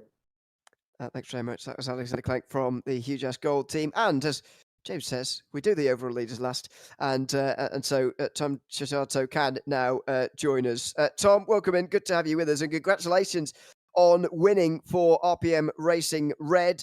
You must be very pleased indeed to take your second win on the season as a team. How does that one feel after now the race is over? Well, thank you for having me. And yes, it certainly feels great. It was a race full of chaos. Lots and lots of safety cars. I jokingly made a bet that I thought we're going to have 0. Was a bit off with that, but great fights, good strategy calls, and overall very enjoyable race. Yeah, you maybe underestimated by a tiny bit how many safety cars there would be. But in all seriousness, though, does that really interrupt your rhythm very much? Or are you sort of used to, obviously, doing this series and obviously having to do lots of restarts? Many times you were at the head of restarts as a team, having to dictate when everybody goes green, etc. Does it break the rhythm very much? Yes, it does. It is fun to have safety cars, but it does kind of throw you off a little bit. But it's all part of racing, and whoever manages this best usually gets out ahead in the end. So very good job by Charlie as well. He did great. We couldn't swap drivers anymore in the end, so he had to do like 3 hours. But that's the series, and glad to come out on top in this one. Exactly. Is there anyone you'd like to give a shout out to before we let you go? Well, shout out to my mom and dad, I guess, and the whole RPM team. So yeah, it's been fun, and thank you very much for having me. No worries. Thanks for coming to chat to us, Tom. Tom, congratulations on the win tonight for the team, and thanks for chatting to us. Thank you, guys. Have a good one. Thanks very much, Tom, there chatting to us. The overall winner, part of the overall winning team anyway, for RPM Racing Red. Unfortunately, it doesn't look like we're going to get the TCR winners, so we'll have to leave them be and maybe chat to them next time. But that's been it for round 3 of the FTR Endurance Series here. A good end to that race, especially actually, James, as we got a green flag run towards the end and some close finishes too. Yeah, we did. And I think, to be fair, whenever you complete an endurance race, you can always go away with a sense of pride that you finished, because, as I say, there's been a few that haven't finished. So I think overall these guys are going to be happy. And I think going forward into Sonoma, that's going to be a very interesting one. It certainly is indeed. A big thanks to everyone who's been tuned in over the course of this round 3 of the FTR Endurance Series here in 2024-25. We'll be back in 5 weeks' time for the 4 hours of Sonoma. So I very much hope you can join us then on the 7th of December. If you're not already subscribed to the JP YouTube channel, then make sure that you are now, and you can come and watch some of the other series that go on in the meantime. Plenty of racing throughout the weeks. I've been Ian Leary alongside James Parfitt, and it's been Team Pickles earlier on in the race with us as well. We'll be back in 5 weeks' time for round 4 of the FTR Endurance Series. Until then, Goodbye for now.